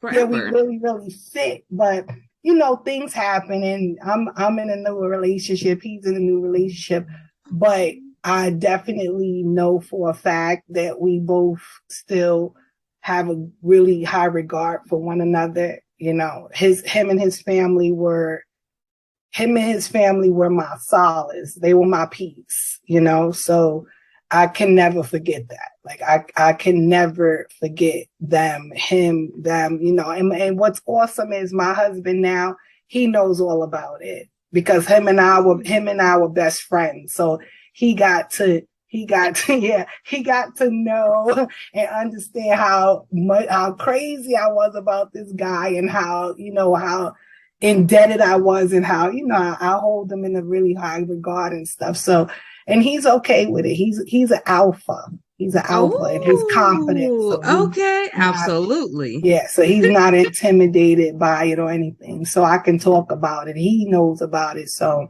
but that's a good thing too, because he knows what he's coming into. Mm-hmm. You know, I hear a lot about baggage and people coming into new relationships with extra baggage. But for him, he already seen your baggage. So you're really not coming in with no baggage because you already knew each other. So that Mhm. actually, do you think that you guys are more on like a soulmate type of plane now? Because Oh, my husband. Let me yeah, let the me one be. you're with Because now. you know what, my husband was like, "Tell your story and be honest." I really felt like the other guy was my soulmate. I really, Mhm. really, really did. And there's some amazing stories about our journey that I'm even thinking about putting into a book. Like I used to be able to feel his pain. Like if something happened to him, I would know, you know? Mhm. And so when I think about my soulmate, I don't know. My husband right now, me and him I guess because we were best friends or something, we fit. It's crazy to me. You know what I mean? Because Yeah. some women wait their whole lifetime to feel what I felt with the other guy and even what I feel with my husband. You know what I mean? Like my Mhm. husband is my dude. He's my, my That's ace your boon rock. coon. You Yeah. know what I mean? Yeah. Hmm. So it's so I never compare the two of them, but they both were like gifts to me. That's how I feel, honestly. You know what I'm saying? But Yeah. and I wouldn't give my husband up for anything. Like, for Look at anything. you. Because he's really been there for me, for my children. Like that's their father. You know what I mean? Yeah. That's their father. And um so his place in my life and what he means to me is tremendous. So Mhm. it doesn't compare to the other one. It's different, but both of them were beneficial to my life. You know what I mean? Yeah. I can't in all honesty take anything away from Yeah. the other person. You know what I mean? Because It's he like really getting two different jewels, and it's like they're absolutely both yes. beautiful in their own way. Absolutely. And it's fine for that. You know what I mean? It doesn't Hmm. have to be They're one or part of the your other. crown. Absolutely. And so my husband is just like, he's my life now. And he knows that I wouldn't deviate from that for anything. You know what I mean? I can still give honor to the other person without being disrespectful to him. It doesn't take because he's that guy. Yeah. You know what I mean? He really is. He's awesome. He's one of them people. He has his own children biologically, and then he has my children. And anybody, even me, I look at him with all of them, and you can't tell which one's a which. That's how See, savvy he is and how much love he has to give, that and he's that's how it's willing to supposed to spread it. be. You know what I mean? He's willing to spread it. And so, but yeah, we both have a really good understanding. A lot of people think that you shouldn't talk about your past relationships, Yeah. but we were best friends. So we told each other, Everything anyway. everything. Yeah, I feel this way, and this person did this, and I feel this way about that. And then we ended up together. So, and we didn't let it get in the way of what we felt for each other. Yeah. So yeah, but that's So listening to you sound so confident. thank you. I gotta know. I'm gonna tell you a little backstory about some of the women in my family and Okay. why I found what you just said so powerful. Because you are able to divorce and find somebody else to make you happy, Mm-hmm. and you still are good. Your life is good. You don't have to dwell on the past, and you Not at found all. someone that still matches you. So I have been with my husband. We've been together this month. On the 29th, we'll make officially 10 years. Okay. And we've been married for 6. Um, a lot of the women in my family are not married. They Okay. have all got married and divorced. Okay. And divorced is where they stayed. Okay. So to me, growing up, it was almost looking to these women. They were all powerful, independent Mm-hmm. women, but it was like, why did you stop on your love life Mm-hmm. after divorce? Like they didn't feel they were worthy enough. But then Okay. I hear you come and I'm like, okay, Well, it sounds like she worthy enough, and she went and got her man. So, it's an eye opener. So, for those who are out there listening to or watching, if you have a background like me where the family that you have, they get divorced and stopped, here's a story that tells you can continue to move on. Mm-hmm. And so it's powerful. I think that one thing, my background in psychology and counseling and things, it really helped me going to school, right? I learned a lot about relationships and human behavior. And I was hell-bent on not bringing my baggage with me. Like, I wanted no parts of it. It had to go. I didn't want it to go into a new relationship. I didn't want it to go to the store. I didn't want it to go to work. Like, this is done. It was a bag of garbage to me. It wasn't like luggage to keep carrying around. It was something to discard, right? And I also did not want my husband to pay for what someone else did to me. I think that's completely unfair. I also talk about it in the book. Anytime someone did something to me, I dealt with them, and this has been me since I was a little girl. I dealt with that person personally. I didn't carry it outside to dump it on people that did not deserve it or give it to, or they had nothing to do with my pain and my suffering. So, and there's a lot of women that ask me that, like, how did you do it? Because it is a process. It's a process of learning to trust somebody again. It's a process of you allowing somebody to really love you, and believe that that's what their intentions are. So my process, I took some time off. I did. I wasn't, because a lot of us, where we make mistakes is jumping in and out of relationships, back and forth. Like, we get the revolving door, and we never take our time to really heal, process what happened, reflect on what happened. What did I do wrong? Because everybody's not perfect. You didn't do everything right. What did I allow myself to be involved in? What do I not want to be involved in? And you used the key word earlier about journaling. It's really important for women to start writing down what's going on. I have 5 million notebooks. Okay, so I do too. All over the place in this house, but they're good because you get to get your feelings out. You get to act, and you also said something before we started. We talked about girlfriends, right? Yeah. Girlfriends are good. Their intentions are good. But most of the time when you talk to your girlfriends, if women want to admit it, it turns into a male bashing session. And we just go, Absolutely. And here, and this one from 10 years ago, he did this. Those, you're muted, Ashley. That's those, Absolutely. Those conversations are not productive. They're not productive, and they keep us stagnated. They keep us bitter. They keep us resentful. And those are recipes for never really going on because now you're not really open. You're not open to having love come to you. Yeah.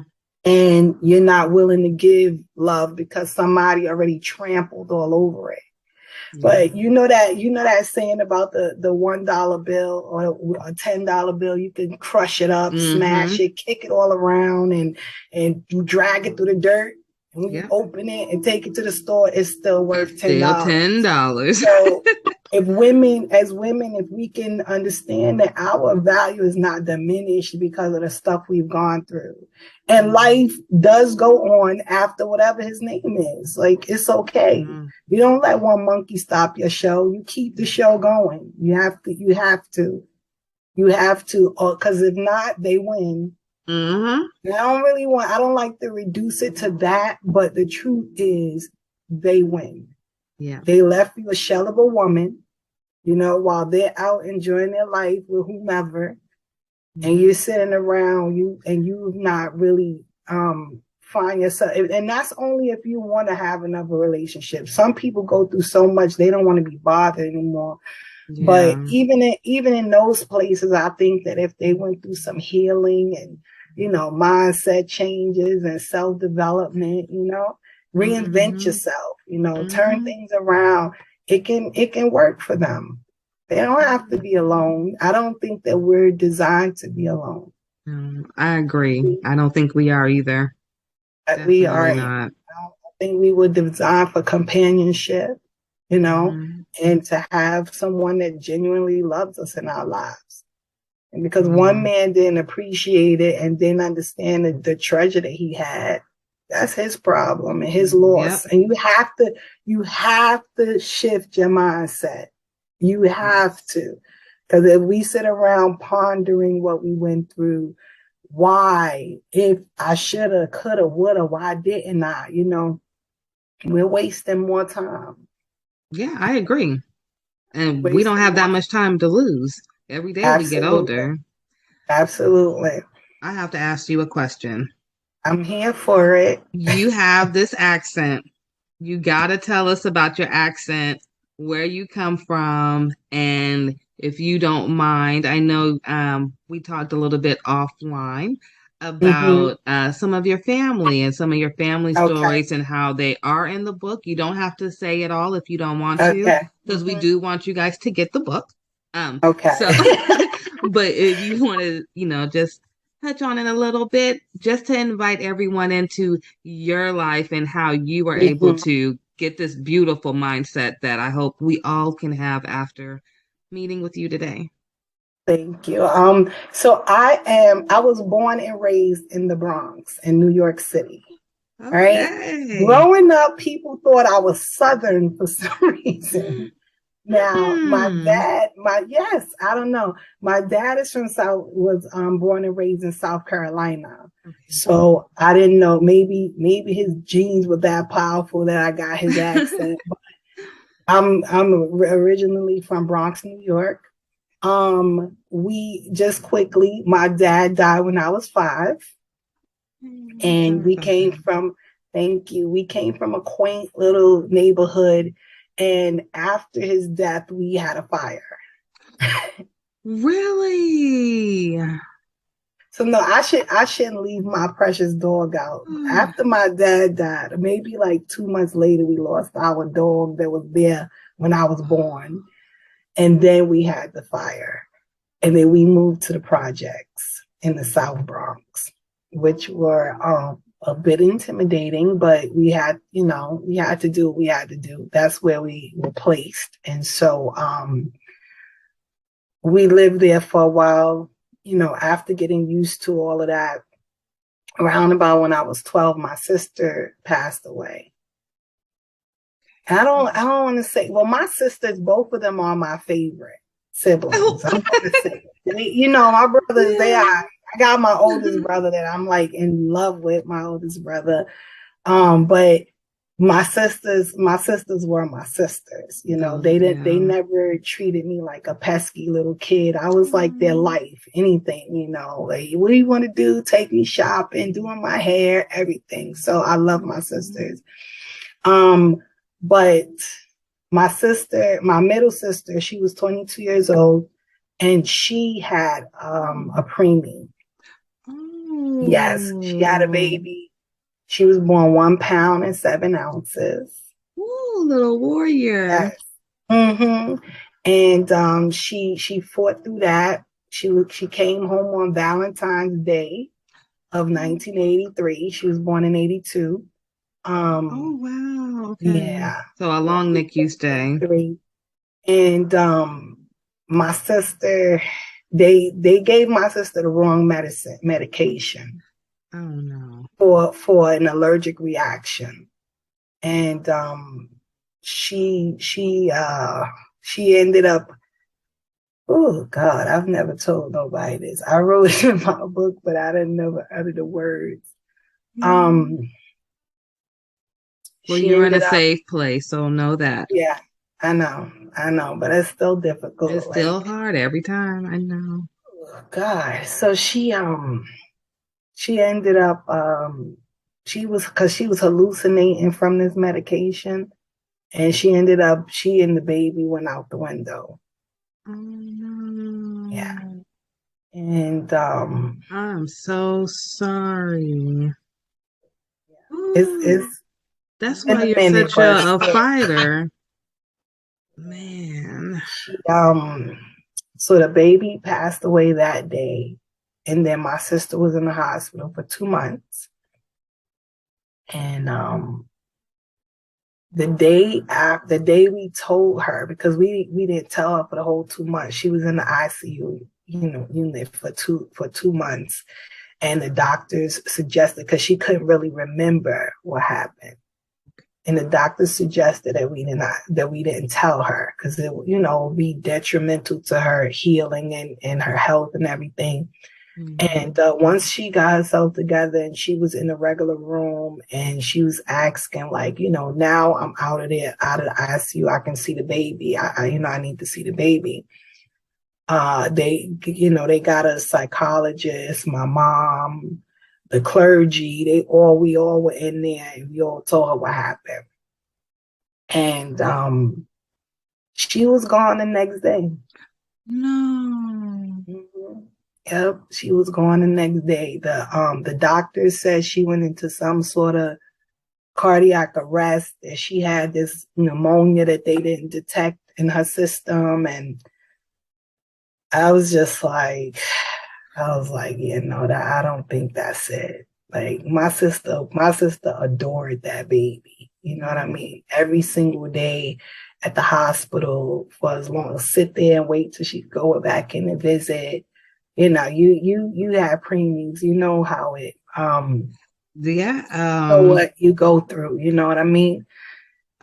I'm thinking, if I was her in her place, and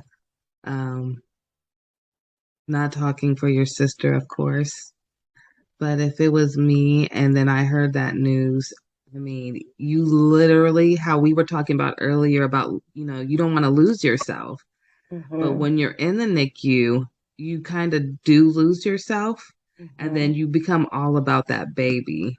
And then I can totally understand her feeling like her whole life just got snatched, because that's all she worried about. And that, I know those NICU stays are not easy. Yeah. Bless your sister. Bless you. Yes. Thank you. Yeah, she was completely attached to that baby. I mean, if the baby would have a stain on her t-shirt. I remember we couldn't see the stain, but my sister she was like, no. And she's like, no, I have to change her clothes, and and she just cared for her so much and was very attached to her. And yeah, I really do believe that in her heart of hearts. I know people don't, we don't know how life works. We don't know how people do what they do, but I just believe that she let go of this life, because the fact that my niece wasn't here, and I think the thought of her seemed like having something to do with it. I think it was crushing her. It was too much. It was too much for her to bear. That day that we told her, it was in the morning. So me and my mom stayed with her like the whole day. The family was in and out, but we stayed there. And I can't count how many times she just kept saying, I'm sorry. She didn't cry. She didn't cry. She just was like, I'm so sorry, Denise. Do you forgive me? And I'm like, no, like mommy said, it wasn't your fault, that they gave you the wrong meds. It's not your fault. Like it's nothing for me to forgive, you know what I mean? But, she was in shock. She was she was over it, So I ended up losing my niece 6 days after my 12th birthday. Oh, you were so young. Yeah, I think after my 12th birthday, and then my sister passed away in 2 months after that.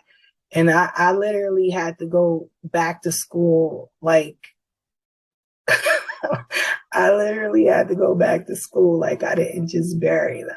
you know. And it was my 13th birthday. I'm wrong. It was my 13th birthday when I was going into 7th grade.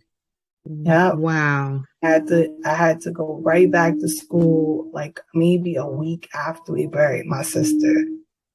Like, you know, and try to maintain grades and act like everything was, you know. Now, not for nothing, school was a big thing for me. So it really was a way to get my mind off of stuff, but it wasn't doing what it used to do for me. It was horrific. Like, I think I felt like a zombie some days walking around, you know. So your brothers, are they older or younger? Yeah, I'm the baby. You're the baby. Okay. The bunch, yes. So it was 6 of us. It was 6 of us. Big family. Yes. And I'm the only child until I was 18. And my dad had another child, so I do have a half sister who's just as intelligent as me, but wow, 6? Yeah, 6 of us. Yep, and she was the 3rd oldest. It's my sister, my brother, my sister, my brother, then me. Okay. So you had a lot of brothers. Did they during this time, because you're talking about going back to school, and obviously you went through something very traumatic. Do you think your brothers was very consoling to you at that time? Because you're the baby, so I'm gonna be completely honest with you. My sister was like the glue. Yeah. You know, and we realized something very, very weird. My oldest sister says that my other sister was my mom's best friend. So my sister was born February 1st. My mom was born February 20th. Oh, okay. My mom passed away August 28th. My sister passed away August 31st. No. Yes. Yep. And it really was strange because my mom is buried on top of my sister. Wow. So when we finally got because due to COVID and all of this, it took a little while for, you know, to get things in order. But when we finally got the stone, you know, the way my mom purchased the stone, so 20-something years ago, it was left with enough room. So instead of us buying a brand new stone, we just had them remove it and add my mom's information to it right under my sister. And when we went there, we were looking at the stone like, wait a minute, they were born in the same month. They passed away in the same month. And my sister was like the life of the party. She was the one, you know, that one person in the family that kind of lights it all up and have everything and everybody. So anybody from New York to South Carolina, well, I'm skipping Washington, D.C. We have a lot of family there. Anybody that knew my sister was really devastated. It was hard. At the time, I'm going to say really that no one kind of wrapped around me. No one really, you know, was like, oh, you know, little sis, like, how you doing? And as I was writing the book, I realized that we all were in the daze. We all were traumatized. It was so tragic. You know, my brothers thought that her boyfriend had something to do with it. You know, they were on the warpath. They were thinking more about that. Really, yeah. You know, yes, because she was at our house. She had left her house in the pouring rain with the baby. And that's how we knew something was wrong. So, and she came to our house for like shelter. And then her boyfriend showed up around 3-4 in the morning trying to get her to go home. And so she went home. And then the next phone call we got was that she went out the window. So my brothers were on the warpath. We didn't know what happened. She couldn't really remember too much.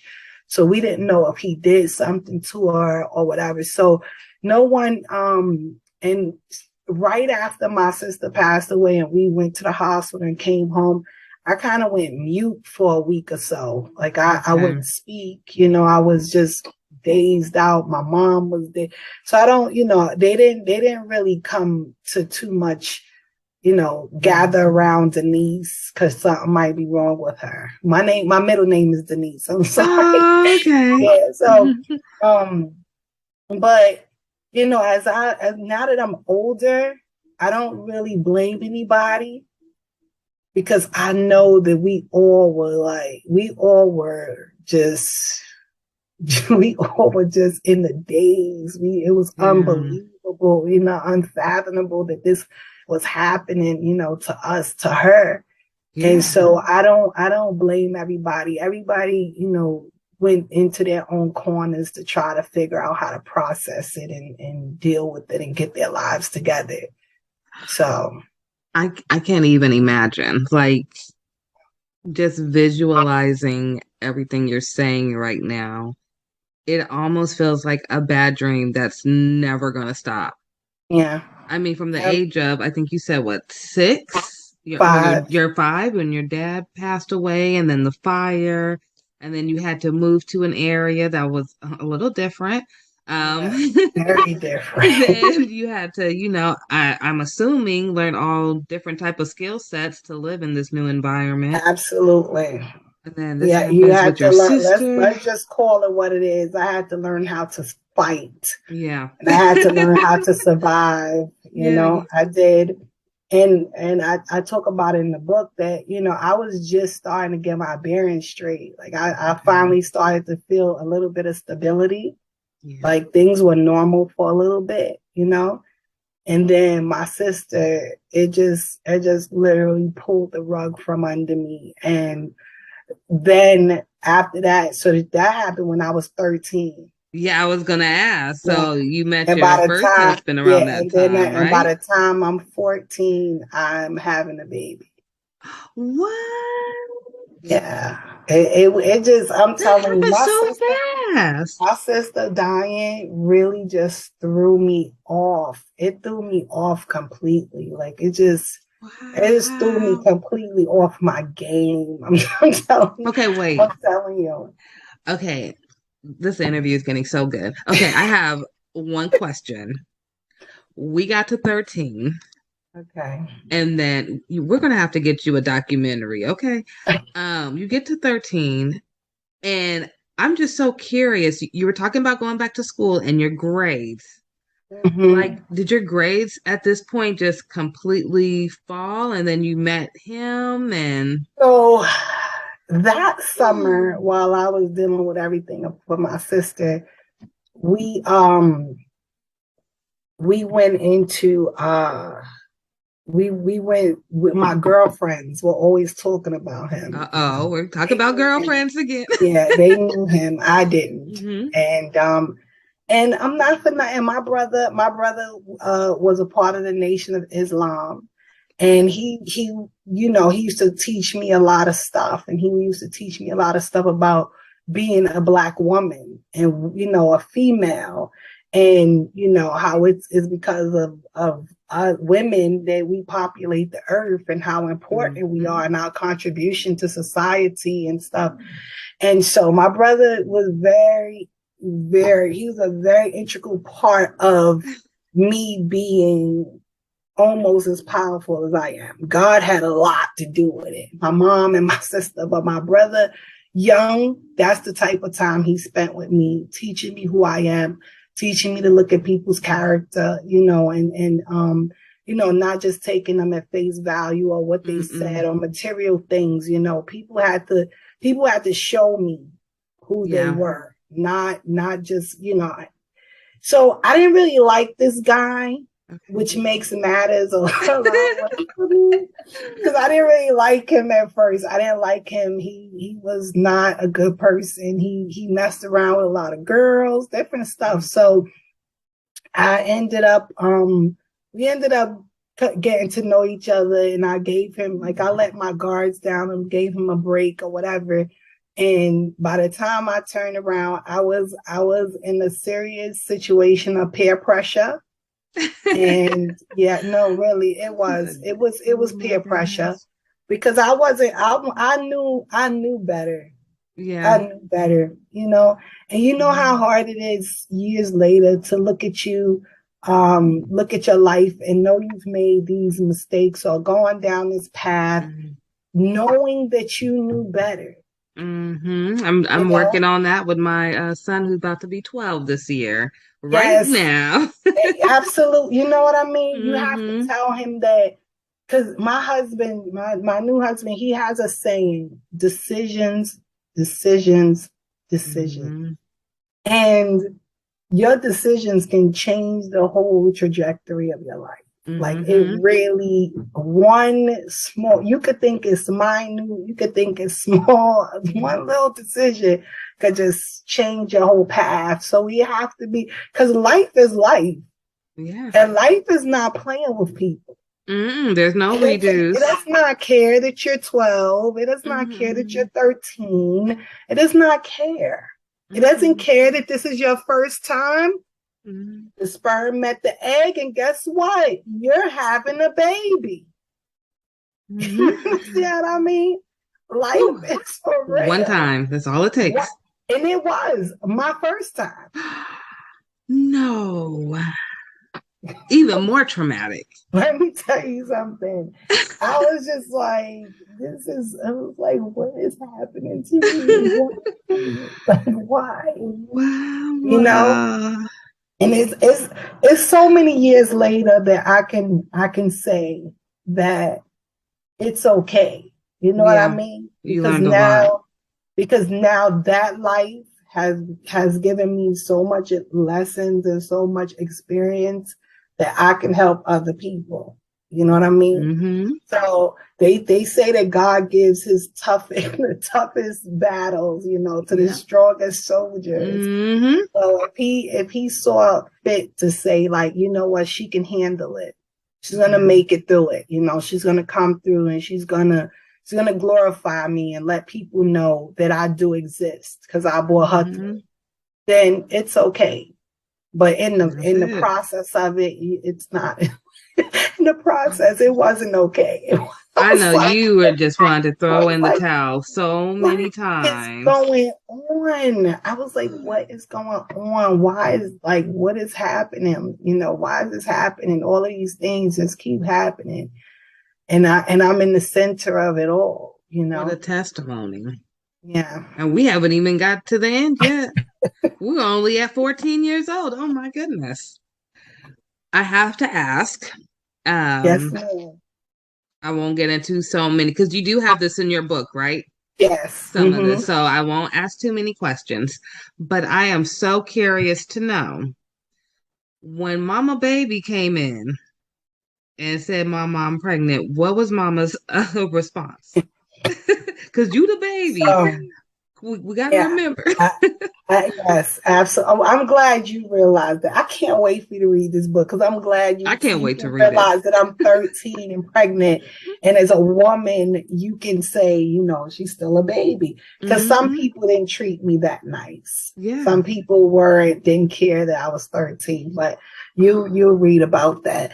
So my mom, my sister, the person that didn't treat me well, was on the warpath against me, and I had to get to my sister. I couldn't think. I couldn't take time to think about anything, so I had to call my sister. My sister is my rider. She does not have children. Okay. And I don't care about her godchildren. I don't care about my children. That's her nieces and nephews. I am the closest thing she has to her own daughter. You claiming that right now? Oh, absolutely. And you can ask her. She'll tell you. She has always treated me well. She has always taken care of me. She has always, she's never, in all of my ups, downs, back and forth, mistakes, my sister has never treated me like, what's wrong with you? Are you dumb or something? Like, what's happening? But she's always That's all we want to hear. She's always just like, little niece, what's up? What we gonna do? What you want to do? So I got to my sister, and once my sister was on my side, that was all she wrote. That was really all she wrote. You know, she was like, she had just moved into a really nice area of the Bronx. She had 2 bedrooms, and she was like, if you want to come and live with me, you know, with the baby, she's like, you're more than welcome to that room. She was like, I know you might be a little embarrassed. Like, I don't know what you want to do. You know, she was like, well, I don't care. But all I know is you're finishing school. I'll pay for daycare. I'll do you're finishing school. You understand? And I was like, all right, you know. So when we went, she went with me to tell my mom. She actually told my mom for me. Oh, so good. She wasn't one of those people like, you have to say it. You're gonna say it. It was like, Mom, this is what's going on. This is what's happening. This is the part I'm playing. Like, so what? And my mother was like, what? My mother was like, like, wait a minute. That ain't a part of the plan. You know, we talk about college in this house. We talk about finishing school and education. That's not a part of the plan. And so I pretty much told my mom, you know, this is what I'm doing because of my brother. You know, my brother was very big on the things he taught me. Abortion was not one, like, we were not going to do that. So, you know, I told my mom I didn't want to do it, you know, and I was going to have this baby. You know, I made my bed and I'm going to lie in it and we going to be okay, you know. That's why I was hoping to, when I saw that you had youth and parents on there, I wanted to tell children. Because I feel like I was my most powerful at 13 years old. Even when I sit in front of people and they're like, oh, you seem so confident. You seem to have it all together. And I'm like, ooh, some days I don't. But when I was 13, I was severely determined and persistent. And like, kids are powerful. You know, kids are powerful. I think kids are powerful because they have not been in the world long enough to be, you know, some of them, because some of them do have it rough. I don't want to discount the ones that come into the world with these rough things going on. But for the most part, kids have not like been tainted. They've not been like traumatized to their core, really hurt, you know. And so they still have a lot of strength and resilience in them. They know how to bounce back quick. And so I always want kids to believe in themselves and know how powerful they are, you know. And so so at 13, I was like dynamic. I was just like, I was like, let me tell you something. I did this. This is my responsibility. I'm taking ownership of it, and I'm having this baby. I'm not gonna do it. Like I just wasn't willing to do it, you know. And I had to advocate for yourself. Yeah, and you are a really good advocate. It sounds like. Thank you. And you know what? I don't only advocate for me. Even when I was a kid, I advocated for others. You know, my mom, she used to work, she was a para for the New York City Department of Education, and she worked in the special ed department. And you would not want to make fun of those kids. You would not want to be on the side of, you know, talking down to people, or, you know, my mom, she was that person. She was not, she wouldn't allow it.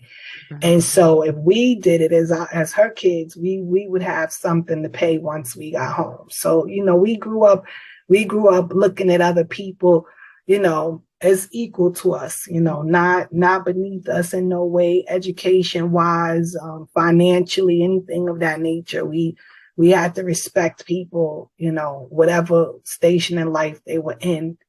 And so I think that's what made me a big advocate for kids when I was younger. I don't like bullies.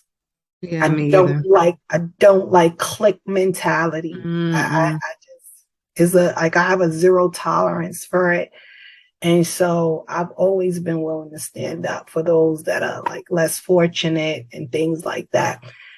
in my book, my mission, I have a mission in my book. And so for let's get to the mission. Yes.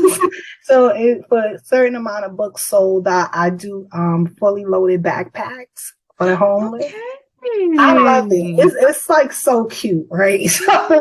So New York has this thing called the Midnight Run, and what they do is they go out at night, and some of the homeless people might know where they can go to meet up with the Midnight Run, or they go around the city and they give out different stuff. And so I used to give out blankets like during the winter and things like that. COVID came, so it kind of threw me off my game, but I'm definitely gonna get back into it. Now I like to do little backpacks, right? Make them a survival kit. Put some blanket in there, socks, a hat, some gloves, because it gets cold out there in the wintertime. Some soup, some hot chocolate, some toiletries and stuff, toothbrush and different things. Let's give out some back. I really, me and my husband did it a couple of times. It was awesome. It was really, really good. It was really good. Keep me updated. When you guys are doing it, let me know if there's a way we can donate some items or funds. Maybe if we have some extra funds, we don't mind helping out for Definitely. the cause. Let me know. I know I've talked to you. You're still in the Bronx, right? Yes, ma'am. Okay, I think I talked to you before, but we work with a hospital really closely in that area. So we do have a lot of families in Glo Preemies who live in the Bronx. Okay. So I will be coming out there soon. We were supposed to come last year, but COVID. So we'll probably be there next year to take a little tour of the Bronx area.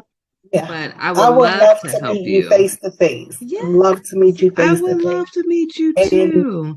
I got one more question. Hold on. But wait, I want to say this to you. I want to thank you for doing that for people in the Bronx. The Bronx is a very low socioeconomic territory, and we don't have the greatest health care. We don't get, the Bronx in New York City, to me, gets treated like the little redheaded stepchild. And so And so there's not a lot of programs for our families here. And so I take my hat off for you for coming from somewhere else to help the people here. I really appreciate that. I will tell you, well, thank you so much. Let me start with that. I appreciate it. I'll tell you this much. My family is not involved at all with what I do.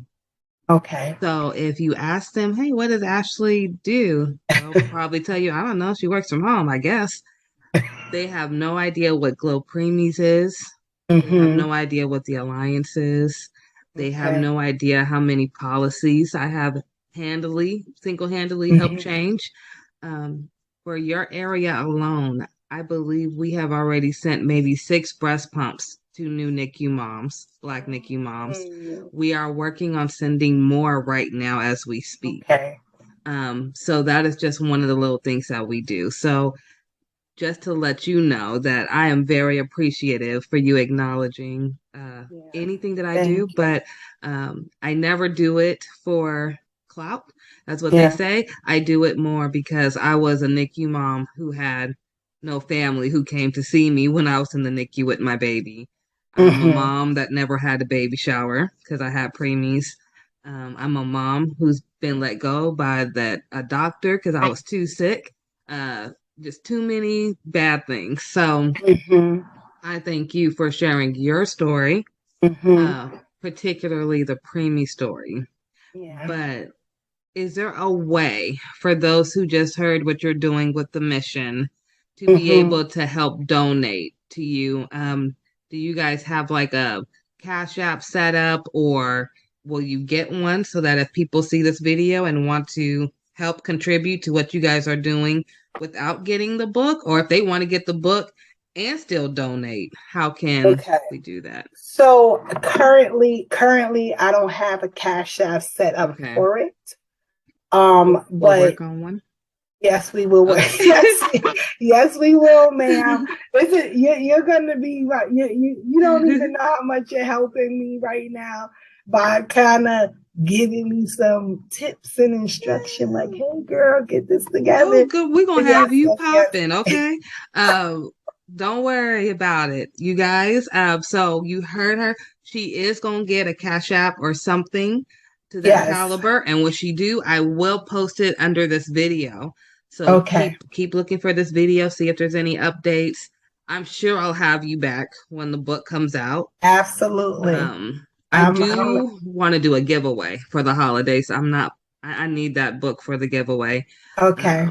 For and sure. we will definitely stay in touch. I want to see you when you come to the Bronx. I want to, I want us to get some lunch or something. Yeah, I can't wait. I greatly appreciate you having me. It's been an honor. And to know what you're doing here in the Bronx is really, is very moving to me. Because like even when my sister was in the NICU, there was no helping. There was no, it was thank God we had my mom and my sister to do stuff and to help and to, even me when I had my daughter as a teen, I was like that, growing up, I was like, there's nothing here to help, people that have I did have a high school. I did go to a high school that had a daycare, but even with that high school is still an alternative high school, but it no longer, I don't believe it has the daycare center anymore, which was tremendous because that gave people a real opportunity to go to school and continue their life and, so, but yeah. Do they have any of those options anymore? I'm not really. Or? That was the only school. It was called Bronx Regional High School, and I forgot the name of the extension because they had an extended piece to it where all the pregnant girls went to school. So if you were pregnant, you can attend and you just be in class with other pregnant girls. You wouldn't be amongst the general population. Yeah. And then once you had your child, you were able to still come to school and bring that baby to the daycare center. But they don't have, it was beautiful. New York used to be a really awesome place to live, and it had a lot of resources, but not much is going on here anymore, so for you to still be in the place of trying to help out here, it's wonderful. We're gonna have to connect for sure. Definitely, because I'm ready. It's gonna the winter months are coming soon, so I'll be this year I'm doing something special.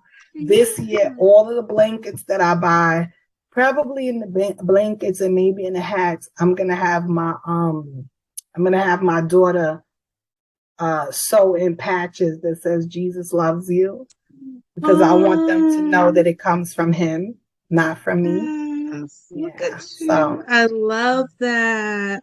I want them to know that he is thinking about them. He's not forgotten. He's not forgotten.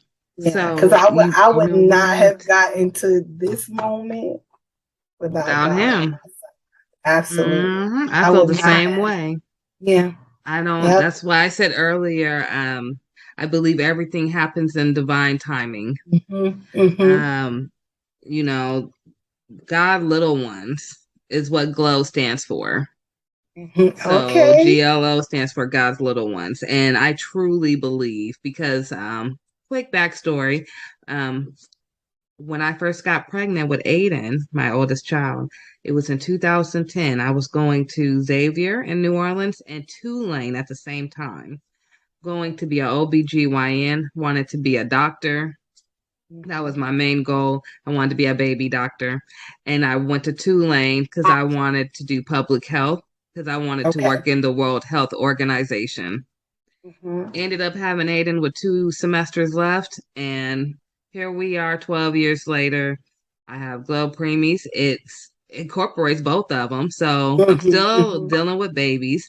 I train doctors now. I educate doctors through what I do at CPQCC based at Stanford. Not only that, that was my college that I really wanted to go to. My Okay. mom said I couldn't go to Stanford because she wanted me to go to Xavier because they were known for African Americans to go to medical school. Okay. I still ended up at Stanford. Absolutely. I'm still there, and I'm the Still first gave you all your African American to become chair. So I have that honor under my belt. Congratulations. Thank you. I got that this January, so it's probably one of my most proudest moments. Mhm. But just like you said, your trauma makes you who you are. I only got that honor this year because of my 3 preemies, because I came in as a preemie parent who became advisory board member, who then became chair of everything within the NICU. So Yes. everything's divine timing. Your book Yes. is divine timing. Man, thank you. We're not going to go into your divorce because you guys, I want you to get this book. Help her with the book as well as help the mission. So if anybody do want to donate before she has it, you can donate to Glo Preemies. Please put the mission in the description so we know where to send the money to. If you're sending it to Glo Preemies, just put donation to Glo Preemies. If not, put the mission so we can send it directly to her. Thank you. Thank you. And then, yeah, we'll get that going. I'll put everything in the description. To everyone, we are now on iHeartRadio now. So we are on iHeartRadio, Anchor.fm, YouTube, as well as Roku TV and Spotify. So you can look up Glo Preemies or the Ashley Randolph podcast. If you have a question that you would like to give to Miss Marie to have her answer for you, maybe by email, you can do so at anchor.fm/Glo Preemies/message. And we will make sure she gets it. And we are just so grateful. Now, before I let you go, because it's amazing, and I am going to bring you back for part 2. Before I let you go, where can people find you? Because that's the most important thing. Is where can they find you? I am on Instagram at marie.d.mosley, Mosley. And I'm also on Facebook at Marie Mosley. And like you said, they can email the pretty divorce at gmail.com. And I'm also going to set up a Cash App and send it to you. So if anybody wants to donate, I would greatly appreciate it. I will share photos so you can see that your money is going to good use, because I would like to do at least 50 backpacks this coming winter. I want to do more, but I'm saying my minimum is going to be 50 to give out to the homeless. Yeah, so there's a lot going on out there right now, and people need our help, And let's not forget that it does snow, so it's very, very cold. So this would be going to a good cause. If everyone helps, even $5 adds up. I do hat, glove, scarf, and socks, and a blanket. And the blanket. So, yeah, I think it's wonderful. You have such a good heart to say everything you've been through. Your family sounds amazing.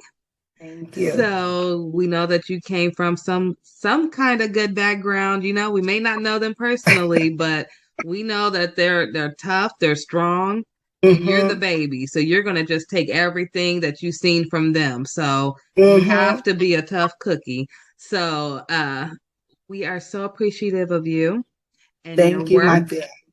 And I appreciate you. On behalf of all the millions of women who may be going through a divorce right now, thank you for writing this book on behalf of them, so that they can move forward like the women in my family.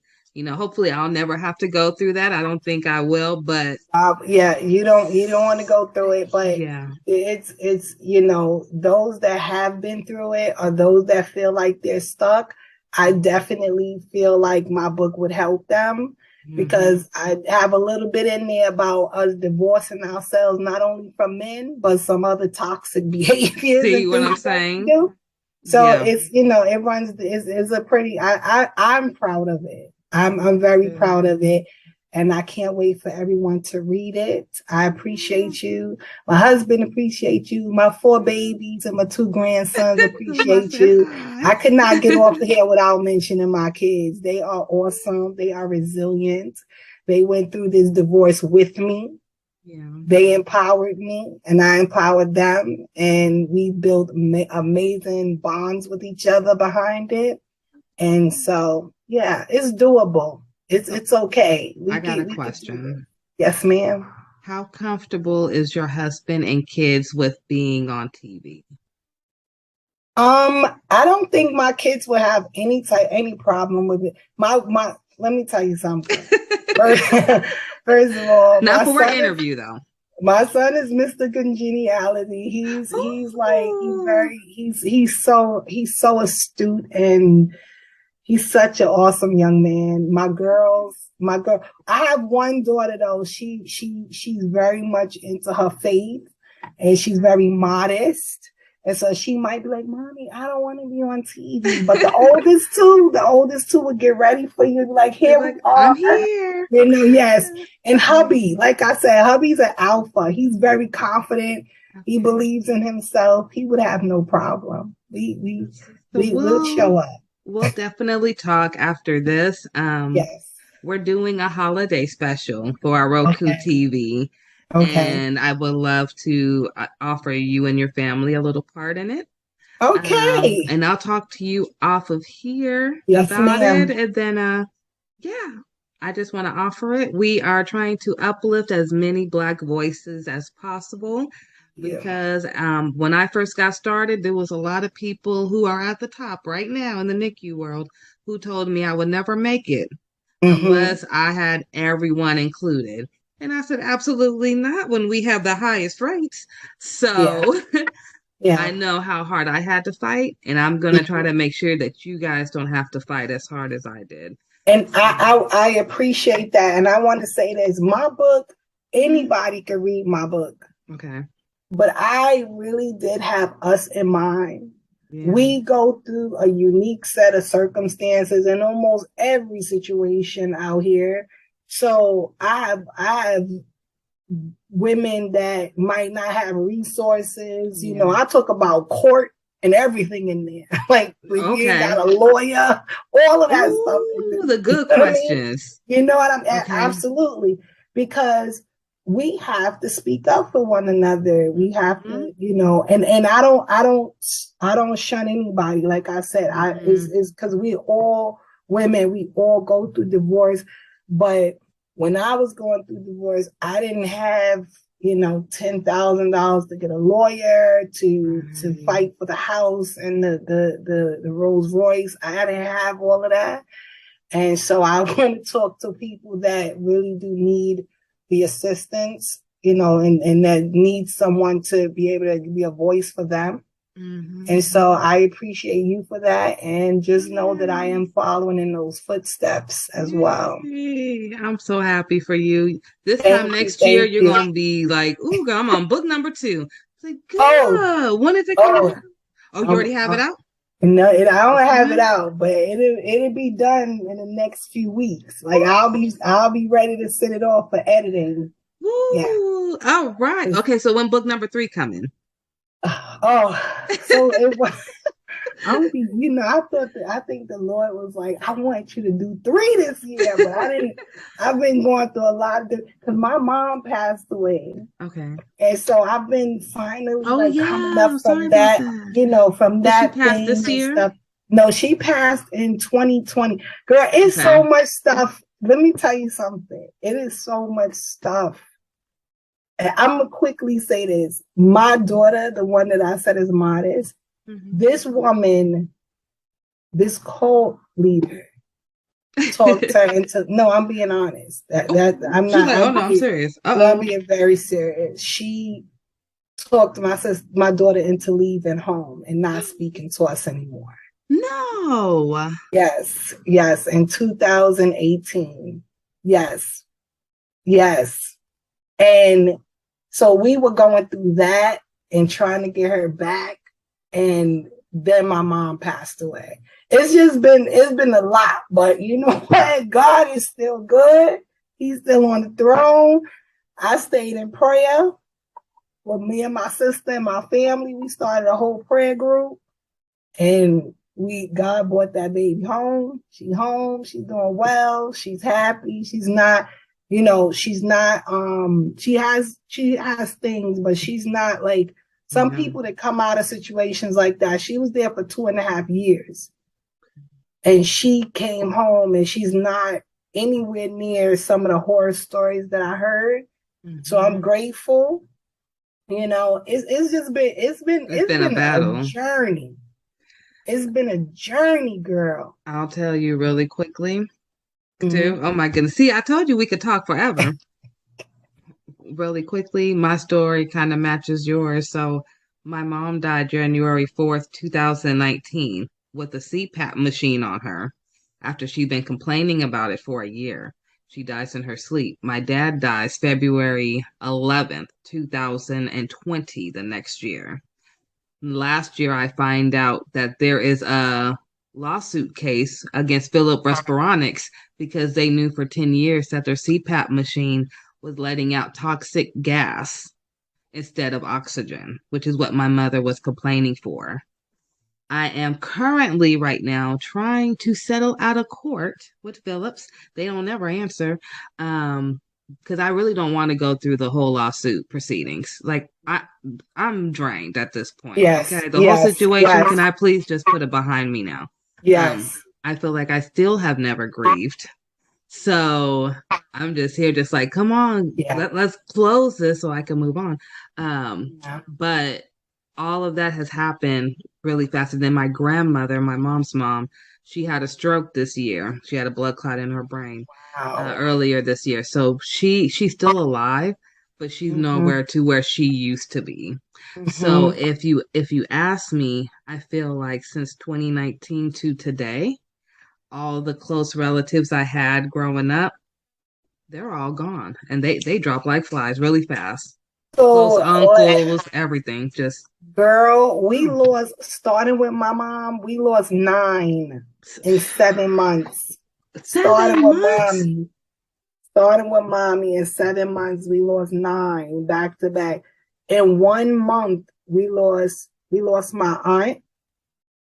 2 days after that, her son-in-law, and a month after that, her husband, my uncle. So one of my cousins lost her mother, her husband, and her father in the span of a month. Girl, I'm telling you, it's like I don't know what is going on. Woo, but let me tell you something. Woo. I trust the Lord, and I don't think He let us go through all of that for nothing. I agree. It just cannot be for nothing. There is some sort of something. He got something waiting for us. And let me tell you something. Do not be weary in well doing, for in due season you shall reap if you faint not. He cannot lie. It has to. You understand? Yeah. All of what you're going through, all of what you've been through, losing your parents, it is all for a reason. Is not all in vain. You're gonna be able to bless so many people's lives behind it. I know it don't bring them back and fill that void, but God will fill that void for you with His love. And that's really how I have to move through life. Yeah. And it's not for money. I will say that it's not for the money, but I definitely want, I don't even, I ain't gonna say no number because they'll be like, oh, listening. But what I will say is it's about the fact that they did something wrong. They knew they were wrong. And the advocate in me won't let me be quiet for my mom, but be loud for a million other people. Oh, no, you can't. You cannot do that. You have to. You have to. When the thing happened with my sister, my mom, she was so out of it. I think she settled out for the most minute. And my mom wasn't a real fighter. She didn't like confrontation and all of that stuff. So, but She just wanted it to be done. she just wanted it to be done, but don't let it go. You know, these people, these medical, they have to start doing better.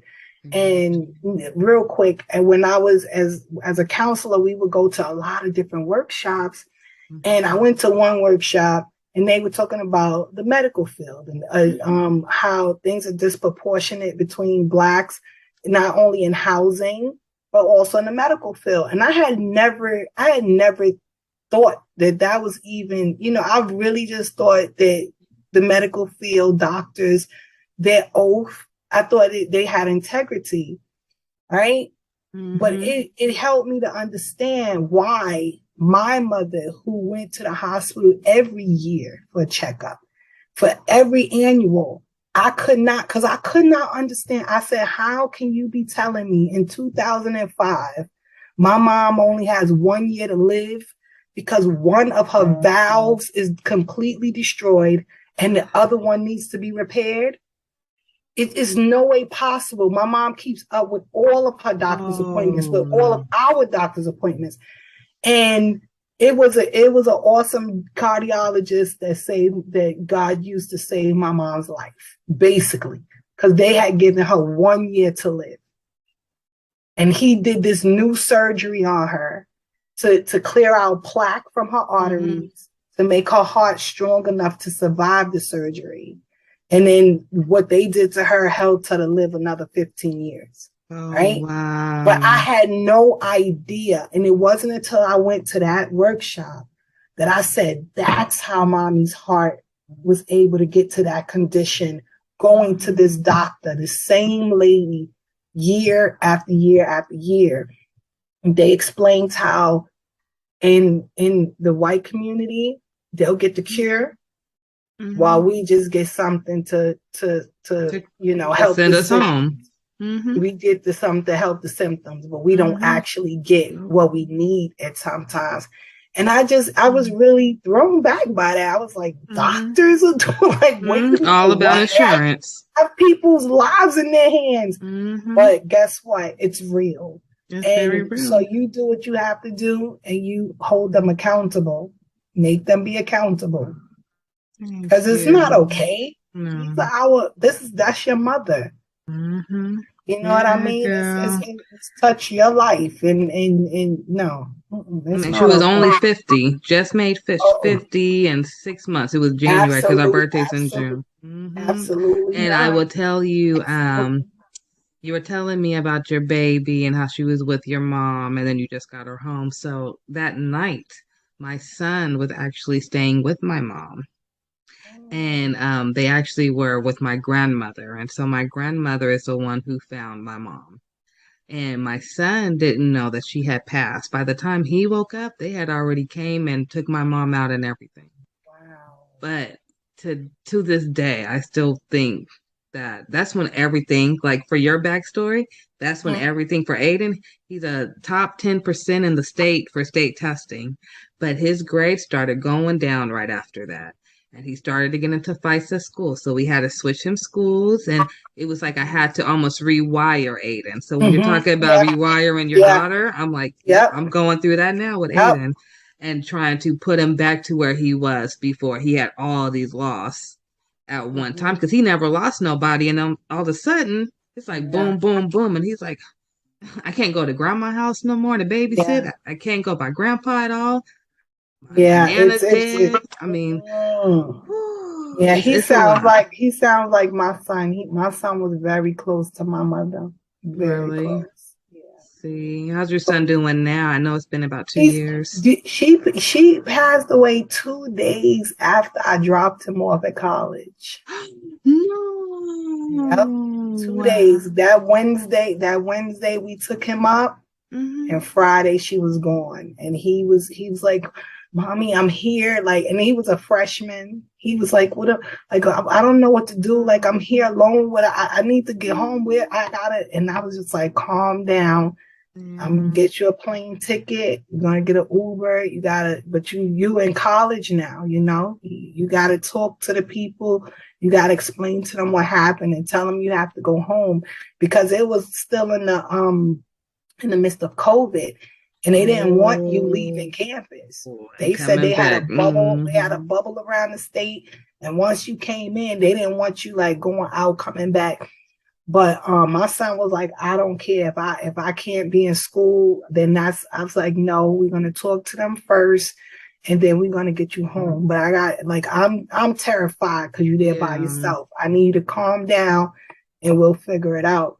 If I tell you, boy, let me tell you, my son, while my mom was sick, my son was washing her, helping her, like without me even knowing, because I had hurt my back.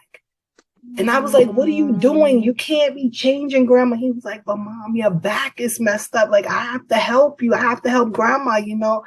Them boys are something else. They're amazing. And that's why your son is going through that, because of the love he had for his grandmother, you know. And you just got to help him work through it. You got to just help him work through it and keep talking to him, you know. And it's difficult. It's difficult. Loss is difficult. It very is. I thank you for talking to me through that. And we were supposed to be talking about you, and we done ended up helping me out. Okay, that's how a good interview goes. It's okay. Yes, and we will definitely stay in touch. Yeah, we'll have you back for a part 2. And thank you so much. And everyone. Yes. Please share and go visit her Instagram and Facebook. Like, follow, subscribe, share, all that jazz. And look out for the mission. That's what we're going to call it now. So if you hear me say we're getting ready to do the mission, we're talking about them backpacks, okay? So thank you again, Marie, for talking to our families. And we will talk soon. Yes, ma'am. Take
Hi there.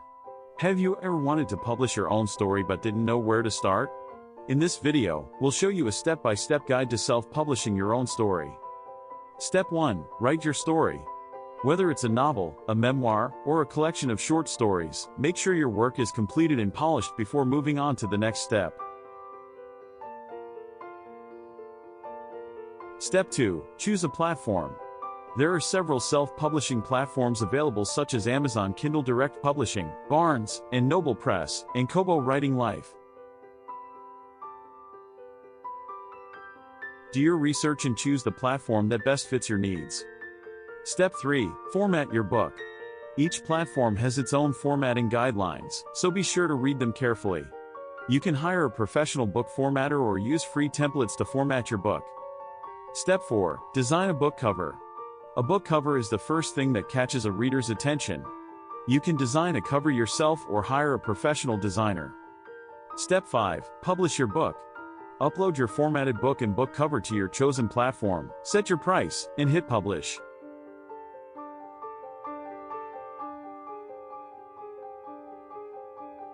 Step 6. Promote your book.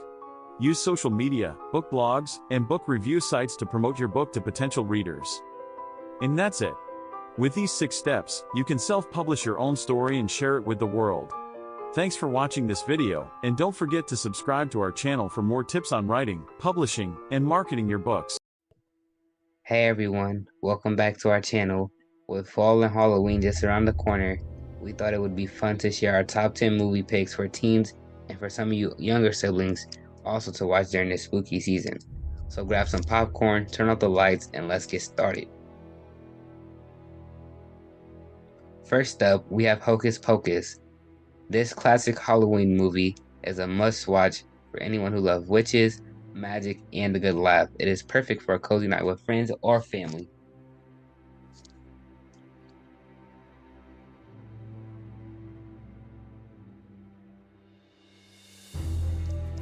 Next on our list is The Nightmare Before Christmas. This Tim Burton classic is a great choice for those who love a mix of Halloween and Christmas. The music is catchy, the animation is stunning, and the story is heartwarming.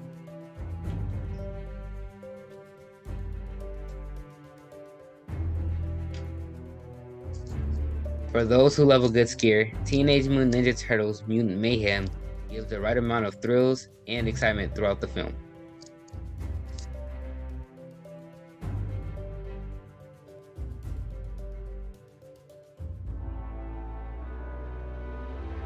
If you're in the mood for a classic horror movie, The Monkey King: The Legend Begins is the reimagined version by Hollywood of the film The Monkey King: Havoc in Heavens, the origin and birthplace of the Monkey King story. For those who love a good mystery and a good movie to watch with your younger siblings, and Paw Patrol: The Mighty Movie, a magical meteor crash lands in Adventure City and gives the Paw Patrol pups superpowers, transforming them into mighty pups.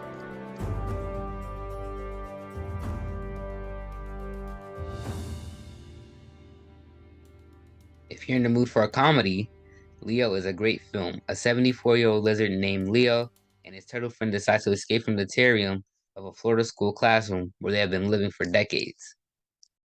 For those who love a good coming-of-age story, The Witch is a great choice, and you can watch it with your sisters. Witch follows a young girl named Asha who wishes on a star and gets a more direct answer than she bargained for when a troublemaking star comes down from sky to. If you're in the mood for excitement, watch Wonka with your parents. They had Willy Wonka and We Got Wonka. The story will focus specifically on a young Willy Wonka and how he met the Oompa Loompas on one of his earliest adventures. For those who love a good film, Ghostbusters Afterlife is one everybody loves. Set 31 years after the events of Ghostbusters 2, it follows a single mother and her children who move to an Oklahoma farm they inherited from their estranged father, Egon Spengler, a member of the original Ghostbusters. The sequel will come out in December 2023. For the last film, but not my least favorite, we have Migration. Migration is a film about a family of ducks trying to convince their overprotective father to go on the vacation of a lifetime. A film for not just you, but for the entire family.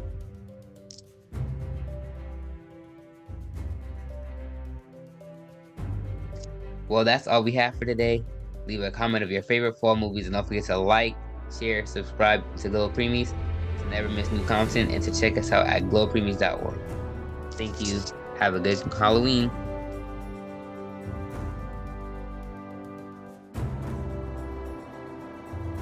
Host, welcome back to our channel.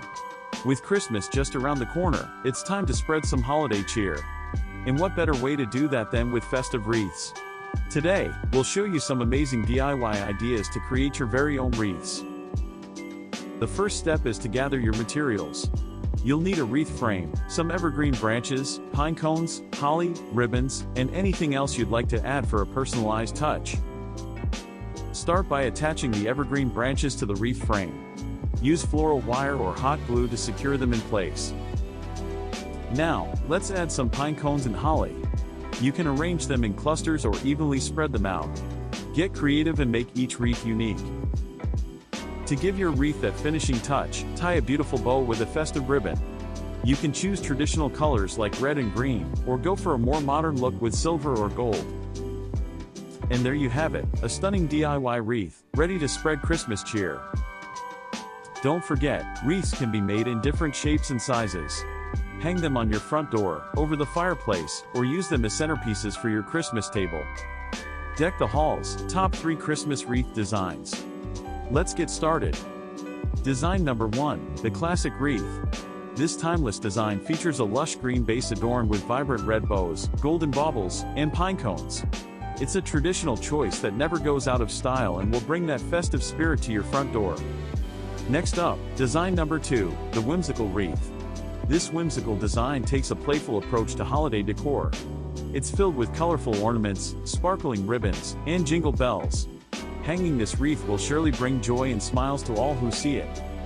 And finally, design number 3, the rustic wreath. If you prefer a more natural and cozy look, this is the one for you. With its combination of fresh pine branches, pine cones, and burlap bows, it provides that warm and inviting touch to your home. There you have it, our top 3 Christmas wreath designs. Which one is your favorite? Let us know in the comments below. Don't forget to give this video a thumbs up and hit that subscribe button for more festive inspiration. Thanks for watching, and remember to have a joyful and magical holiday season.